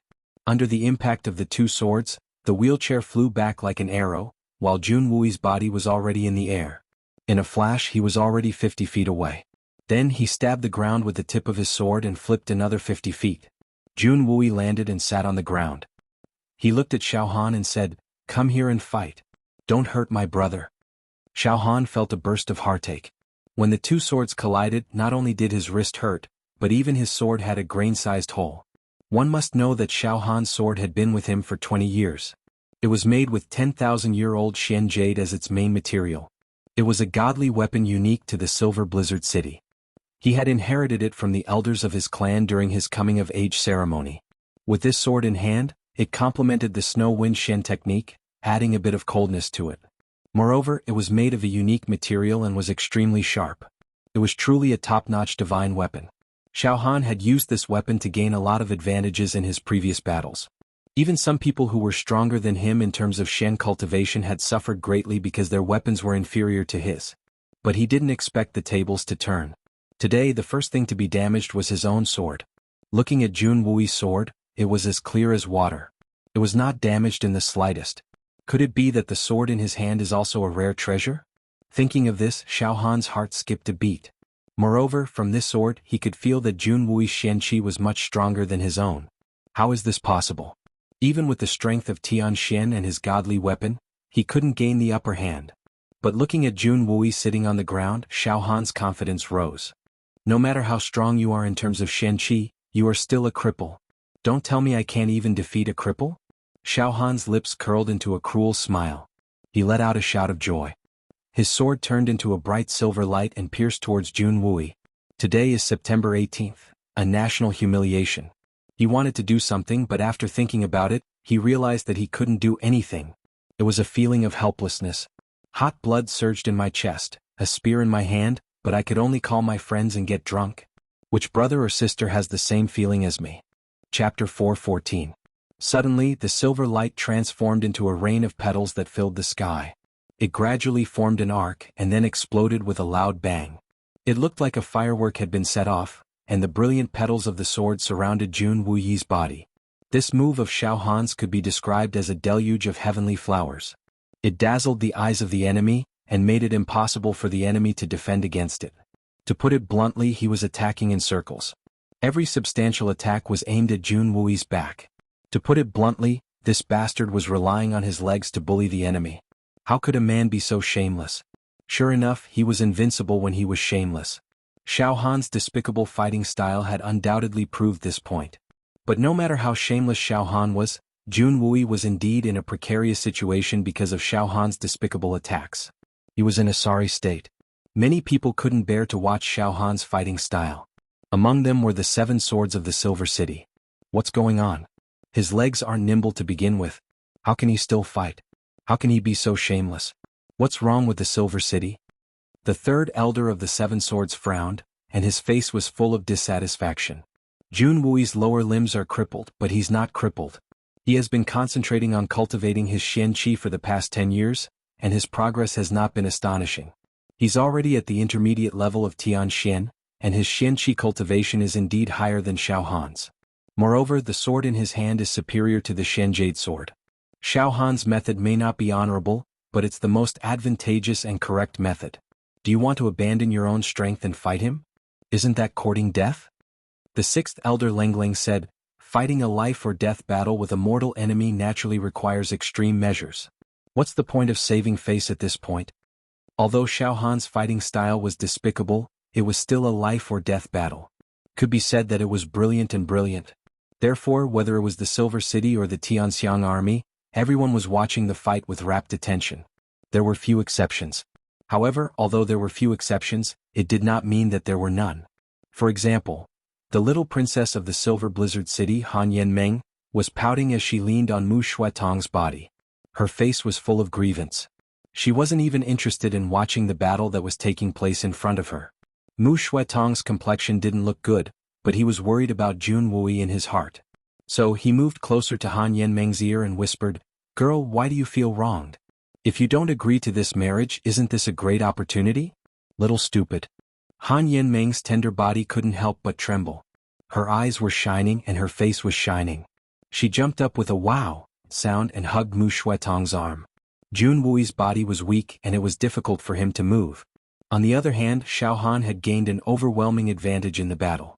In fact, the third master of the Silver Blizzard City would have killed Jun Wui a long time ago if it weren't for the fact that he was afraid of the third master's divine weapon. But the dust would have settled once the advantage was turned into a victory. The people of the Silver Blizzard City were looking at Xiao Han, who had gained the upper hand in the battle. Their expressions were strange and complicated. They couldn't tell whether they were excited or disappointed, whether they were happy or sad. The white-clothed girl finally moved her eyes away from Jun Moxie's body and looked at the battle. One glance. Only one glance. She sighed and said, "The Silver Blizzard City's Xiao clan is finished." The Qian Sun Serpent Queen frowned and asked, "I also feel that there's something strange about this battle. But I can't tell what's so strange about it. Jun Wui's strength is undoubtedly superior to that Xiao clan's, but his legs," the white-clothed girl replied in a low voice, "Jun Wui's legs should have been healed by now. His disability is nothing more than a disguise. From the beginning to the end, the disadvantage we're in has been deliberately created by him." To be honest, between the two of them, Jun Wui is superior in terms of Shenqi cultivation and weapons. But Jun Wui must have been disabled for many years. So he's relatively unfamiliar with martial arts. But the martial arts of the Silver Blizzard City are quite impressive.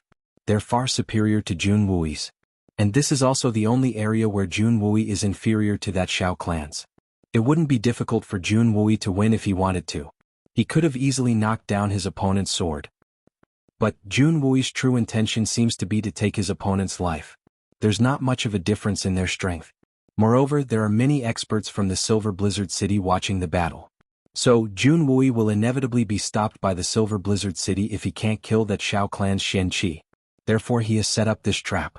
On the one hand, he wants to consume his opponent's Shenqi as much as possible. On the other hand, he wants to create an opportunity to kill his opponent in one blow. Once this opportunity is created, he won't allow that Xiao clan's Shenqi to survive. So that's how it is, the green-clothed girl, Snake King, suddenly realized. The whistling sound of the sword tearing through the air resounded. Xiao Han's long hair fluttered wildly in the wind. His face was full of cruel pleasure. Xiao Han's condition had been elevated to its peak after this period of warm-up. He had gathered all his strength into his sword. So he could use his killer move at any time. Cold wind and snow, emotionless sword. The temperature in the field seemed to have suddenly dropped. It seemed as if a bone-chilling wind had started to howl in the middle of winter. "Jun Wui, you're dead meat. So what if your Shenqi is higher than mine? You're a cripple. A cripple. You'll be a cripple even in death." "Ah!" Xiao Han laughed crazily. Hexagonal snowflakes suddenly appeared in the bone-chilling wind along with his laughter. They flickered with a silvery light and fluttered down in a dreamlike manner. The sky seemed to be filled with murderous sword-light snowflakes in a split second. They crazily poured down towards Jun Wui's body, who was sitting on the ground. Jun Wui was sitting on the ground. He couldn't avoid it. Xiao Buyu sighed. He was hesitant. Should I step forward and stop him? Or should I let nature take its course? Solitary Eagle and Jun Moxie were watching the fight from afar. Suddenly, a strange smile appeared on their faces. It was a mocking smile. It was a happy smile. However, no one had noticed it since their minds were focused on the two men fighting in the field. Xiao Han's heart was brimming with the joy of killing his great enemy. His long-cherished wish had finally been fulfilled today. "I finally used my blood to wash away my shame today. So what if you're loyal and unwavering, Yao? The person you love has already died by my sword. No one else can have you even if I can't have you."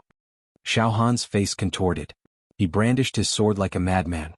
He attacked with all his strength and slashed at Jun Wui. Jun Wui didn't seem to have any other way.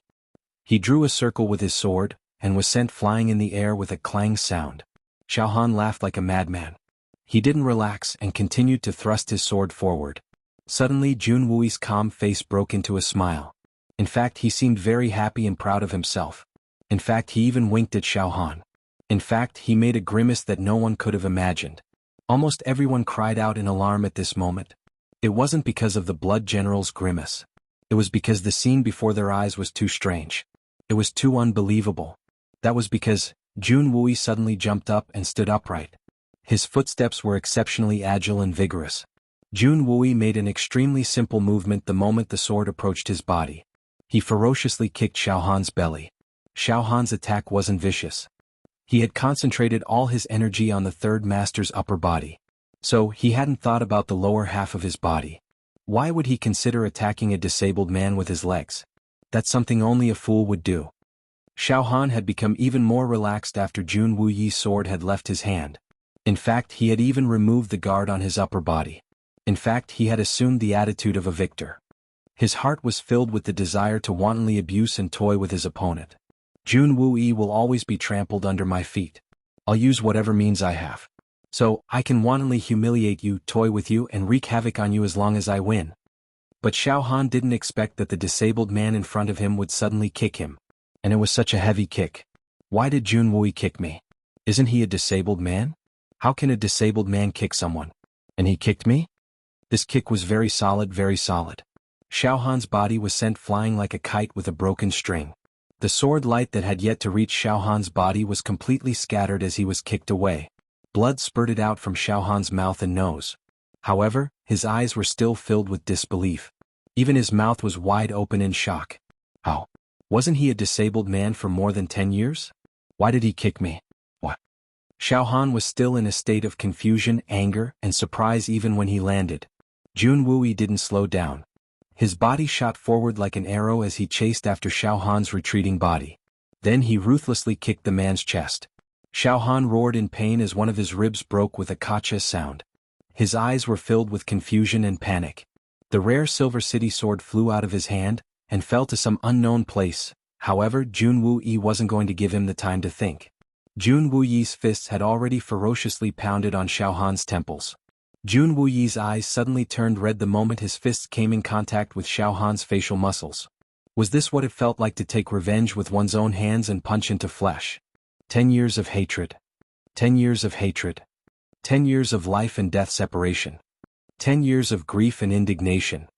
10 years of suffering and separation. 10 years of being crippled. Jun Wuyi screamed crazily. He punched and kicked wildly. Tears of regret flowed down his face. Big brother. Sister-in-law. I have taken revenge for you. Second brother. This little brother has wronged you. My two nephews, do you see this? Do you see this? Yao. My Yao. This lowly ruffian in front of me is the culprit. Jun Wuyi was shedding tears as he roared silently. Then he ferociously punched Xiao Han's dantian. A crackling sound was heard and a wisp of cold qi dispersed. It turned out that Xiao Han's dantian had been destroyed. Xiao Han's body flew out with a so sound. At this moment he seemed to not feel any pain in his body at all. His eyes, which were filled with fear and confusion, were still wide open in shock. In midair he only yelled out, "Impossible. This is impossible. How is this possible? This can't be real. It can't be real." Jun Wuyi didn't give him time to breathe. He closed in again. Chapter 4:15. Jun Wuyi was venting out all the grief and indignation that he had accumulated over the past 10 years. He punched out again and again. The sound of his punches was like the most beautiful music in the world to Jun Wuyi's ears. Just like how Xiao Han did not want to kill Jun Wuyi with his sword and wanted to torture him slowly, Jun Wuyi would never have punched Xiao Han's head off. Because that would have been too easy on him.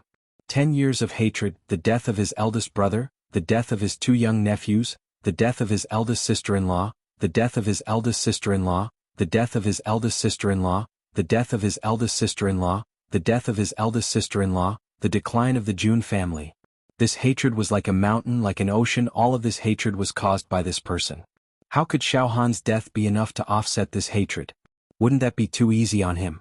Jun Wuyi had never hated anyone as much as he hated Xiao Han. Even if it was his enemy, even if it was those crazy human traffickers, evil tyrants, government officials, it was enough for Third Master to kill them with one sword. But for Xiaohan, Jun Wui felt that it was not enough, far from enough. If it was possible, Jun Wui did not want to kill him. Instead, he would slowly torture him for the rest of his life. Every day he would be tortured to the 18th level of hell. Even so, Third Master still felt that it was not enough. A long sword fell from the sky with a dazzling cold light.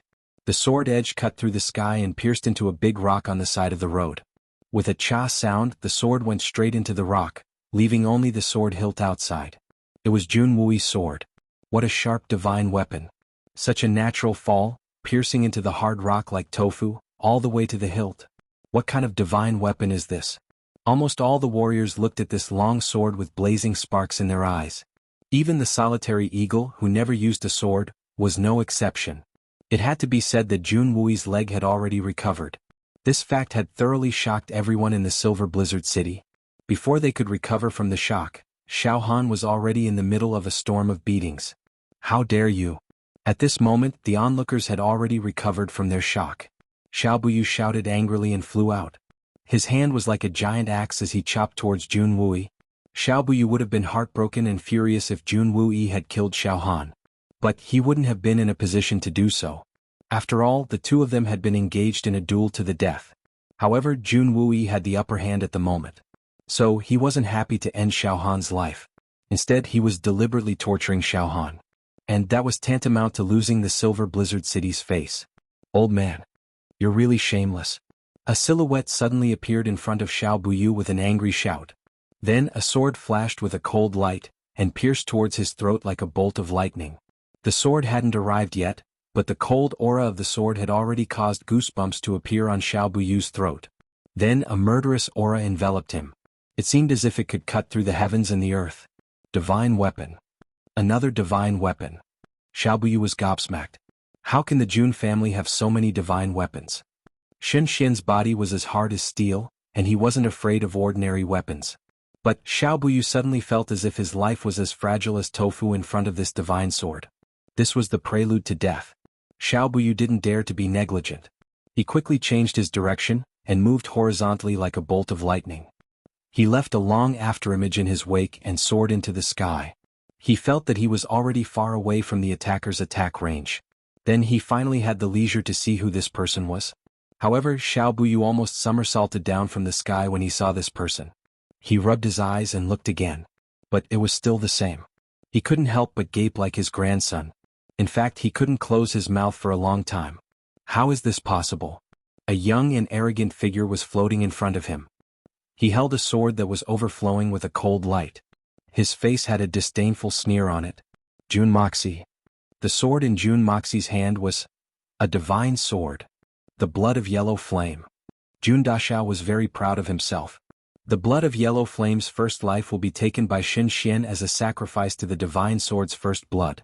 But the name of the blood of yellow flame won't be in vain. Xiao family's old man, do you still have any shame? This is a one-on-one fight between men. And you're actually getting involved? What kind of strong man are you, Shen Xian? Jun Moxie sneered. Your grandson said that it's a fight in the name of a man. Dare I ask the Silver Blizzard City's second master, what does it mean to fight in the name of a man in the Silver Blizzard City? Do you want to win or lose? Are you planning to gang up on me? Xiao Buyu's white beard fluttered in the wind as he coldly snorted. You've got a sharp tongue, boy. He spread his hands and a sharp cold wind rushed towards Jun Moxie. Xiao Buyu calmed down after his initial shock. Jun Moxie is a heaven-warping genius. But he's only 17 or 18 years old. How powerful can he be? So what if his sword is sharp? I'll beat this arrogant boy to the ground. Then this sword will be mine. The importance of that divine weapon had surpassed Xiaohan's life at this moment. Jun Moxie sneered. His body flickered in and out of existence. Then he pointed his sword to the east and struck to the west. He was facing the Silver Blizzard City's 4th level Shen Xian Xiao Buyu. The sword light scattered like a meteor shower. It was gorgeous and resplendent. Xiao Buyu had reached the 4th level of the Shen Xian realm. So, he was close to becoming a great master. But he still couldn't enter Jun Dashao's eyes. Dashao had the blood of yellow flame in his hand. So, his strength had doubled. Moreover, Dashao's strength couldn't be compared to that of Tian Xian's. Therefore, Dashao wasn't at a disadvantage even though he was fighting Xiao Buyu on his own. In fact, he was even taking the initiative. The curtain of night had finally descended upon the earth. An all-out battle was about to begin. On the other side, Solitary Eagle's figure was like an eagle soaring through the sky. He was flying at lightning speed, and was blocking the 7 swords of the Silver Blizzard City. The 7 swords of the Silver Blizzard City hadn't dared to disperse the might of a great master. Each of them was at the peak of Tianxian's strength. So they couldn't have been compared to Solitary Eagle. So they had only been able to contend with Solitary Eagle by relying on the combined strength of the 7 of them. If any one of them were to make a mistake, then the other 6 would probably lose their lives to the Solitary Falcon in less than a cup of tea's time. The battle had reached a stalemate for the time being. The other 5 elders were about to join in the battle when they suddenly felt an indescribable pressure on their bodies. It was as if an inexplicable murderous intention had locked onto them. This murderous intention was bitingly cold. It was vast and mighty. It seemed as if the entire world was brimming with an extremely terrifying murderous aura. However, the strangest thing was that no one knew where this murderous intention had come from. Who had released it? How had it locked onto them? The green-clothed girl was watching the show in high spirits. So, it obviously wasn't her. The white-clothed girl had her back to the 5 elders. She was still leisurely sipping her tea. So, it wasn't her either. So, who was it? Just who possessed such terrifying strength? But, no matter who it was, this person's strength had definitely surpassed that of an ordinary supreme martial artist. In fact, he had even reached the level of supreme martial artist Zhu Tian. The 5 elders were only at the ordinary level of Shen Xian. In the face of such a sharp and fierce aura, they were all dumbstruck. Every single one of them had mustered every ounce of strength in their bodies. They did their best to resist the onslaught of this murderous intention. For a moment they couldn't even move a finger, let alone help Xiao Han or the 7 swords. They didn't even dare to move. Because everyone had a clear feeling that it would be fine if they didn't make a move. But if they made a move, all 5 of them would die. If they didn't act rashly now, only Xiao Han would die. But if they acted rashly, all of them would be wiped out. This wasn't a threat. It was a fact. That enormous aura had clearly told them the truth of this matter. The green-clothed girl, Snake King, widened her eyes in shock. She was the only one who knew where this murderous intention was coming from. There were countless people in the world. But the Snake King had only seen one person who could control such an illusory aura with such ease. That person is my elder sister. What's going on? My elder sister obviously hates Jun Moxie. But why is she helping him now?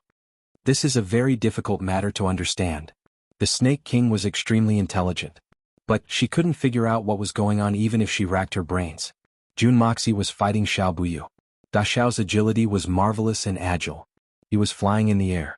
He was sometimes in front, sometimes behind, sometimes to the left and sometimes to the right. Xiao Buyu had a gloomy expression on his face. His palms whistled as he faced the attack. This was beyond everyone's expectations at this moment.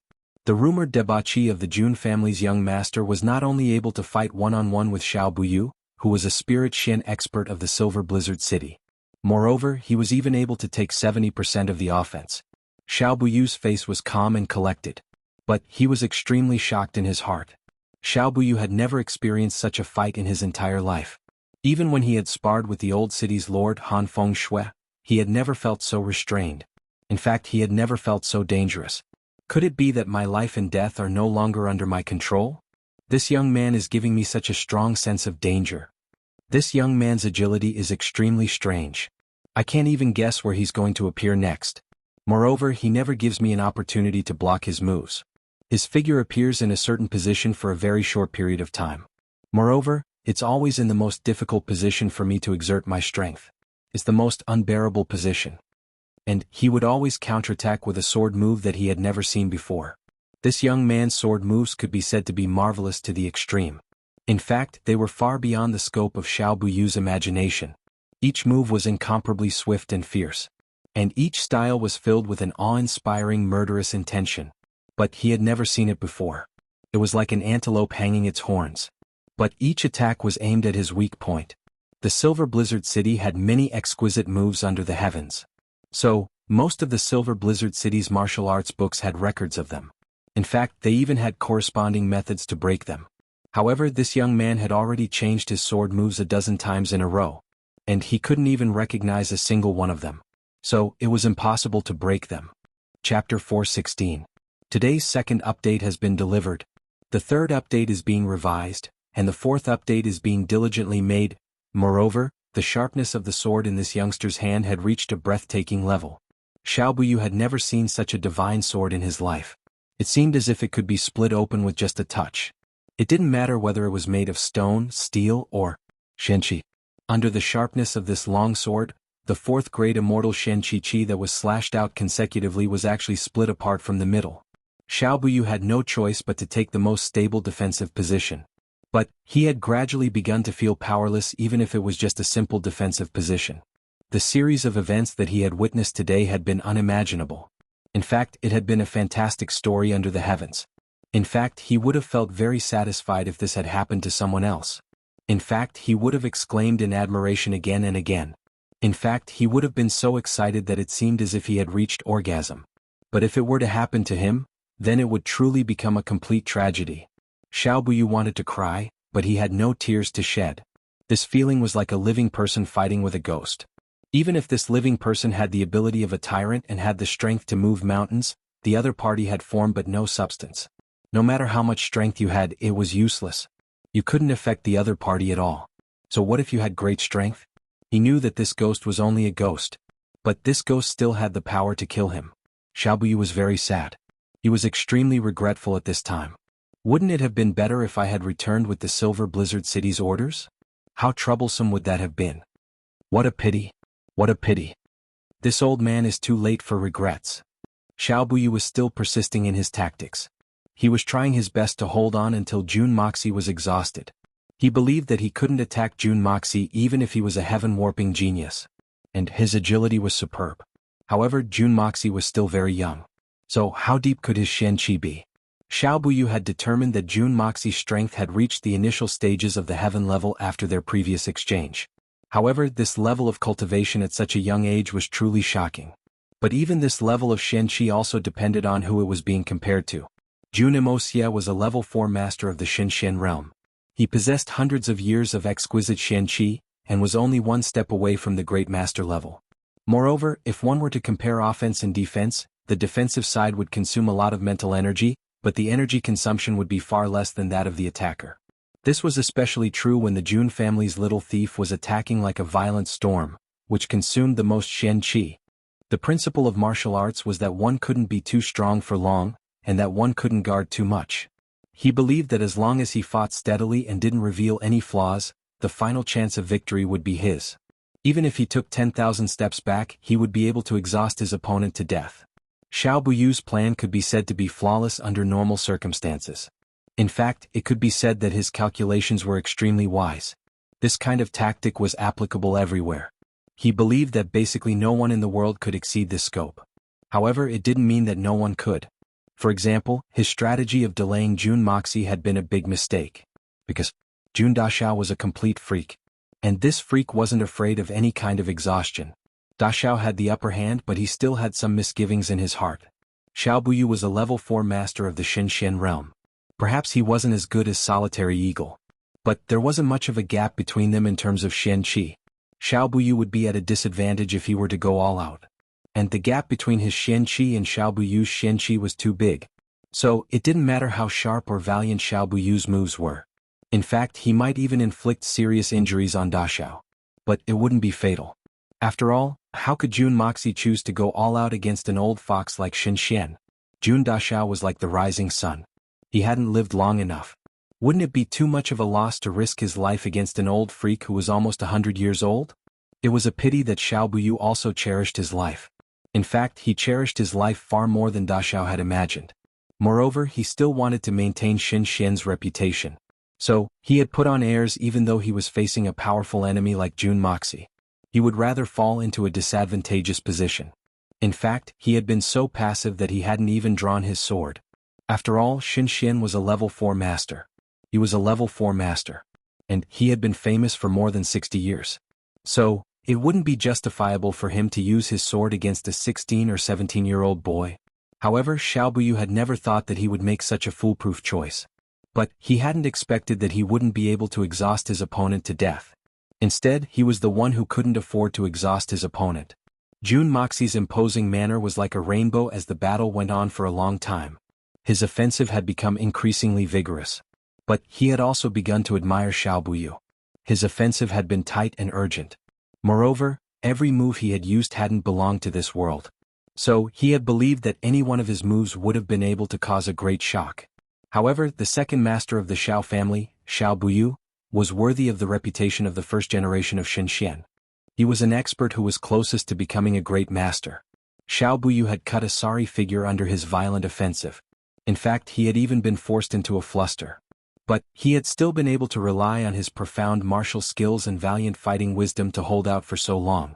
Xiao Buyu's Xianqi couldn't be mentioned in the same breath as that of that damned Bailey Xiongfeng. Both of them were called Xinxian in name. But Bailey Xiongfeng was at most a level 1 master of Xinxian. And Xiao Buyu was a level 4 master of Xinxian. So there was a huge gap between them. Moreover, Jun Wuxia had countless opportunities to stab Xiao Buyu with his sword. But Xiao Buyu would have launched a crazy counterattack if he had stabbed him. And that counterattack would have been enough to kill him. Jun Wuxia had seized the heaven and earth's good fortune. So, an attack that would have been fatal to an ordinary person wouldn't necessarily be able to take his life.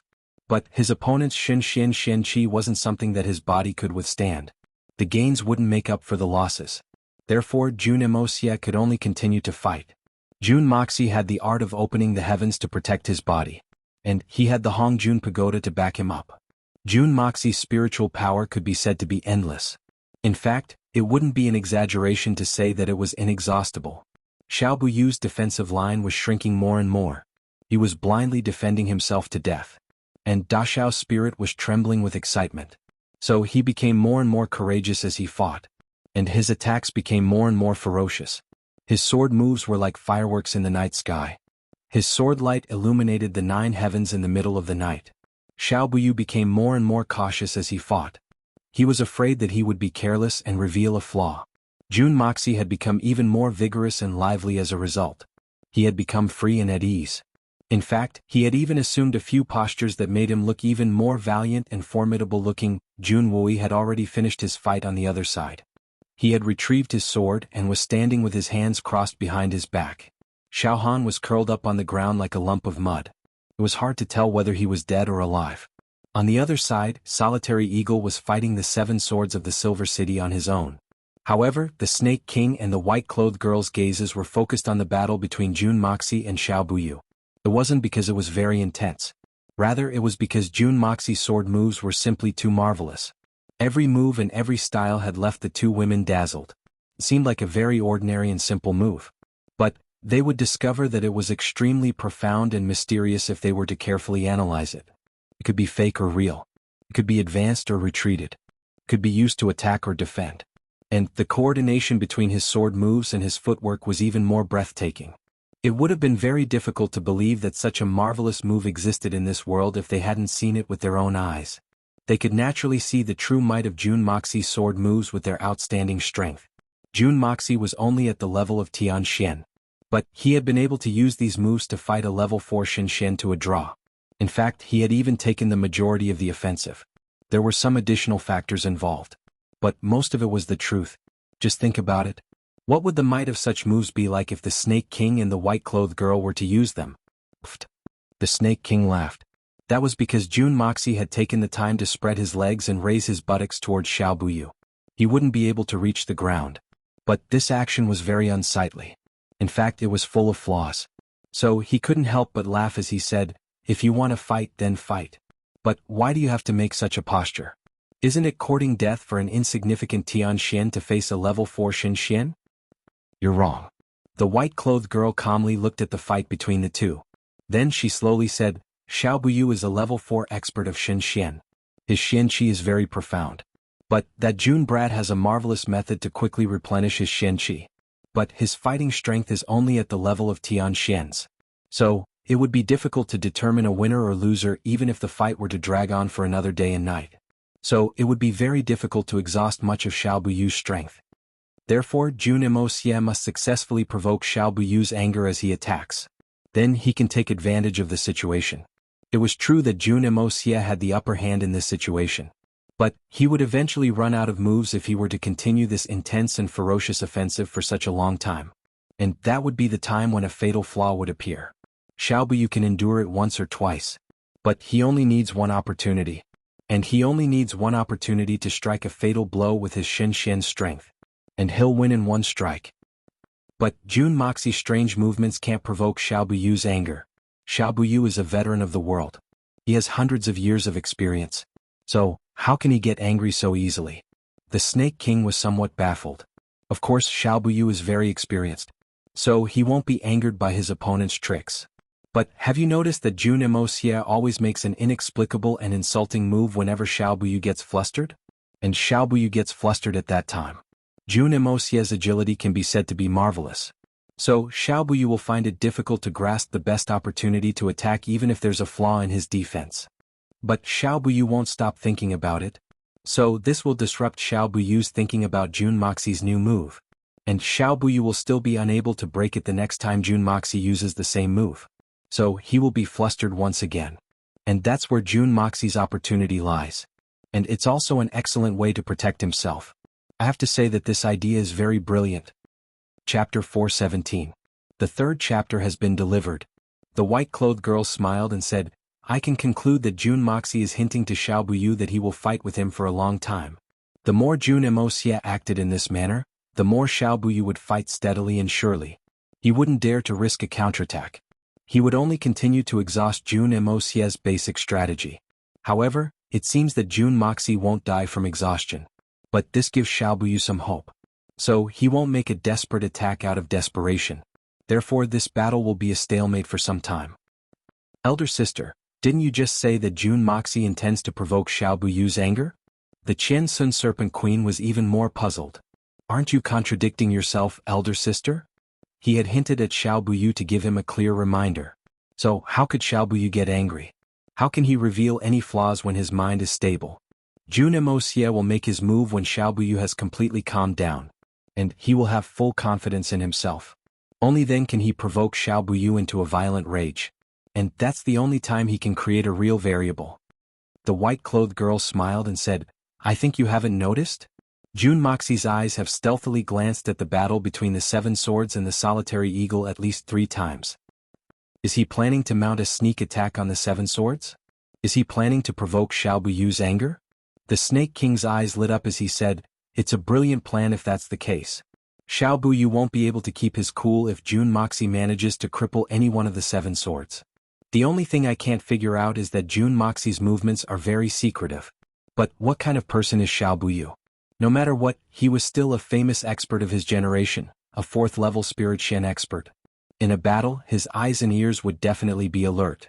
Even if Jun Wuxia's movements were concealed, how could he hide it from him? How could he let Jun Moxi have his way?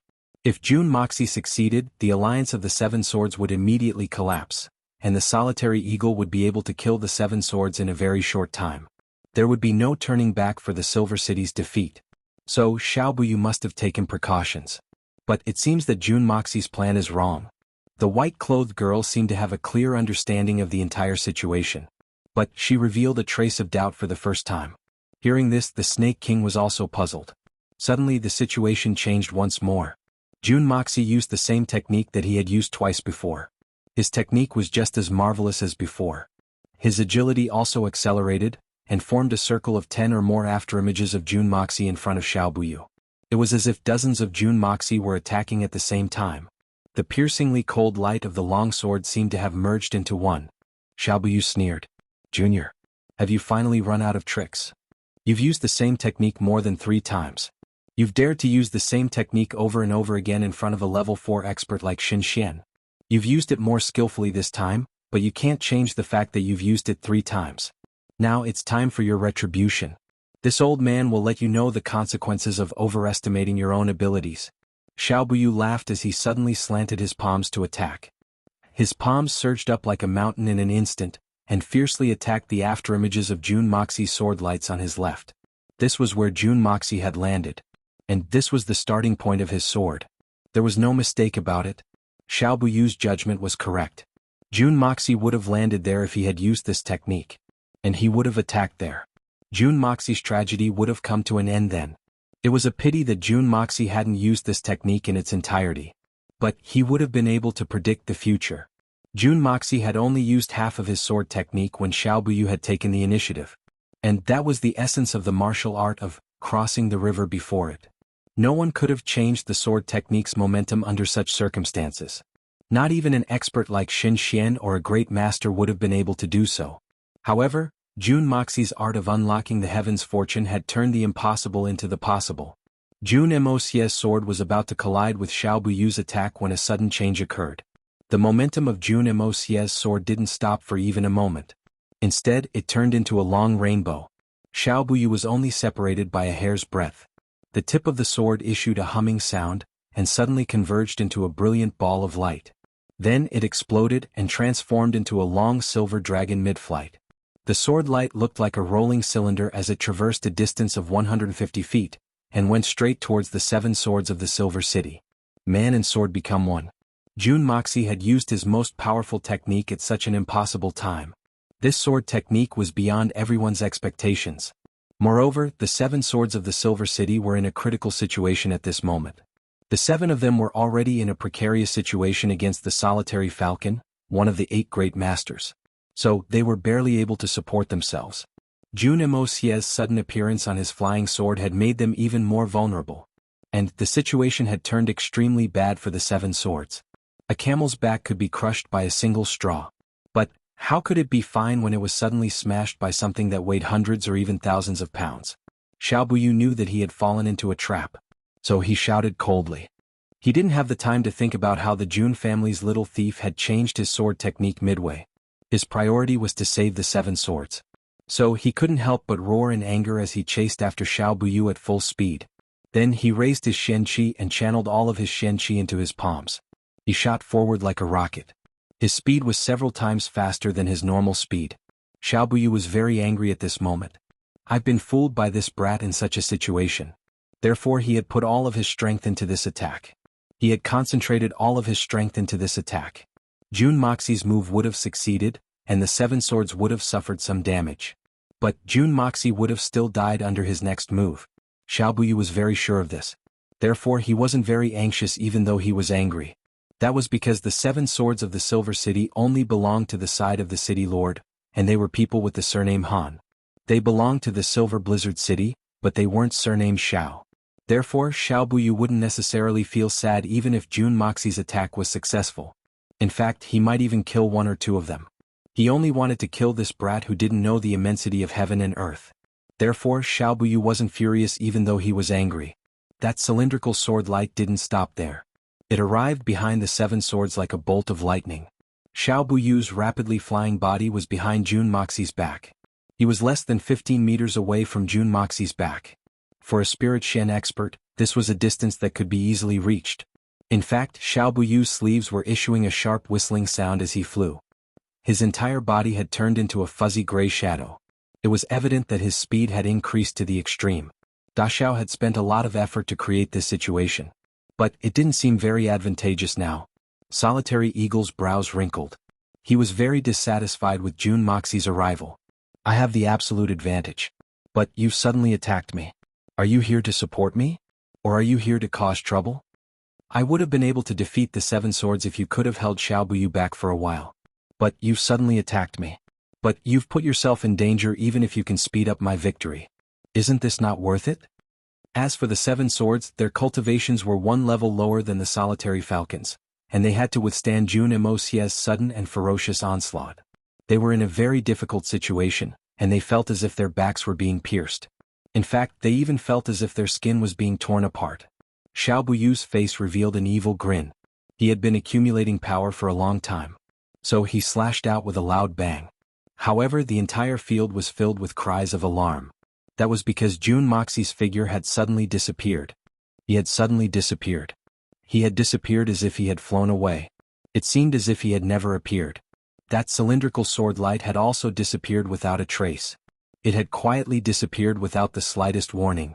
That magnificent sword light from before had seemed like a dream. Xiao Buyu's speed had already reached his limit. He wasn't Jun Moxi.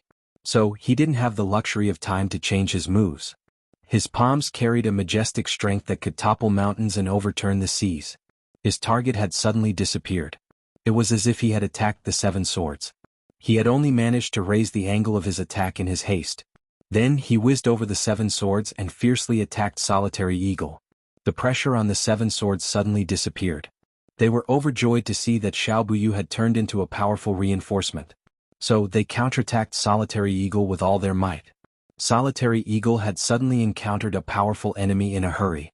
And the pressure from the enemy had doubled in an instant. So he couldn't help but become angry. So this brat isn't here to help. He's here to cause trouble. Don't tell me that it's too easy for me to fight 7 people? But there was no other way. The 8 enemies were attacking him at the same time. So even someone as strong as Solitary Eagle had no choice but to go all out. He heard the eagle god shout, "Ghostly Eagle!" He attacked with all his might. Suddenly the sky was covered with sharp claw shadows. It seemed as if thousands of evil spirits had rushed out of the gates of hell. Countless illusory ghostly claws pounced on the Silver Blizzard City's 8 people. The 7 swords chi whistled in the air. Xiao Buyu's palm wind rumbled. Solitary Eagle's ghostly eagle's claw chi tore through the night sky. The 9 people collided like Mars colliding with the earth. Suddenly, a burst of arrogant laughter rang out the moment the 9 people collided. It was Da Xiao's Jun Moxie's voice. He had disappeared from that place for some unknown reason. And he had reappeared in front of the exhausted Xiao Han on the ground. Such an astonishing speed was simply unpredictable. In fact, it would be more accurate to say that 2 Jun Moxies had appeared in 2 different places at the same time. That would be more in line with the facts. However, these 2 Jun Moxies were the same person. And this fact had become something that no one could understand even if they broke their heads. Chapter 418. Despicable Junior. You dare. Xiao Buyu roared. His eyes seemed as if they were about to split open. That's my grandson. Xiao Buyu felt as if his courage had been shattered, and his heart was being twisted. Raging emotions in an instant completely ignited his entire being. He had gone berserk with rage. The hair on Xiao Buyu's head stood up in anger at this moment. It seemed as if he had been struck by lightning on a rainy day, but he could only fly into a rage, and nothing more. But he couldn't do anything. In fact, he didn't dare to do anything. That was because the Solitary Eagle's tyrannical attack had already collided with his own palm. How could the all-out attack of a great master be ordinary? Xiao Buyu was only a step away from the great master realm. And he had 7 powerful helpers. But the situation was still not optimistic. It was like an atomic bomb had exploded in the middle of the battle. The 8 figures had split into 8 directions and had shot back. The Solitary Eagle stood in the center. He hadn't moved an inch. His long hair was fluttering in the wind. It seemed as if the seaweed at the bottom of the sea had encountered a hurricane. However, his body had sunk into the ground from his waist down. The great master of the Xian realm hadn't retreated even an inch in the face of the torrential attacks of the 8 experts. Xiao Buyu flew back with blood dripping from the corners of his mouth. But he didn't have the time to check his injuries. He hadn't even had the time to stop his retreating momentum. Instead, he let out a long and mournful cry, and threw himself towards Xiao Han. His face was distorted with grief, indignation, rage, and tyranny. Jun Wu-yi and Xiao Han fought, and Jun Wu-yi had gained an overwhelming advantage. So, he had finally been able to press Xiao Han down and beat him up. Moreover, he had broken Xiao Han's arms and legs, and had even smashed his dantian. In fact, Xiao Han's meridians had been broken in many places. It could be said that Xiao Han had become a cripple from head to toe. Jun Wu-yi didn't want to kill him. But he wanted him to become a cripple. He wanted him to suffer more than death. He wanted him to taste this pain before he could kill him. But he had vented his anger. At this moment, Xiao Han was definitely more crippled than Jun Wu-yi back then. However, Xiao Buyu was very clear about Jun Wu-yi's plans. Therefore he was not impatient. Perhaps Xiao Han would no longer be able to cultivate Xian Qi in the future, but with the Xiao family's soul replenishing jade, Xiao Han's injuries could still be healed. And this was something that Jun Wu-yi did not know. In fact, Xiao Buyu intended to use this as a pretext to resolve the enmity between the Jun and the Xiao family. After all, Xiao Han was the root cause of everything that had happened. However, Xiao Buyu wasn't doing this because he wanted to show weakness. He wasn't willing to give up on Xiao Han. Instead, it was because the mysterious expert behind the Jun family was too frightening. If this matter could be resolved like this, it would be an easy matter for both sides. On the other hand, Xiao Buyu was also very relieved. He believed that Xiao Han would be crippled, or even humiliated by Jun Wu-yi. But his life wouldn't be in any danger. After all, he understood the third Master Jun's character. Jun Wu-yi and Xiao Han had a deep enmity. But Jun Wu-yi was still a gentleman. And no one could deny that. Even if a righteous gentleman wanted to torture and abuse someone, he wouldn't have any overly malicious ideas. That was unless he killed them with a sword. Therefore Xiao Buyu felt more at ease when he saw that Jun Wui had beaten Xiao Han. At least, Xiao Han wouldn't have been crippled if Jun Wui hadn't used his sword. In fact, he would have been able to keep his life even if his injuries were very serious. However, things were different now that he was in Jun Moxi's hands. It was completely different. What kind of person was Jun Moxi? He was a cruel, vicious, and unscrupulous person. His methods of dealing with people couldn't be mentioned in the same breath as Jun Wui's. In fact, they were much more cruel and venomous. In fact, it wasn't only Jun Wui's methods that would make anyone's hair stand on end if they saw them. Jun Moxi had used all of his skills to successfully draw Xiao Buyu away. Then he had turned his head to deal with Xiao Han. His original intention was to use this matter to provoke Xiao Buyu's anger. Then he would have the opportunity to kill him in one fell swoop.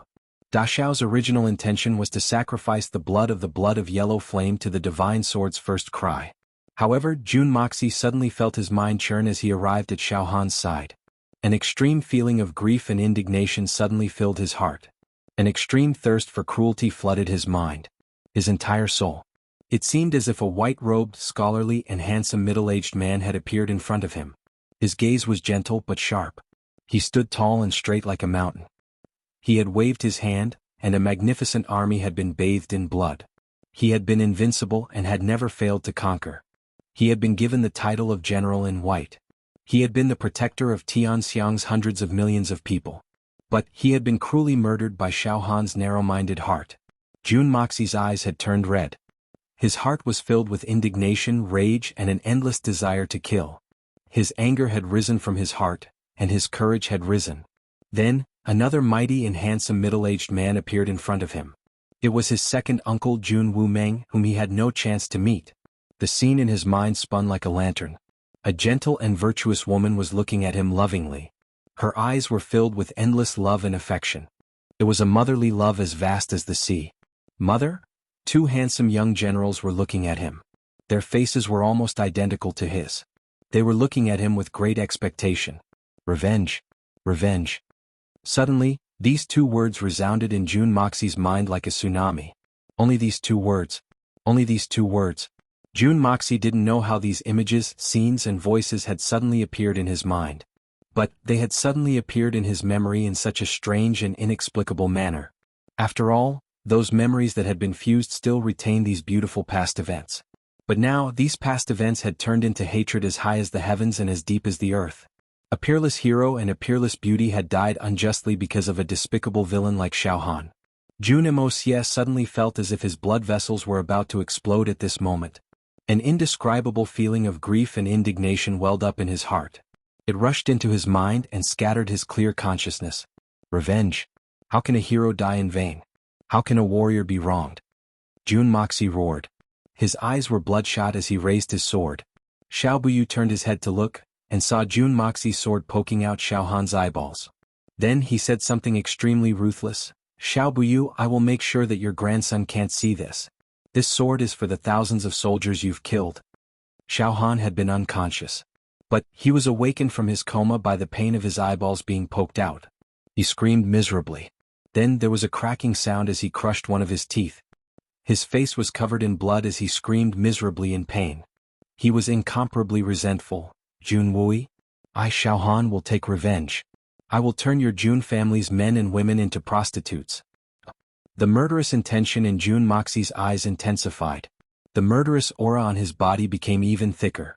Xiao Buyu roared as he flew even faster. My grandson, Jun Moxi, stop. Otherwise I'll chop your body into 10,000 pieces. However, Jun Moxi was in front of Xiao Han. So, it was very convenient for him to do so. His sword flashed again and two of Xiao Han's tendons were cut off. Blood splattered everywhere. Xiao Buyu's body trembled violently as he spat out a mouthful of blood. His eyes were filled with despair. Xiao Han, I want you to be unable to move your hands. Xiao Han, do you want to take revenge? I'll accompany you to the heavens and the earth. This sword will wash away the family's humiliation. Jun Moxi clenched his teeth as he laughed sinisterly. Xiao Buyu, aren't you an expert of the Shen family? Aren't you the strongest person under the great masters? Come quickly and save your grandson. Come quickly. Don't you dare? Even if you have legs, you'll still be crippled. This sword belongs to my third uncle. Give my third uncle back his 10 years of slumber. The sword light flashed twice and Xiao Han's leg tendons were severed. Jun Imosia's eyes were exceptionally clear. The corners of his mouth curled into a fierce smile as he slanted his eyes at Xiao Buyu. Then he sneered and roared, "This sword is for my father. Xiao Han, can't listen from now on." No. The Silver Blizzard City's people shouted in unison. However, Jun Moxie's sword flashed again, and Xiao Han's ears flew off his body. Then Xiao Han's nose flew up into the air. His teeth were cut off and half of his tongue flew out. "You can't speak. This is my second uncle's debt." Jun Imosia laughed wildly. He seemed to be in a somewhat desolate mood. Xiao Buyu's blood started to churn. He had been injured by the solitary falcon's attack. His injuries weren't serious, but they were still internal injuries. So, he couldn't help but feel his blood churn as he saw his grandson in such a miserable state. He was a spirit Shen expert, but he was still a blood relative. So he couldn't help but feel his blood churning. He landed a dozen steps away from Jun Moxie. He staggered a few steps and stood up with difficulty.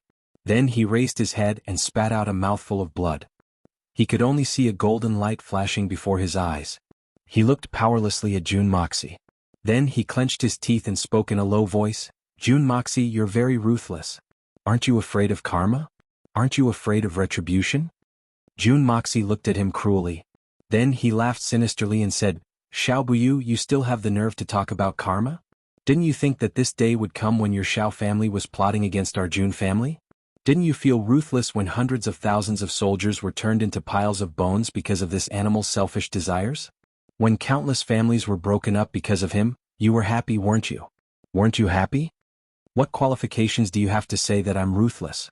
There are hundreds of thousands of orphans and widows in this world because of your selfish desires.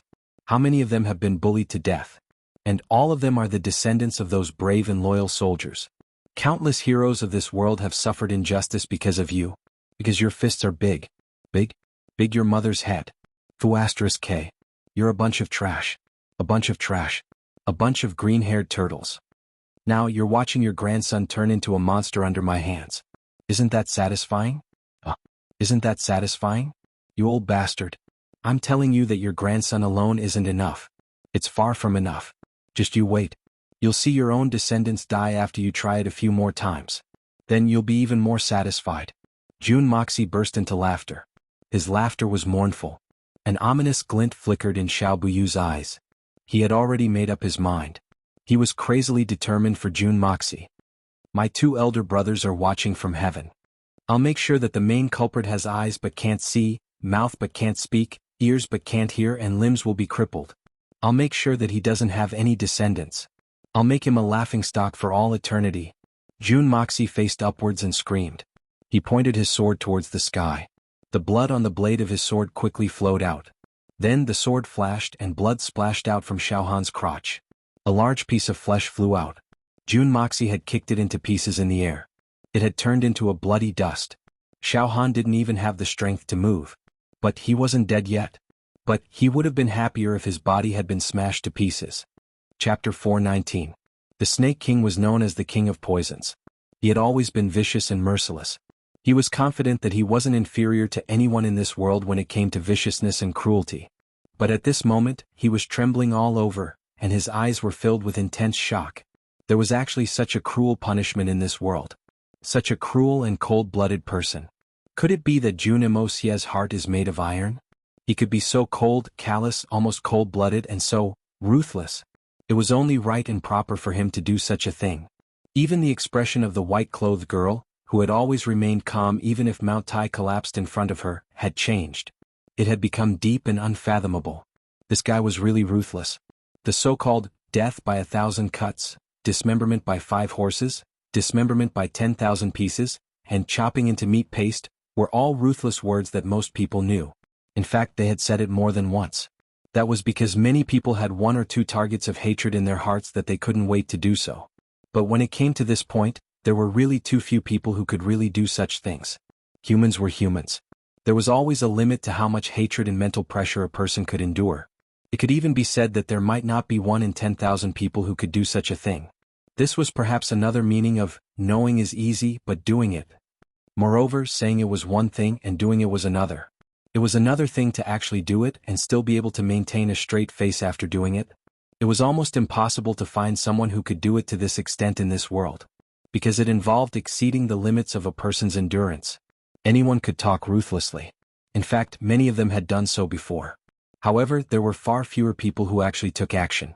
However, as long as the hatred accumulated to a certain extent, once it exploded all at once, it might also be possible to carry out the extremely bloody actions mentioned above.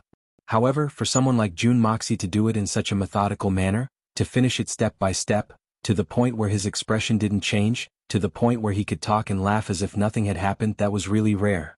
Think about it, most of us would frown and raise our eyebrows when we see someone killing a chicken or a pig, not to mention that it's a living person. To remove the important parts of a living person's body one by one, not to mention doing it, we can't even imagine it. Xiao Buyu was a level 4 expert in Xinxian. But he couldn't bear it any longer. His eyes were sluggish as he looked at the lump of rotten flesh on the ground. It seemed as if he had been struck by lightning. In fact, he was left dumbstruck. He had never imagined that Jun Moxie would do this. He dared to do this. He was so ruthless and left no room for negotiation. Moreover, he wasn't the only one.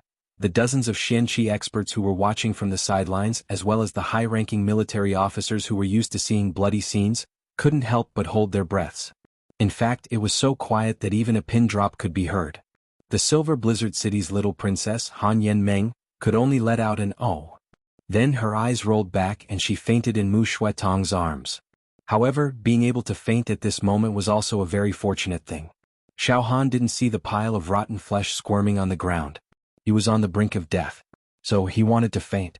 In fact, he wanted to die. He wanted to end this endless pain. It was too painful. But death was already a great luxury for him.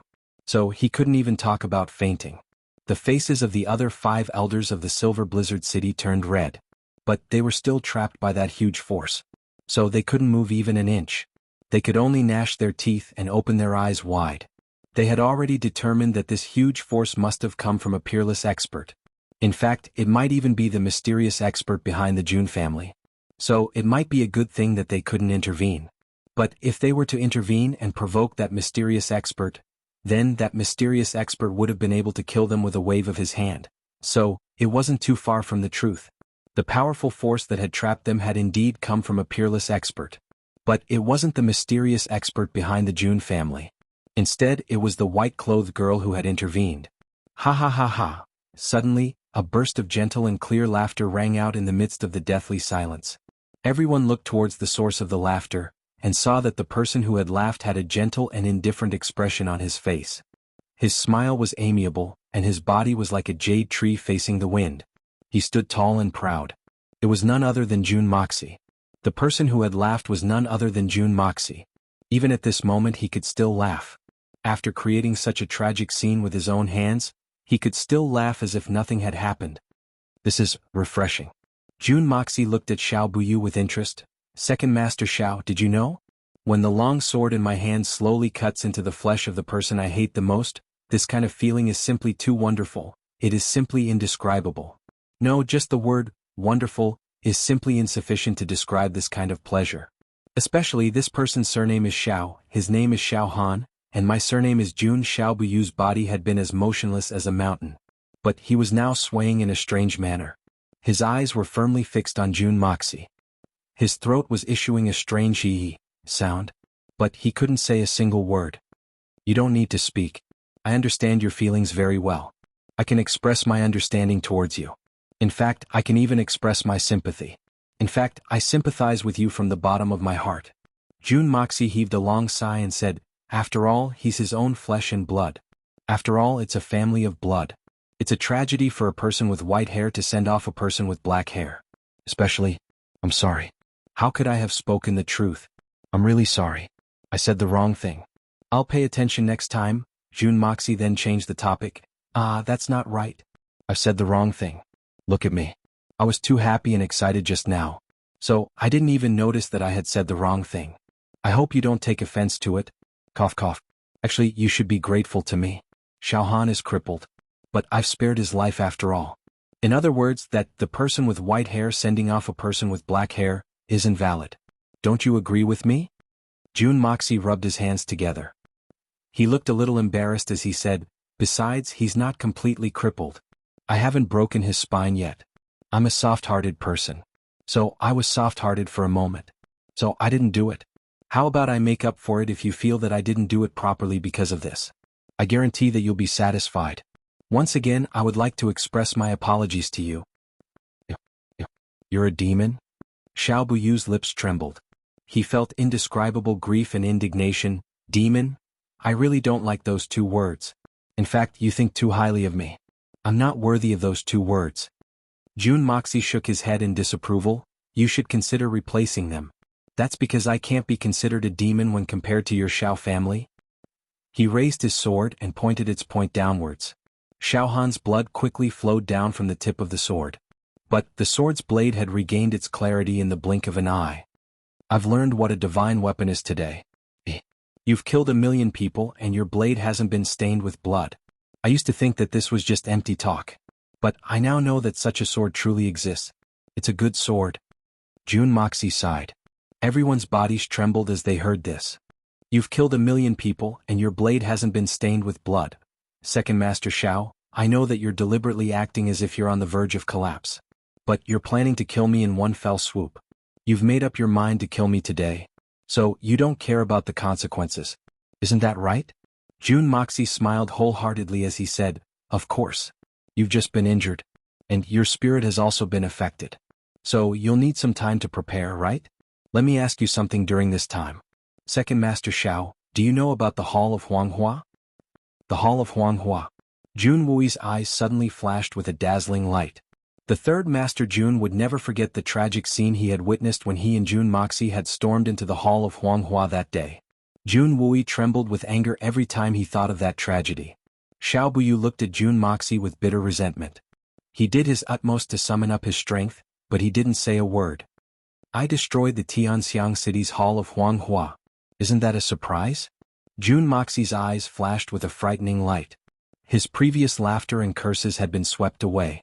Instead, he had become ruthless and cruel. His voice was filled with a murderous aura. Everything was an accident. My original intention was very simple when I had destroyed the Hall of Huanghua. I had thought that it was an inhumane money-making organization. But I realized that I was wrong when I saw a training ground for prostitutes in the Tianxiang city. In fact, I was extremely wrong. That's because even those evil human traffickers who force women into prostitution can't do such a despicable thing as the Hall of Huanghua did. Boys and girls who don't have good aptitudes and looks can only be exiled. Or they can be resold. Or they can be used as supplements. Or they can be groomed into manservants or pimps. In any case, even the relatively inhumane human traffickers rarely do things that are completely heartless. Breaking people's legs and hands, breaking their lumbar vertebrae and putting them in a jar to raise them, to make them completely deformed, this kind of thing only the heartless, deranged and inhumane Hall of Hell would do such a thing. There was no precedent for such a thing. That's why I found it strange. That's why I started to think about something. I thought, what kind of deep hatred could lead the master of the Hall of Huanghua to do such a thing to these children? These children obviously wouldn't provoke them. So there's only one thing. What kind of hatred could the master of the Hall of Huanghua have with the parents of these children? What kind of hatred could drive them to do such a thing to these children? One night, my grandfather Jun and my third uncle were talking about their old comrades. Then they unintentionally sighed. How come those old subordinates of mine have disappeared? They should have come to see me even if they were disheartened, right? I would have been very happy to know that they're still alive. Chapter 420. There's a saying that goes like this. The speaker may not mean it, but the listener takes it to heart.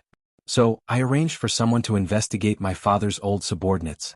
I wanted to know where they were and how they were doing. The investigation went on for a month and a half. And all the results told me one thing. These people, along with their parents and children, had mysteriously disappeared at some point in time. Then, I went to investigate the various regions during that period of time. I discovered that there had been countless cases of murder and destruction of corpses during that period. But these cases had turned into cases without any clues. All the corpses were the same. So I couldn't tell who they were. The only thing I could be sure of was that those corpses weren't of the elderly. They were of the adults. But there were no corpses of children. Jun Moxie's voice became filled with grief and indignation. Therefore I began to wonder, who were the children that the Huanghua Hall had killed? These children were the orphans of those old soldiers. Then it would mean that they had been implicated by our Jun family. So, the mastermind behind the Huanghua Hall must have a great enmity with our Jun family. But who is this mastermind? Jun Moxie met Xiao Buyu's resentful gaze. Then his own gaze also became fierce and resentful. He took a step forward to meet Xiao Buyu's gaze and asked in a heavy tone, "Second Master Xiao, I've heard that you're the wisest elder of the Xiao family. Can you tell me?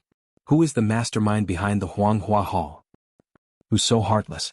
Who has such a great enmity with our Jun family? How can they be so deranged as to vent their anger on innocent people? Second Master Xiao, tell me, who is this person?" Jun Moxie took a step forward with every question he asked. The biting cold murderous aura on his body became even thicker with every step he took. His gaze was like a knife as he stared intently at Xiao Buyu. Xiao Buyu finally turned his eyes away under Jun Daxiao's intense gaze. He didn't dare to look at Daxiao's eyes again. Xiao Buyu unconsciously retreated as Jun Moxie moved forward step by step. His gaze, which had always been solemn, seemed to be a little confused and lax. The dignified Xinxian powerhouse was at a loss when faced with Jun Moxie's questioning. The sound of Jun Moxie's heavy footsteps entered Xiao Buyu's ears. Every step he took was like a thunderclap from the ninth heaven. It pounded on Xiao Buyu's heart. How would I know who it is? What kind of weird things are you talking about? Xiao Buyu seemed extremely angry as he asked. But his voice was trembling. The voice of a Xinxian powerhouse was trembling. Anyone with a little bit of experience would have realized that there was something fishy about it. I was only suspicious at first. But Xiao Han came to the Tianxiang city not long after the eradication of the Huanghua Hall. Moreover, he took the initiative to go to the Jun family to cause trouble for my third uncle. How did he get here so quickly? Why did he come at such a good time? Second Master Xiao, can you answer me? Don't tell me that someone as wise as you can't think of anything? Jun Moxie looked at him fiercely. Are you suspecting me? How could this old man do such a thing? What evidence do you have? Xiao Buyu shouted. I'm not suspecting you. The Silver Blizzard City Xing Yun Buyu is a famous person. So he wouldn't do such a thing. There are so many tragedies and so many unsolved cases. It's hard to explain why there aren't any clues in one or two cases. But there aren't any clues in so many cases. So it's worth pondering. What kind of power could suppress so many cases? Evidence? You're asking me for evidence? Why would someone leave any evidence if they had the intention to do such a thing? Jun Moxie smiled in a strange manner, but I'm very puzzled about something else. Why did you ask me, are you suspecting me? Why didn't you ask me, are you suspecting my Xiao family? Or, are you suspecting Xiao Han? Wise and far-sighted Xiao Buyu, Second Master Xiao, I remember what I just said. I was talking about Xiao Han. So, why did you drag yourself into this? Isn't this a lucky hit? Isn't it a self-confession? Xiao Buyu staggered back once again. His forehead was dripping with sweat as he roared, Nonsense! You don't have any evidence. You're slandering a good person. You're slandering my Xiao family. What are your intentions? Second Master, you're wrong again. I was talking about Xiao Han a moment ago. But you're saying that I'm slandering your Xiao family? What do you mean? Do you think that Xiao Han can represent the entire Xiao family? Jun Moxie pressed forward step by step. He was taking advantage of the victory to pursue the attack. The sharp light in his eyes was becoming more and more intense. Up until now, Jun Emosia's methods had been effective step by step. Xiao Buyu's mind was in chaos.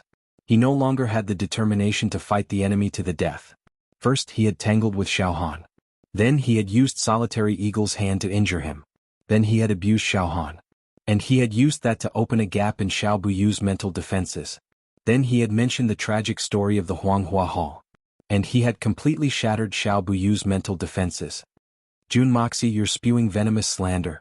Do you have proof that my Xiao family has any evidence? Your tongue is as sharp as a knife. But you can't pin this crime on my Xiao family. Xiao Buyu's face was dripping with sweat. His facial muscles were contorting in a crazed manner. Evidence? I've said it more than once. I don't have any. I'm only suspicious. But my suspicions are enough. Jun Moxie's gaze was as cold as a knife. Xiao Buyu, do you think that we need any bullshit evidence at this point? Under the heavens, who else could make the eldest prince willingly give up his side courtyard and not leak any information? Which force could suppress so many headless cases? And which force has such a great enmity with my Jun family? Jun Moxie had lowered his voice when he had spoken the last sentence. Only a few people could hear him.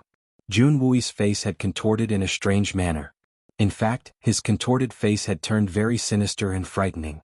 These were only Jun Moxie's speculations. And Jun Moxie had to admit that they were only speculations. But these speculations were very reasonable. And they were all pointing in the same direction. Jun Wui's tiger-like eyes were overflowing with tears. He wanted to grow a pair of wings, fly back to the capital, and settle down those pitiful children. Did you know? I had received a commission from someone not long ago. And I had taken her money. She had sworn to exterminate the Huanghua Hall. That helpless girl's face seemed to appear in Jun Moxie's mind. Then her little brother's small body appeared in front of him. And that half a copper coin was still in his bosom. That's my reward. I've accepted it. So I'll see it through to the end. Jun Moxie's voice became ruthless. You can rest assured, Xiao Buyu. I won't kill a single member of the Xiao family. That's because I'll cripple your cultivation one by one. I'll cut off your tongues, ears, and noses. I'll knock out your teeth. I'll cut off the tendons of your hands and feet. I'll cut off your children's roots. And I'll smash your spines. And I'll put each and every one of you in a jar. And I'll keep you alive until the day you die of old age. I'll make everyone in the world see that this is the fate of despicable villains. This is the fate of inhumane people. Are you satisfied with my arrangements? You dare? Xiao Buyu took 2 steps back. His eyes were scattered and helpless. Then he roared again, You dare? But everyone looked at him with disdain. Then he realized that his voice had become very powerless. It didn't have the slightest effect on him. Shen Xian was a level 4 expert. He was the closest to the great master level. But his mind had been thoroughly defeated by Jun Moxie. He hadn't participated in the Huanghua Hall's matter. But that didn't mean that his conscience wasn't guilty. That was because Xiao Han was his grandson. Moreover, none of this would have happened if he hadn't supported Xiao Han's cold-blooded revenge. Everyone has a dark side in their hearts. It doesn't matter how deeply they hide it. It doesn't matter how well they hide it. It doesn't matter how despicable, shameless, refined, or hypocritical they are. But they'll find it difficult to bear the consequences once they're exposed to the world. Xiao Buyu had collapsed. He didn't have the slightest bit of power to resist. The 3rd, 6th, and 9th elders had different expressions on their faces. Some of them were ashamed. Some of them were resentful. The 7 swords of the Silver Blizzard City looked at them with disdain.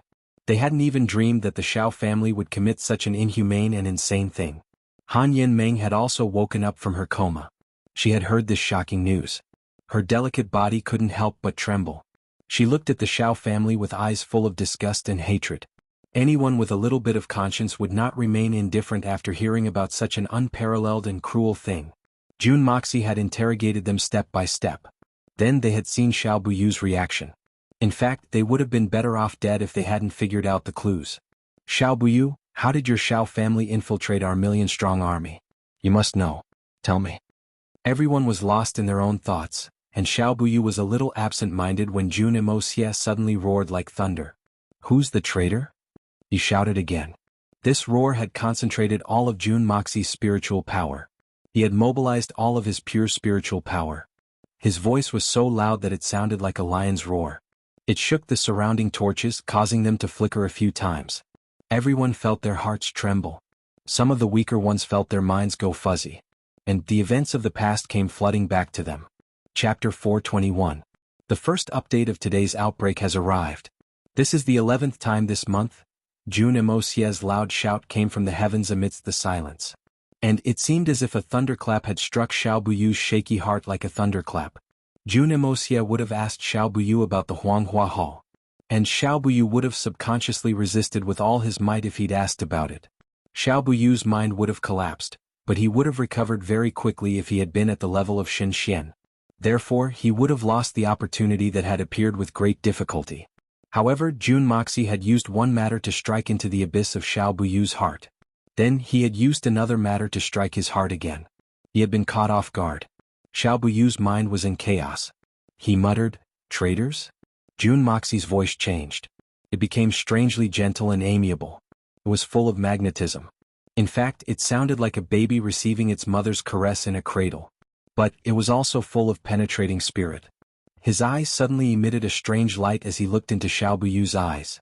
He then slowly said, "The people who led you into the Jun family's camp? The people who helped you assassinate Jun Wu Hui and Jun Wu Meng? Who are they? Whose people are they?" Xiao Buyu's powerless eyes suddenly met Jun Moxie's. Their eyes struggled fiercely. But it seemed as if their eyes had fused together. In fact, they couldn't be separated anymore. Xiao Buyu's eyelids suddenly drooped after a long time. He was at a loss when he opened them again. These people?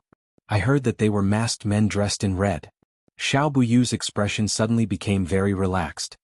He then continued as if he were talking in a dream. I later found out that they were from the Blood Sword Hall. Moreover, they had arranged for the Xiao family's experts to enter the camp. Both sides had the same goal. So they hit it off very well, the Blood Sword Hall. Oh yes, it was them. But why did they help you? Do they have the same goal? Do they want to harm Jun Wui? Or perhaps the entire Jun family? Or is there someone else behind them directing them? Blood Sword Hall. A sharp light flashed in Jun Moxie's eyes, but his voice became softer and softer. It was like a warm breeze blowing through the treetops, making everyone who heard it feel warm and comfortable. They felt extremely safe in front of this person who spoke with such a voice, and they wished they could just fall asleep. Xiao Buyu was the first to bear the brunt of it. His heart was shaken and his expression was sincere. In fact, it seemed as if he had forgotten all the grief and indignation he had felt earlier. Hypnosis and soul assimilation. This psychological hypnosis method, which had only been developed in China in recent times, was combined with the ancient martial arts of China. Finally, at the most critical moment, Jun Moxie had successfully used it. Jun Moxie took advantage of Xiao Buyu's mental breakdown and opened the door to his inner heart. So he rushed in like a bolt of lightning. A beginner Tian Xian hypnotized a rank 4 Shen Xian. This kind of mystical secret technique that had never appeared in this different world had actually established such an extraordinary technique in one fell swoop. Everyone looked at each other with amazement. The white-clothed girl's eyes shone with a strange light as she looked at Jun Moxie. It seemed as if she wanted to see through this mysterious youth. She had never seen or heard of such a mystical technique before. Even with her cultivation, she could not help but feel a strong shock and awe. I don't know why they did it.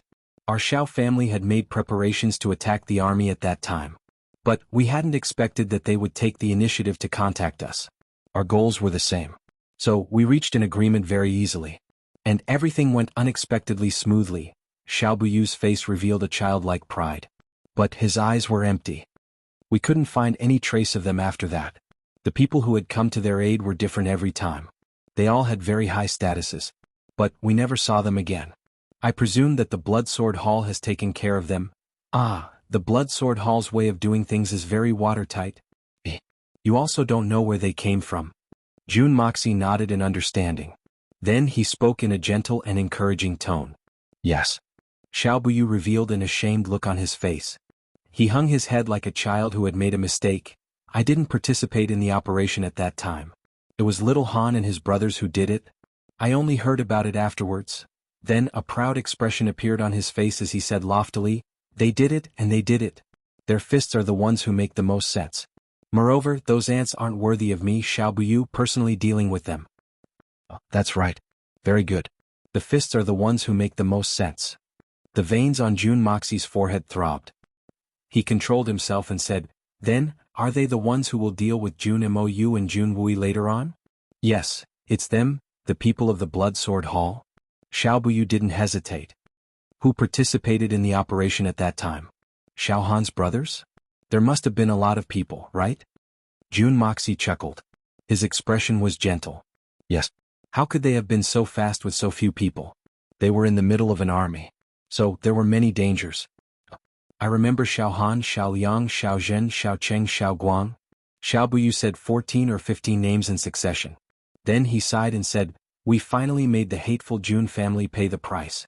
They must pay the price for provoking our Xiao family. They paid the price. But Jun Wui had only snatched Xiao Han's fiancée. So, aren't you making a big fuss over a minor issue by carrying out such a big operation? Jun Moxie firmly remembered these names in his heart. Then he changed the subject and asked another question. Who does Xiao Han think he is from the Silver Blizzard City's lineup? Why does he have so much influence? How could we make a big fuss over a minor issue? There's a lot to do with it. The current lord of the Silver Blizzard City has no children. He only has 2 daughters. His eldest daughter and Han are betrothed at birth. His second daughter also has hopes of marrying into the Xiao family in the future. So we're all working hard. The Silver Blizzard City will belong to our Xiao family if both of them marry into our Xiao family. Our Shao family's ancestors sacrificed their lives for the Silver Blizzard City. Moreover, they were the strongest Shen cultivators. They were the lord of the Silver Blizzard City at that time. In fact, they were the first sworn brothers of the Silver Blizzard City. It can be said that the Silver Blizzard City belonged to our Shao family. But the Han family became the lord of the Silver Blizzard City after our ancestors passed away. Why has our Shao family been suppressed for hundreds of years? We're brothers in name. But we're nothing more than high-ranking subordinates. What? A bullshit oath that doesn't even scratch the itch has completely stripped away all the hope of our Shao family. Why? Xiao Buyu's face suddenly turned malevolent. That damn Jun Wui has interfered when our plan was about to succeed.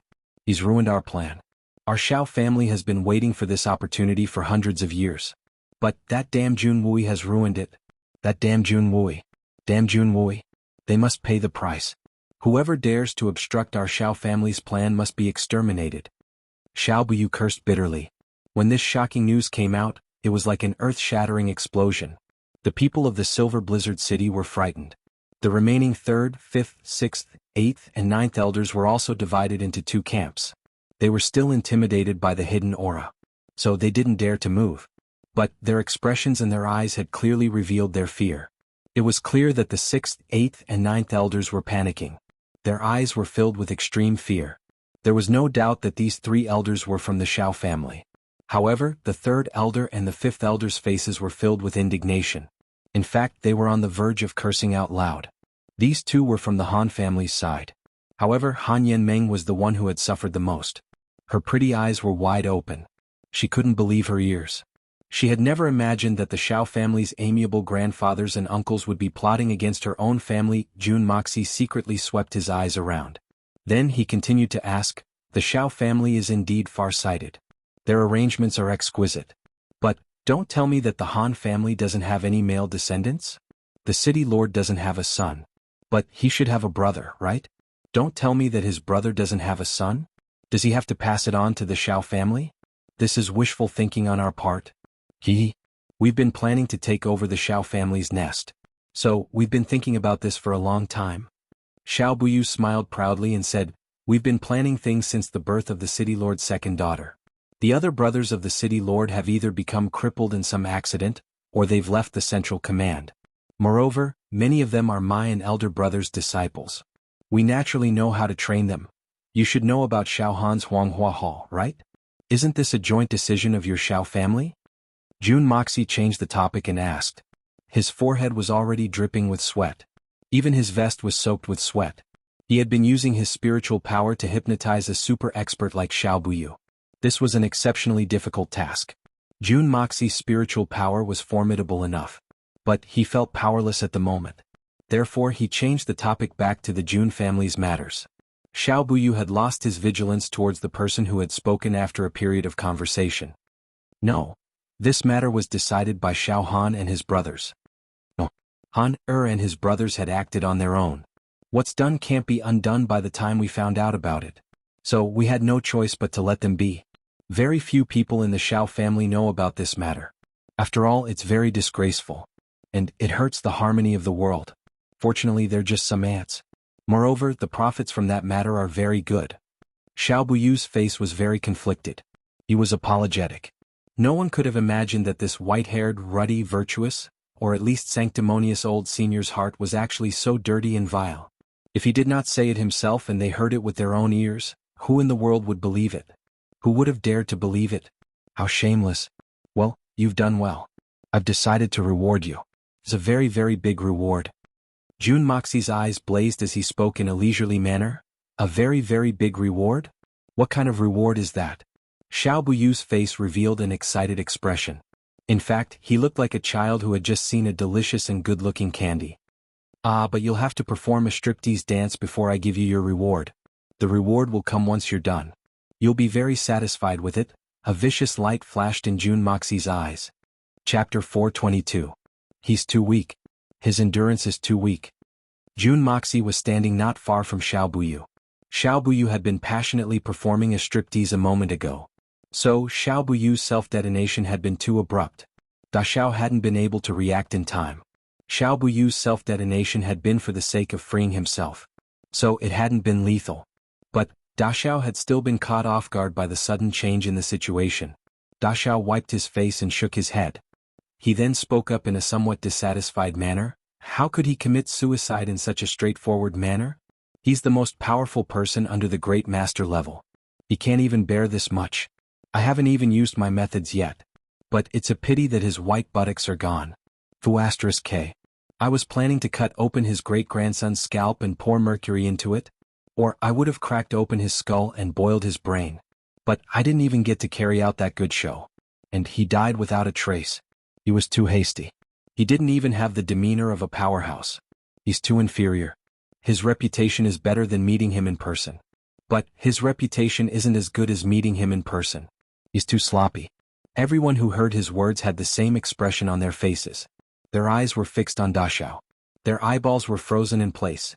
Xiao Fengwu was the only person who could still stand up. His legs were strumming like a pipa. His small face was deathly pale. In fact, it seemed as if he had just boiled lime. However, the inexplicable power that had shrouded the 5 elders suddenly dispersed at this moment. In fact, it seemed as if it had come without a sound. In fact, it didn't leave any trace behind. The 5 elders regained their mobility at the same time. But they were divided into 2 camps the moment they regained their mobility. The 3 elders of the Xiao family were confronting the 2 elders of the Han family. And both sides were looking at each other with extreme hatred in their eyes. Only the 3 elders of the Xiao clan had a hint of shame in their eyes, but not much. The 5 of them were basically in the same state. They were all sweating profusely under the enormous pressure and their clothes were drenched in sweat. Their faces were also extremely tired. It was obvious that they had exhausted all their strength when resisting the powerful force and could no longer hold on. However, each of them stared at each other, wishing that they could swallow this ally who was still their brother just a quarter of an hour ago. Surname Xiao. Hello. What a good scheme, what a good scheme. It's really good. The 3rd elder angrily gasped for breath. His eyes seemed to be burning with fire. For so many years, the city lord has always been courteous to the Xiao family. He has always been modest and accommodating. Who would have thought that he would raise a tiger and bring disaster upon himself? Bah! Raising a tiger is a waste of the king of beasts. He is simply raising a pack of wolves that cannot be tamed. People like you still have the face to live in this world? The 8th elder coldly snorted and said, Han Fei Yun, what are you going to do? The 3rd elder trembled in anger. His words were particularly rude. What do you think I will do to your Xiao family? If I were you, I wouldn't be able to continue living. I would have hung myself on a tree. You're so shameless, and you're repaying kindness with ingratitude. You want us to die? You don't have the qualifications to do so on your own, Han Fei Yun. Your Han family may not be able to gain the upper hand when we return to the Silver City. The 8th elder Lengling looked at him and sneered. We'll know whether I'm qualified or not after we try. The 3rd elder's thin face twitched. He suddenly raised his palm and shouted, 7 swords. Set up the formation. Execute the family's rules. Capture these 3 traitors of the Xiao family for me. Shuetong attacked together with the 7 swords. These 3 traitors are strong on the outside but weak on the inside. They can't even withstand a single blow. The complexions of the 8th elder and the other 2 changed. It could be said that the strength of the 5 great elders had been suppressed by that mysterious and powerful pressure. So, the strength of Xin Xian had been reduced to less than 10%. Could be said that they were at their weakest moment. However, it was clear that they were fighting 3 against 2 at the moment. But they still had the upper hand. The combined might of the 7 swords was extremely formidable. In fact, an ordinary spirit Xian expert wouldn't be able to contend against them in normal times. However, the solitary falcon of the prairie had sustained considerable injuries because of his battle with the great master-level expert. So, the 7 swords might not be able to take down the 3 elders of the Xiao family. However, the Han family still had a middle-level expert, Tian Xian Mu Shuetong, whose strength hadn't been damaged. Mu Shuetong's strength was comparable to that of Tian Xian's. However, he wouldn't have been able to enter the eyes of a powerful expert like Xin Xian. However, things had changed with the passage of time. Mu Shuetong's insignificant character had now become a decisive trump card. Could it be that Mu Shuetong would be the one to end the internal strife of the Silver City? Suddenly, an unusually calm and unhurried voice sounded. It's hard to say whether I'm qualified or not. It seems that I have the final say here. The life and death of the Xiao family isn't up to them. But it's not up to the Han family to decide. To be able to speak in such a leisurely manner in such a situation, there was no one else but young Master Jun. Da Xiao's body floated up as he spoke. Then he suddenly disappeared from the sky and appeared in front of Xiao Fengwu in a flash. Then he stretched out his hand and grabbed Xiao Fengwu's neck. Then he retreated at an extremely fast speed, and left behind only a series of afterimages of him clutching Xiao Fengwu's neck. Then Da Xiao returned to his original position. The only difference was that he was carrying a person in his hand. Xiao Fengwu had been scared stiff by the events that had transpired a moment ago. So, he couldn't even think of resisting when he saw Jun Moxie appear in front of him like a ghost. The 6th, 8th, and 9th elders became anxious when they saw Jun Moxie clutching Xiao Fengwu's neck like a chicken waiting to be slaughtered. They couldn't care less about their weak bodies. So they stepped forward at the same time. Jun Moxie, every injustice has its perpetrator and every debt has its debtor. Xiao Fengwu hasn't offended your Jun family. So, don't try to bully the weak and implicate the innocent. It was no wonder that the 3 Xiao elders were so anxious. After all, the Han family didn't have many male descendants. But the Xiao family didn't have many male descendants. But there weren't many of them besides Xiao Fengwu. And Xiao Fengwu's aptitude was the best among the Xiao family's younger generation. How am I bullying the weak? This young master isn't even 17 years old. And your young master Xiao is almost 20 years old, right? Every injustice has its perpetrator, and every debt has its debtor? How can someone from your Xiao family say such a thing? Don't you always believe in venting your anger on others? Don't you like to follow your heart and do whatever you want? Don't tell me that Xiao Buyu made up everything he said? And you didn't even know about it? I'll go to hell with your grandpas. Jun Moxie used his free hand to pick his ear. He couldn't believe his ears as he cursed. Suddenly, a hissing sound echoed from all around as he spoke. And the 7 swords of the Silver City sneered. Your Xiao family has caused millions of people to lose their homes because of your personal grievances. And hundreds of thousands of people have died because of you. And that's not the end of it. You've harmed countless children. And you still have the face to say that every injustice has its perpetrator. Perhaps, anyone would have the right to say such a thing. But only the Xiao family could say such a thing. Jun Moxie looked at them coldly. He was calm, but his eyes were brimming with a murderous aura. Then he slowly said, I had promised Xiao Buyu that I wouldn't let anyone from the Xiao family off. A man can't live without his word. And this young master isn't one to break his promise. So I'll keep my word. I won't give up my promise even if it's to a dead man. The 6th elder trembled in anger as he heard Da Xiao's mockery. He struggled to breathe and then pounced forward with a loud shout. Jun Moxie sneered. Xiao Fengwu screamed like a pig being slaughtered. His left shoulder had been crushed by Jun Moxie. No, don't kill me. Don't cut my scalp and pour mercury into it. I beg you. I beg you. Grandpa Jun. Ancestor Jun. Xiao Fengwu suddenly begged for mercy as he was in severe pain. The more he spoke, the more scared he became. Then he started to wail loudly. Tears and snot streamed down his face. The 6th elder suddenly stopped. Then he roared in anger, Jun Moxie, you're despicable. Jun Moxie laughed and said, Despicable? You have the nerve to say that I'm despicable? Didn't you think that you were despicable when you slaughtered tens of thousands of innocent people? Didn't you think that you were despicable when you crippled the descendants of those loyal officials and generals? How come you're despicable when it's your family's turn to suffer?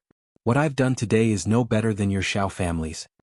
Xiao Fengwu's screams and wails were unceasing amidst Jun Moxie's laughter. The sound of bones breaking resounded unceasingly. One by one Xiao Fengwu's limbs were broken. They hung limply on the ground. The 6th elder roared and rushed forward in a crazed manner. Jun Wuxia looked at the 6th elder. Then he grabbed Xiao Fengwu by the nape of his neck, and threw him towards the 6th elder. A snapping sound was heard as Xiao Fengwu's neck snapped. Jun Moxie's body followed behind Xiao Fengwu's body, and fiercely dashed forward. He was like a gust of wind and lightning. The 6th elder was startled. He was about to rush over, but Xiao Fengwu's body was about to hit him head-on. The 6th elder reached out his hand to catch Xiao Fengwu's body. But he heard a whistling sound as Jun Wuxia caught up to him. The 6th elder had seen Jun Moxie's fight with Xiao Buyu. So, how could he not know that Jun Moxie's agility was like that of a ghost? Moreover, his own strength was far weaker than usual. So he didn't dare to be careless. So he made a prompt decision not to catch Xiao Fengwu's body. Instead he dodged to the left and drew his sword. Then snowflakes suddenly appeared in the sky as he swung it. He had just unsheathed his long sword, and was about to unleash the Silver City's absolute sword when he suddenly heard a bang sound. Then a gotcha sound was heard. He saw Xiao Fengwu's body turn around and fly towards him. Jun Wuxia had kicked Xiao Fengwu's body in the middle of his advance, and had changed his direction to fly towards the sixth elder. Apart from the fact that the direction of the kick was just right, the kick had also landed squarely on Xiao Fengwu's waist. This had completely shattered Xiao Fengwu's spine. Xiao Fengwu's face was still intact. But he had already followed in Xiao Han's footsteps. He was thoroughly crippled. The sixth elder couldn't evade this attack. So, he knew that Xiao Fengwu would be the first to suffer if he were to forcefully attack with his sword. So, he hastily withdrew his attack and held Xiao Fengwu in his arms. The sixth elder had noticed Xiao Fengwu's miserable condition as soon as he started to attack. So, he couldn't help but fly into a rage as he cried out in alarm, "Jun Moxie, you're very ruthless. You're very vicious." But, he was left dumbstruck by what he saw in front of him as soon as he said those words. Strongly recommending Dong Shui Wanqing's new book, The Tale of the Fairies. Book number 170697 Introduction. Myriad Great Daos Seek Immortality. Chapter 423. As an expert of Xin Xian, the sixth elder had been fully prepared for Jun Moxie's subsequent attack. He had even prepared for it. Not only him but everyone else had the same thought. Because attacking the sixth elder was the best choice that Jun Moxie could make at this moment. At the very least he could escape unscathed. The eighth elder and the ninth elder stood far away and looked at the scene. Their hands were on the hilt of their swords, and they were also ready to step forward at any time. After witnessing Jun Moxie's unfathomable and extraordinary footwork, everyone present was deeply wary of him. Even the experts of Xin Xian were no exception. Even the solitary eagle, who was also famous for his footwork, might not be able to win against Jun Moxie's footwork. The Sky Shen expert, who was supposed to be quite insignificant in the eyes of the Spirit Shen experts, had become more and more important to them at this moment. And he had become an expert who was on the same level as them. They had to be on guard. Moreover, they had to be extremely careful and vigilant. However, at this moment, everyone's eyes clearly saw that Jun Moxie's body was sticking closely to Xiao Fengwu's back. Moreover, the sword in his hand was still flashing with a frightening cold light. The other Jun Moxie had suddenly appeared behind the eighth elder and the ninth elder. The corner of his mouth hung a dull but cruel smile, and a cold light flashed. Divine sword. Blood of yellow flame. A quiet and bright sword light had suddenly and unexpectedly streaked across the legs of the eighth elder and the ninth elder. It was like a lightning bolt that shook the heaven and earth and disappeared in a flash. The brilliance of this sword light made everyone present feel as if they were facing an irresistible strong light, and they couldn't help but close their eyes. But, it left a brilliant radiance in the entire world. The lightning had long since disappeared, but in the hearts of those who had closed their eyes because of its brilliance, the peerless sharpness of this lightning sword light lingered for a long time. Then Jun Moxie stood up like a crane soaring through the nine heavens, a dragon soaring into the sky. Disappearing in a flash, no one knew where he had gone to. The eighth elder and the ninth elder felt a chill in their hearts. They had a vague feeling that something bad had happened. On the other side, the young lady in white also raised her head in puzzlement. She pondered for a moment because even with her cultivation, she couldn't detect where Jun Moxie went after releasing the sword light. It was as if he had suddenly disappeared from the world. There was no trace at all, not even his spiritual consciousness. What was going on? He once again used this extremely profound movement technique, but I still couldn't grasp any information from it. This was no longer like a Xian skill of the human world. It was simply an immortal skill or a divine skill. The sixth elder was holding Xiao Fengwu with one hand when he suddenly froze. A long while passed before he tremblingly called out, "Eighth elder, ninth elder, are you all right?" He had clearly seen that Jun Moxie's sword light had bypassed their lower bodies. So why hadn't they reacted to it? What's going on? The sixth elder didn't believe that Jun Moxie had suddenly made such a scene to put on a show. He must have had his reasons. But why do the eighth and ninth elders look fine? Nothing seems to have happened to them? The eighth elder and the ninth elder blankly looked at each other. Both of them had reached Xin Xian's level, but their cultivation was a level lower than the sixth elder's. Therefore the sixth elder had recovered a lot and could barely fight back. But the two of them were still in a weak state. They checked each other's bodies and confirmed that there was nothing wrong with them. Then they laughed and said, "Of course we're all right. That little bastard Jun Moxie is just a mere Tian Shen Jr. What could possibly happen to him with his petty tricks and bluff?" But the two of them hadn't finished their sentence when their faces suddenly changed. A section of fluttering white robe fell from their thighs and revealed a pair of long legs. They stood upright in the wind. The cold wind blew and they felt a bone-piercing chill. The lower half of the robe and the upper half of the robe were obviously one. So why did it fall? Could it be that it was cut off by someone? Just as they were thinking about this, they suddenly felt a heart-wrenching pain in their legs. The two of them looked at each other in horror and moved their bodies at the same time. They didn't dare to take a step forward in disbelief. Their bodies had only moved a little when they suddenly fell down like a golden mountain or a jade pillar. Half of their bodies fell down.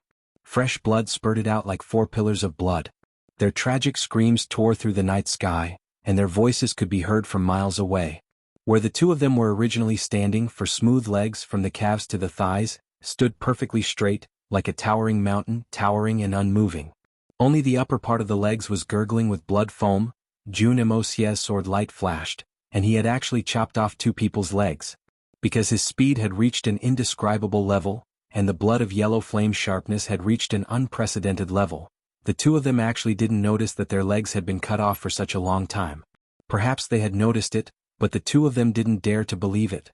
The surroundings fell into a deathly silence once again. No one could have imagined that there was actually someone in this world who was fast to such an extent. There was actually such a sword, and it was sharp to such an extent. The white-robed girl at the side sighed lightly. Her voice was so soft that no one could hear it. She was the only one who had seen Moxi's sword clearly.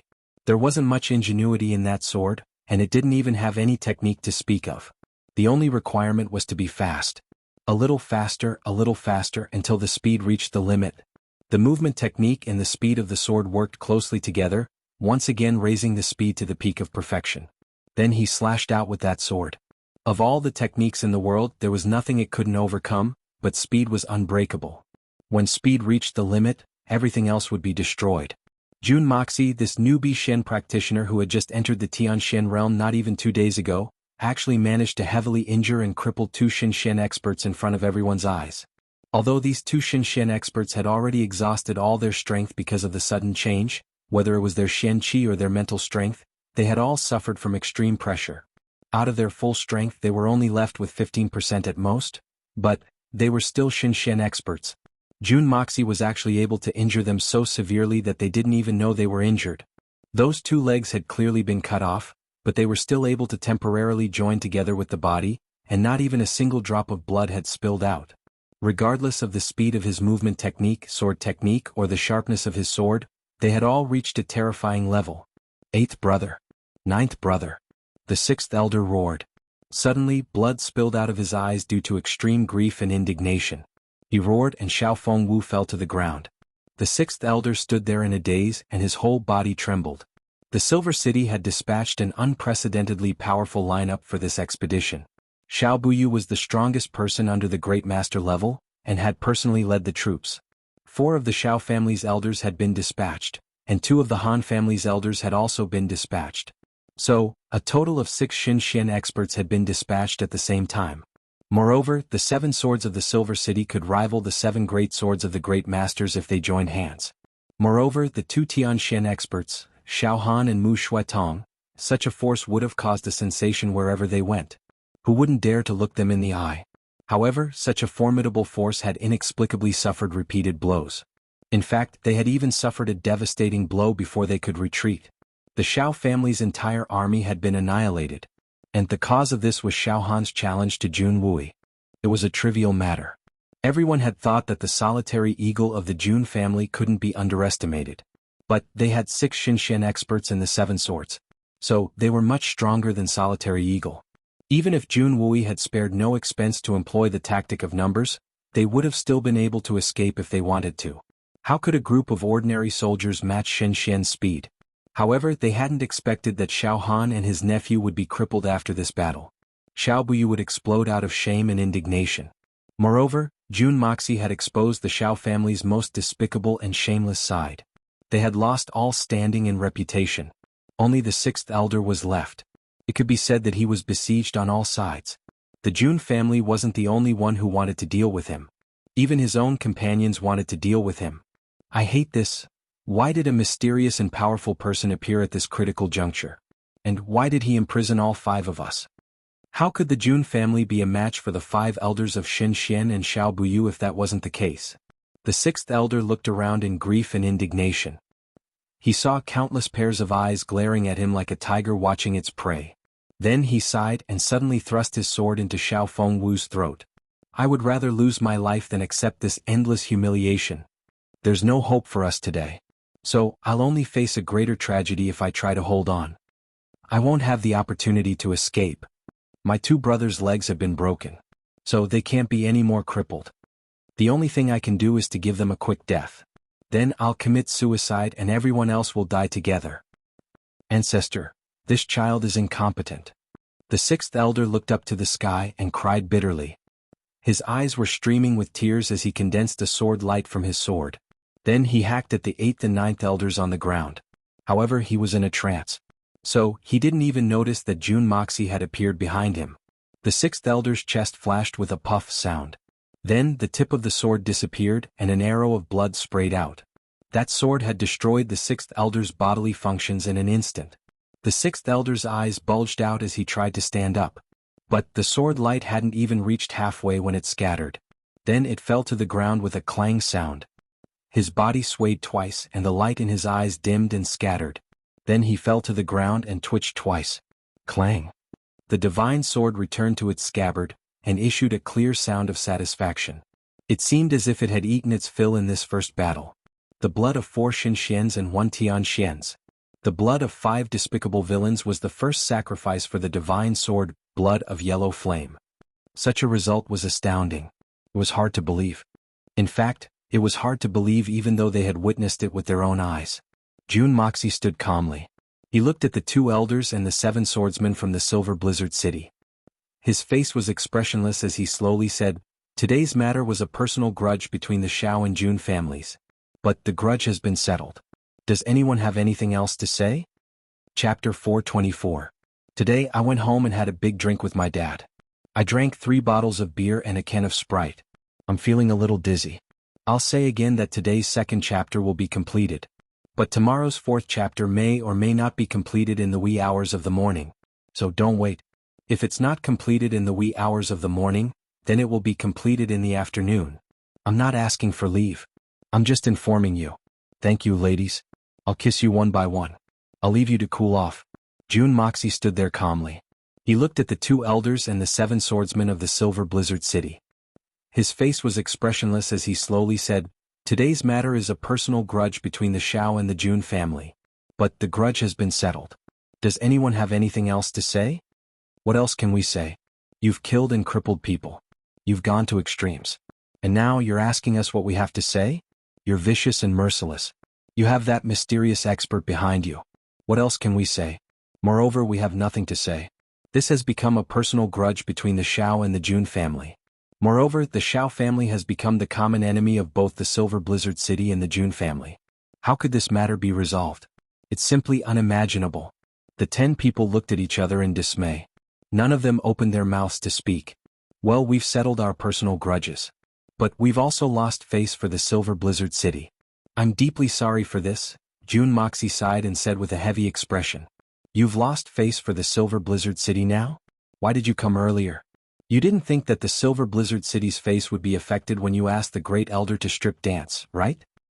Xiao Buyu is a traitor to the Silver Blizzard City. But who doesn't know that the Xiao family belongs to the Silver Blizzard City?" Then Jun Moxie changed the topic. "However, I want everyone to be clear about one thing. The reason why I apologized to the Silver Blizzard City is because of my aunt. It's not because of the Silver Blizzard City. After all, the Xiao family's biggest plot against the Silver Blizzard City has been uncovered. This young master feels that this is a good thing for your Silver City, or at least for your Han family. It was a good thing, but it seemed that the Grand Silver Blizzard City couldn't even compare to the eldest Mississippi. Forget it, the situation was better than the person. Now that things have come to this, I'm not trying to show off. Haha, everyone can see that if I hadn't used my remarkable methods today, I wouldn't have been able to find out that the Xiao family had such evil intentions in the Silver City. Haha, I'm afraid that the Silver City's future will be bleak if this continues. However, I'm a kind-hearted person. I won't take things too far." Jun Moxie's voice changed again. He heaved a long sigh and said, as the saying goes, who wouldn't be stabbed in the martial world? It wasn't easy for everyone. As the ancients said, let go when you have to and forgive when you can. Saving a life is better than building a 7-storied pagoda. Lay down the butcher's knife and become a Buddha immediately. Amitabha. But you've pushed me too far. So, there's no need to endure anymore. Good. The 7 swords of the Silver City weren't the only ones whose eyebrows twitched as soon as these words were spoken. Even the solitary eagle and the soldiers who were watching the battle were left dumbstruck. It was hard to imagine that there could be such a thick-skinned person in this world. You still have the nerve to say that you're a kind-hearted person? You won't take things too far? Forgive when you can? Why didn't you cut off your tongue when you said these words in such a strong wind? That's not all. But you didn't even bat an eyelid when you said these words. Your heartbeat didn't even accelerate. This level of shamelessness is really amazing. How can we not be convinced? The hatred between the Xiao family and my Jun family is higher than the sky, and deeper than the sea. But I'm a kind-hearted person who doesn't wish to be stained with blood even though there's such a huge hatred between us. I mean, didn't I spare the culprit Xiao Han's life? Everyone has seen this with their own eyes. So you should know that I'm not lying. You're not lying. But it's better to kill him than to do this good deed. Those murderous villains are like pure virgins when compared to a good person like you. The 7 swords felt their teeth turn sour and their stomachs twitch. You see, I wouldn't have killed the 6th elder if I hadn't saved the 8th and 9th elders' lives. And the 2nd master Xiao Buyu had committed suicide. So, I had invited him to dance for entertainment and for everyone to have some fun. Moreover, he had also exercised his body. It was the best of both worlds. You see, he's already so old. So, how could he not be magnanimous? That's right. Xiao Fengwu was also killed by the 6th elder. I had kindly delivered him to the 6th elder's hands because I thought that they were family. But I hadn't expected that the 6th elder would find his own grandson displeasing to the eye. So he killed him as soon as he was delivered. That was a very quick and decisive move. I didn't have the time to rescue him. So I'm very ashamed. Everyone knows that I'm a good person. But I'm too soft-hearted. I bear all my problems by myself. I'm afraid of hurting the lives of ants when I sweep the floor, and I cherish the lives of moths. But you must know that life is made of flesh and blood. It's not easy to grow up, Blurg. Solitary Eagle turned around and vomited. The surrounding soldiers followed suit and vomited all over the ground. This is too shameless, too disgusting, too outrageous. Such a shameless person is rarely seen in the world. Now, I'm begging you to take the 3 of them back to the Silver City. That shouldn't be a problem, right? In any case, you guys are going the same way. Who knows, you might be able to find out more. Jun Wuxia turned a blind eye to everyone's vomiting. His face was full of smiles and he said in an unusually friendly manner, "This is human life." The Silver City's 7 swords and the 3rd elder's 5th elder quickly left with Xiao Han and the other 2 crippled men after Jun Moxie had finished speaking. It was a great blessing to be able to leave this little demon's side as soon as possible. This is too disgusting. Mu Shuetong cupped his hands in obeisance towards Jun Wui before he left. He wanted to say something but he didn't. It was worth mentioning that the little princess, Han Yen Meng, couldn't wait to run away. She had looked at Jun Moxie as if she was looking at a demon before she left. She was afraid that this demon would devour her skin and bones if she stayed any longer. Emocia. Jun Wui's eyes turned red as he grabbed Jun Moxie's hand. He looked emotional. What you're saying, is it true? What is true? Jun Moxie was somewhat puzzled. It's about those kids from the Hall of Hell. Are you, really their descendants? Are you the descendants of my brothers? Jun Wui's eyes flickered with tears as he spoke in a hoarse voice. The first thing this blood general thought of when he got his revenge was his brother's descendant. He was hoping that Jun Moxie would tell him that the answer was no. Jun Wui didn't know how he would face such a cruel matter if it was true. I'm not lying. Most of it should be true. Jun Moxie understood. His expression became heavy as he said, "Third uncle, please be at ease. I've reinvestigated and resettled them after I've found out about this. Currently their lives are much better. Moreover, I have already arranged for people to help them recover. Some of them have already recovered. Apart from that, I have also asked my master to concoct some miraculous medicine that can help them recover." Jun Moxie had no choice but to raise the flag in order to reassure Jun Wui. Jun Wui had always been a sentimental person. If this matter couldn't be handled properly, then he would feel sad when he saw these orphans again even if he reunited with Han Yenyao in the future. In fact, this matter might even become a huge gap between Jun Wui and Han Yenyao. Both of them would be deeply in love with each other. But they would regret it for the rest of their lives. Such a matter wasn't impossible with Jun Wui's character. In fact, it was highly possible. The situation had gradually become clear. It would be a pity if this matter led to the birth of another tragedy. Therefore, Jun Moxie had gritted his teeth and made such an illusory promise. He had pushed everything to his master. Even if this matter didn't work out in the end, it would still give Jun Wui hope, just like the illusory hope he had before his legs had recovered.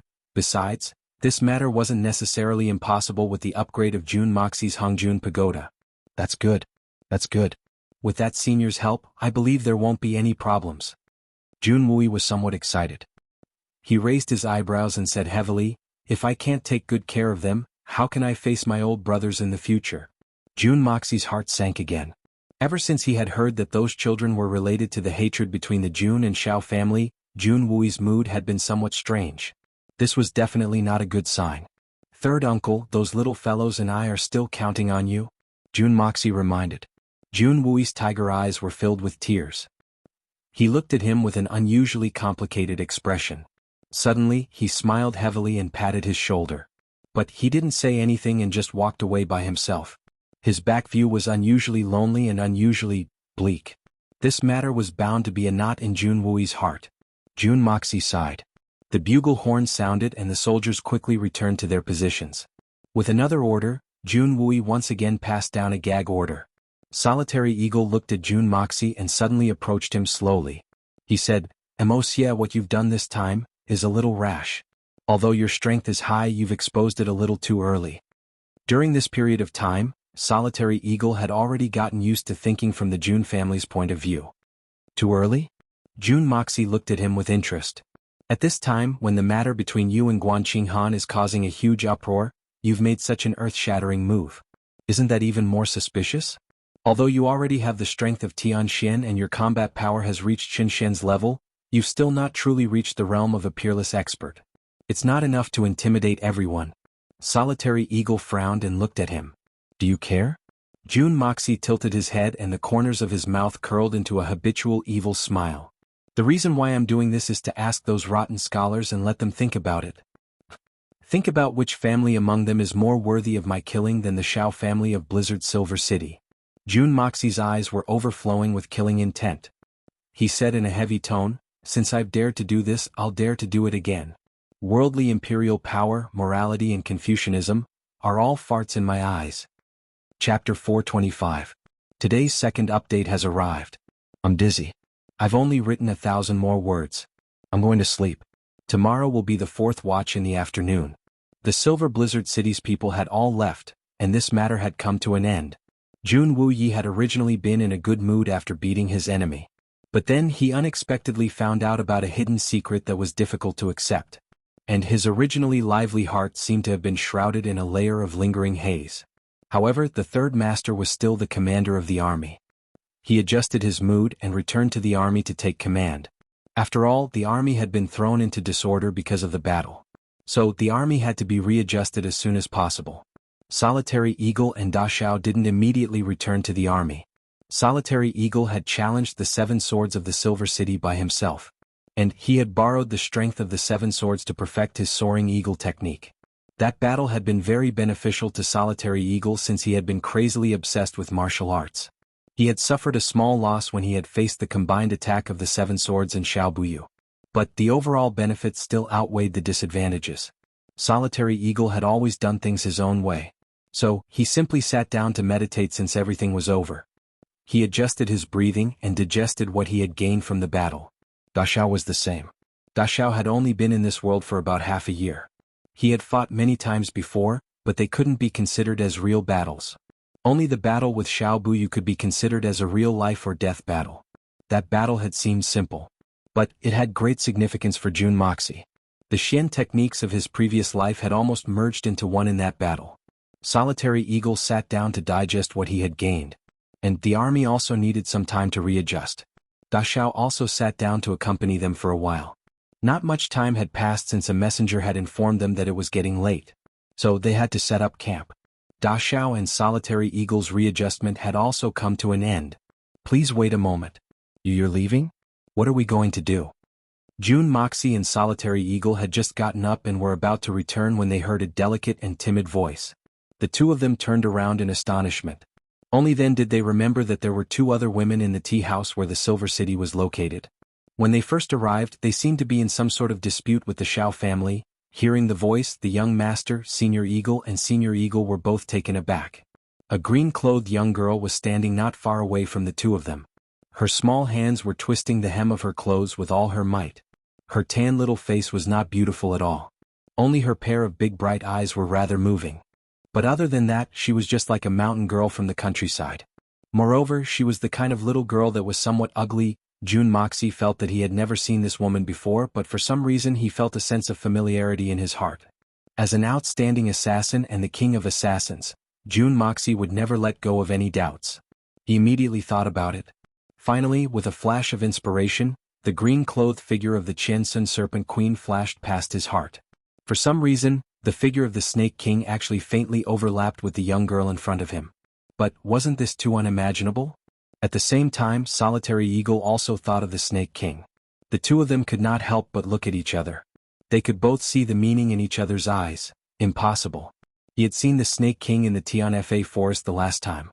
She was also dressed in green, and her figure was slim. However, her face was extremely beautiful. Moreover, the Snake King's every movement was filled with the aura of an impeccable powerhouse. Even a casual glance from her contained the aura of a king who looked down on all living things. In fact, that was the demeanor of a supreme powerhouse in the eyes of humans. But how could this mountain girl in front of them compare? Who are you people? Why are you here? June Moxie looked at her suspiciously. He had already rejected the idea that the person in front of him was the Qiansun Serpent Queen. But he still couldn't let go of the fact that these two girls had appeared alone in this place. My elder sister and I are from Tianxiang.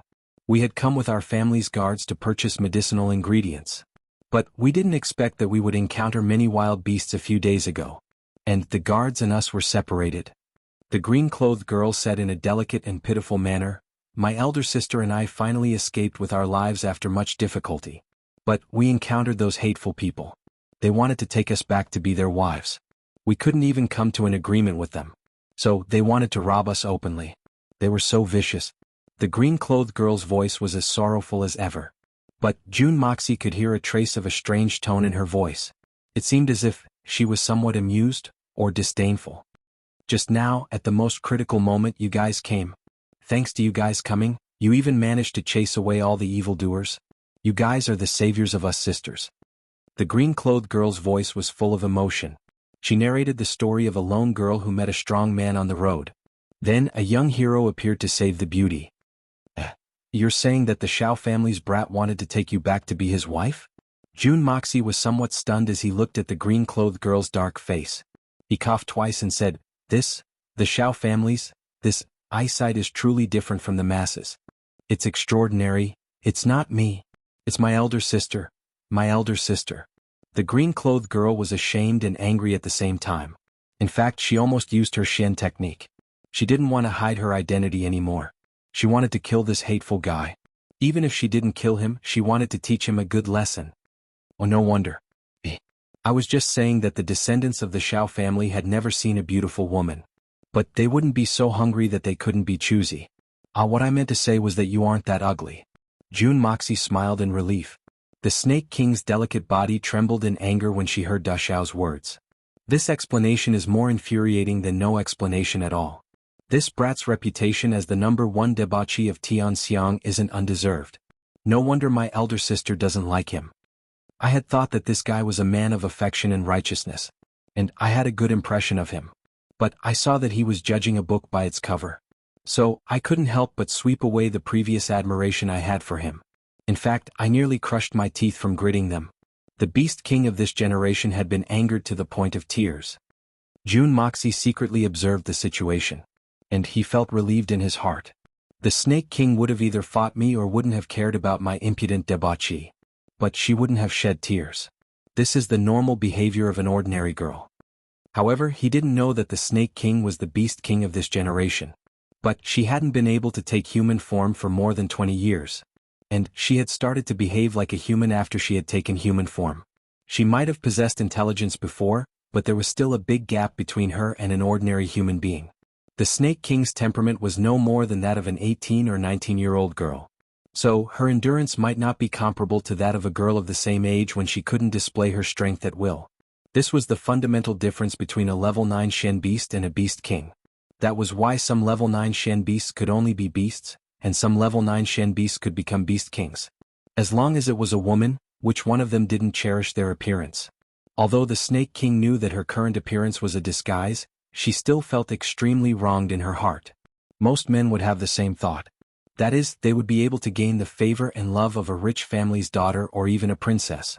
And it was the same for all women. Even if they didn't dress up well, they would always hope that a man would discover their inner beauty. They wouldn't fall in love with them because of their beautiful appearance. Rich men would always hope that women would get close to them and like them, but not for money. Beautiful women would always hope that men would get close to them, but not because of their beauty. They would always think that this was true love. Oh, I'm getting off topic. While everyone was talking, the girl in white who had been sitting up all this time finally stood up and slowly walked over. Even with Solitary Eagle's mental fortitude, he couldn't help but be dazzled by the girl's peerless elegance. It was like the bright moon in the sky had suddenly descended upon the world. Solitary Eagle stared blankly for a while before turning to look at Jun Moxie. He thought that this young man's experience was shallow. How could he have seen such a beautiful girl before? He might even make a fool of himself. At the very least he would be dumbfounded. It wouldn't be surprising if he were to salivate. Even a descendant of the Silver Blizzard City's Shao family had thoughts of snatching the bride. One could only imagine how beautiful this girl was. If one had to compare, then Guan Qinghan was undoubtedly a national beauty. But this girl was a peerless beauty. Duge Xiaoyi was pure and adorable. But this girl was a peerless beauty. There was only one person in the world. There were no two colors in the sky. This white-clothed young lady was completely worthy of such words. This was completely out of Solitary Eagle's expectations. Because Jun Moxie's face was calm at this moment. It was as if he didn't see this rare beauty. In his eyes, it was as if he was looking at an ordinary person. He was completely indifferent. This was definitely not an act. Because if he deliberately put on an act, he would never reveal such a natural expression. This kid is really a freak. Seeing such a beautiful girl, even this old man's eyes almost popped out. But he didn't even bat an eyelid. Could it be that the previous event was too intense and now he can't take it anymore? Solitary Eagle muttered to himself. Jun Moxie wasn't completely indifferent. It was just that although this girl came over to thank him, Jun Moxie didn't feel the slightest bit of thank you. Instead he felt a bone-chilling cold. This girl in white was extremely beautiful. But, for some reason, there was an inexplicable hostility coming from her. Although she had tried her best to hide it, how could Jun Moxie, who had experienced ambushes from all sides for 2 lifetimes, not be able to sense it? This kind of feeling, it was as if he had severely offended her in the past. Could it be that my enemies from my previous life have also crossed over? That's impossible, right? Even if they crossed over, no one would know that I am Jun Moxie. Jun Dashao was somewhat puzzled. Mrs. Heavenly Beauty is really amazing. But what is your name? Why have you come here? Jun Moxie searched around and didn't find the slightest bit of Shen Qi fluctuation on these 2 sisters. So he skillfully asked this question. This question had already been answered by the girl in green. Now Jun Moxie deliberately repeated it. He wanted to see if these 2 girls would make such a low-level mistake. This girl's surname is Mei Shuiyan. That is my younger sister Mei Chen.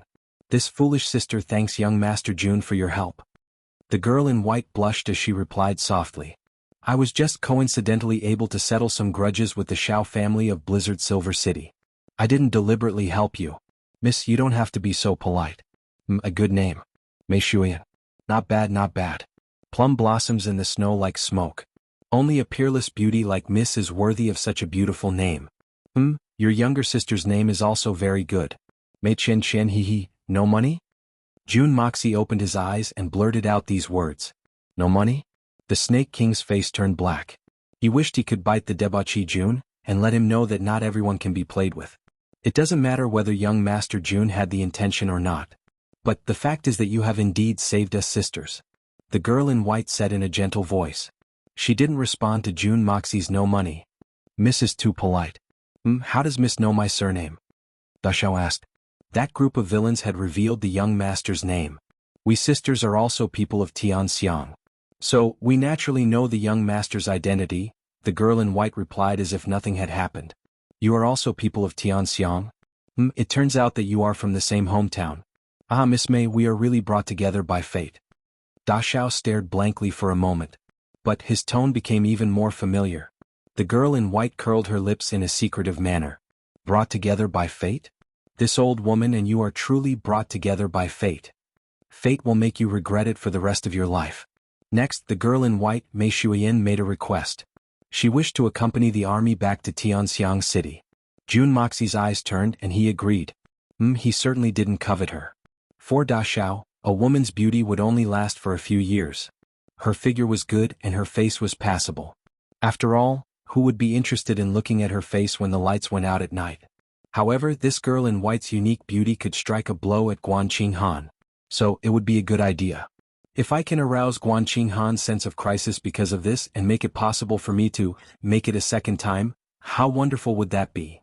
It doesn't matter whether these two girls have ulterior motives or not. They don't even have the slightest bit of Xian Qi. So what can they possibly do? He looked at Solitary Eagle. Solitary Eagle pondered for a moment. Then he nodded in a certain manner. Jun Moxie felt reassured in his heart. It would be excusable if there were strong people in this world who couldn't see through my disguise. But, wouldn't it be too outrageous if even a great master like Solitary Eagle couldn't see through my disguise? One would need to be ranked in the top 4 of the 8 great masters in order to hide from Solitary Eagle. Perhaps one would need to be ranked even higher. After all, not everyone has the terrifying strength of Venerable Mei.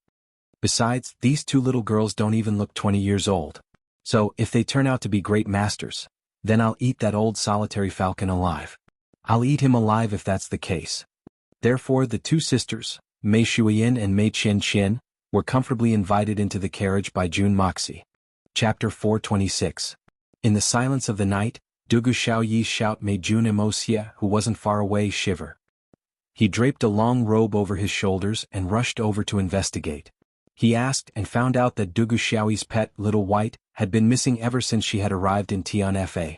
But it had mysteriously returned in the middle of the night.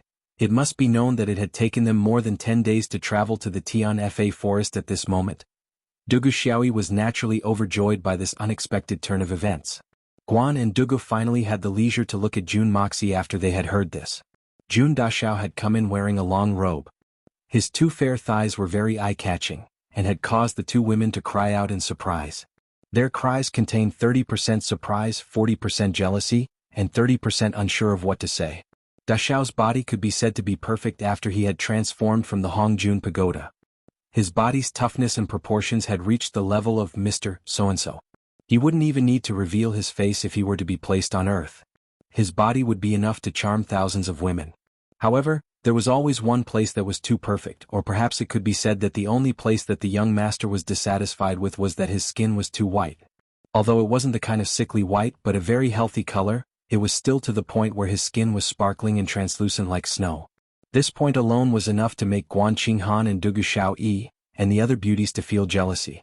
Little girl Dugu was relatively insensitive. She had asked the young master at least 10 times over the past few days what he had used to achieve such smooth, tender and white skin. This had made the young master extremely gloomy. A grown man like him has skin that makes even beautiful women sigh in admiration. I don't know if I should be happy or depressed. Daxiao had been accustomed to level 1 sleep when he had heard the little girl's cries. So, he had hurriedly rushed in after putting on his robe. The upper half of his body was fine. However, the lower half of his body wasn't in a state of decoration. The two women had been anxious to answer Daxiao's questions. So, how could they not cry out in surprise now that they had calmed down? There were 4 women in this room. So, why were there only 2 cries? That was because only Miss Guan and the little girl had cried out in surprise. The other 2 girls, Mei Shuiyin and Mei Qianqian, didn't even bat an eyelid in the slightest. However, Little White was much more well-behaved than before. It used to pounce on Jun Daxiao as soon as it saw him. But it didn't dare to carelessly go up to him anymore. Instead, it practiced diligently. It would practice its claws in front of the 4 women when it had nothing to do. In fact, it seemed as if it was putting on a show. But it didn't know who it was putting on a show for. Dugu Xiaoyi was a mischievous little girl. So she started to shout. This little guy has finally become sensible. It's time for me to find a wife. The little girl had finished teasing her Xian beast. But she hadn't had the time to let out a sigh. It was obvious that her unintentional words had touched her heart. Then Guan Qinghan also sighed. It was unknown whether this had triggered a chain reaction. The green-clothed girl, Qian Sun Serpent Queen, also sighed. Only the white-clothed girl, Mei Shuiyan, didn't sigh. But she faintly coughed. They continued their journey the next day. However, their journey had sped up a lot. Jun Moxie had been suspicious about Little White's return this time. But he had thought that the Xian Beast Kings of Tianfa had specially sent Little White back. This kind of thing was too ridiculous. So he had dismissed it with a smile. Perhaps Little White and Dugu Xiaoyi have some kind of telepathy. Moreover, this kind of Xian Beast tracking ability is frighteningly strong. So it's not surprising at all. Jun Moxie would go over to provoke Mei Shuiyan on the way. He wanted to use this opportunity to provoke Guan Qinghan. Humph? You're ignoring me, aren't you? Look, I'm not any worse than you, right? So hurry up and come. I'll be waiting for you in my bed. We'll cross the Phoenix and become a dragon. The spring breeze will come again at the Jade Gate. We'll have sex on Mount Wu. Anyway, hurry up. However, Mei Shuiyan's reaction had made Jun Moxie understand the meaning of, there's always someone better than you. There's always a mountain higher than you. Miss Guan is cold enough. But she doesn't know that there's always an iceberg above the iceberg. Mei Shuiyan is cold and indifferent. She frowns after a few sentences. Then she becomes impatient and orders him to leave. She's even colder than Guan Qinghan. Miss Guan would at most ignore you with a cold face. But Mei Shuiyan would drive him away. Her attitude was as strict as the law. She would obey every order. She was more like an empress than an empress. Da Xiao's plan had been ruined by Mei Shuiyan. But it hadn't been completely fruitless. One day Guan Qinghan finally relented. She secretly told Jun Moxie that she wanted him to wait in the tent at night. She had something to say. Jun Moxie suddenly felt a burst of heat in his lower abdomen. Hard work pays off. Isn't this the case? It seems that this girl has some sense of crisis. She knows how to consolidate her position. Jun Daxiao found a place in the afternoon. He washed himself until he smelled good. Then he put on a snow-white robe. It was soft and soft. It could reflect the elegance of a young man. In other words, it was the best way to show off. The curtain of night had quietly fallen. A cold cough was heard outside the tent. Well, the iceberg is here. Jun Moxie smiled complacently in his heart. He was very reserved. He used a very manly and elegant voice. He said in an unusually calm and steady manner, "Please come in." The curtains were lifted and Jun Mosie's smiling face turned into a bitter melon. The person who had come in was Guan Qinghan. But the problem was that there was another person behind Guan Qinghan. It was Dugu Xiaoyi. Dugu Xiaoyi was also holding Little White in her arms. Jun Moxie suddenly felt like a deflated ball. At this time, even if he used his toes to think, he would definitely know that Guan Qinghan's arrival wasn't what he had expected. This made Jun Daxiao, who was burning with passion and lust, very disappointed. It was like a big basin of snow water had been poured into his leather collar on a cold day. He felt cold from the top of his head to the back of his heel. This time we came to you for a serious matter. I had a discussion with Sister Xiao Yi. After getting along with you these days, we felt that the two girls you saved were not simple. Moreover, almost none of what they said was true. But why did they insist on joining our team? I'm afraid they have ulterior motives. How could you be so careless this time? Guan Qinghan's cold eyes stared at him. She said, "Don't you know that it's a troubled time to take in two girls of unknown origin?" Why do you say that? Jun Moxie secretly rolled his eyes. Of course, I also know that these two girls have some unknown origin. But it's not as serious as you say, right? Don't look at that Mei Shuiyan's arrogance. Maybe she's just trying to be diligent and play hard to get brother's attention. Maybe she's trying to get brother's attention. Wuxia, I know that you've had a smooth journey recently. You've even defeated many experts from the Xiao family. You've been in the limelight recently. You can say that you're flushed with success. But people can be arrogant, but they can't be too arrogant. Didn't you notice the flaws in the way those two girls talked? Guan Qinghan frowned and said, "Flaws? I also know that their words aren't true. But I haven't found any specific flaws. Sister, please enlighten me." Da Xiao approached her with a calm face. They claim to be from Tianxiang City. Moreover, they're the descendants of a drug dealer. Moreover, they know who you are. But they still took the initiative to come with you. This is a big flaw. Guan Qinghan snorted. How is this a flaw? It's because they're also from Tianxiang City that they're willing to come with us. It's not strange that they know who I am. The Xiao family has already called me by my name many times. So, it would be strange if they didn't know who I am. They were in trouble with the Xiao family. So I helped them out. Isn't that a chivalrous act? Jun Dashao asked in confusion. Guan Qinghan was speechless. She was silent for a while. Then she finally said, Master Jun Sunshao, don't tell me you don't know what kind of reputation you have? How bad is it? If these two women were truly from the Tianxiang city, then they would have fled as far as they could the moment they heard Jun Imosie's name. How could they possibly have rushed over? And they even took the initiative to come with us? Isn't this like sending sheep to the tiger's mouth? That's reasonable. I didn't think of this. What? Jun Moxie suddenly came to his senses. He pondered for a while. Then he suddenly said, What do you mean? Is my image in Tianxiang city so unbearable? This sentence made the two girls burst into laughter. Brother Imosia certainly has a good image. But it seems that I'm the only one in Tianxiang city who knows about it. Otherwise, Brother Imosia would have been cooked by someone else. Dugu Xiaoyi pestered him and proudly hugged his arm. You're very clear about your image. Do you need me to explain it in detail? Besides, I'm very puzzled. Since when do you have an image? Guan Qinghan rolled her eyes at him and said, Their previous lies are secondary. What I really mind is that they weren't being persecuted by the Silver Blizzard City's Xiao family when we arrived. Both sides were in a standoff. Note that they were confronting each other. In other words, they were at least strong enough to resist the Silver Blizzard City. But the most surprising thing is that the white-clothed girl, Mei Shuiyin, and Mei Qian didn't seem to be acting strangely. Do you mean that they should have been protected by a powerful expert? Jun Moxie frowned. That's right. But you and the solitary eagle didn't discover the person protecting them. That's really strange. Guan Qinghan was a woman. So, she thought very comprehensively and meticulously, it's understandable if you couldn't discover it. But even the solitary eagle, one of the 8 great masters, couldn't discover even the slightest trace of it. So this is a big matter. What kind of formidable strength does this hidden expert have? Jun Moxie crossed his hands and paced around the tent twice,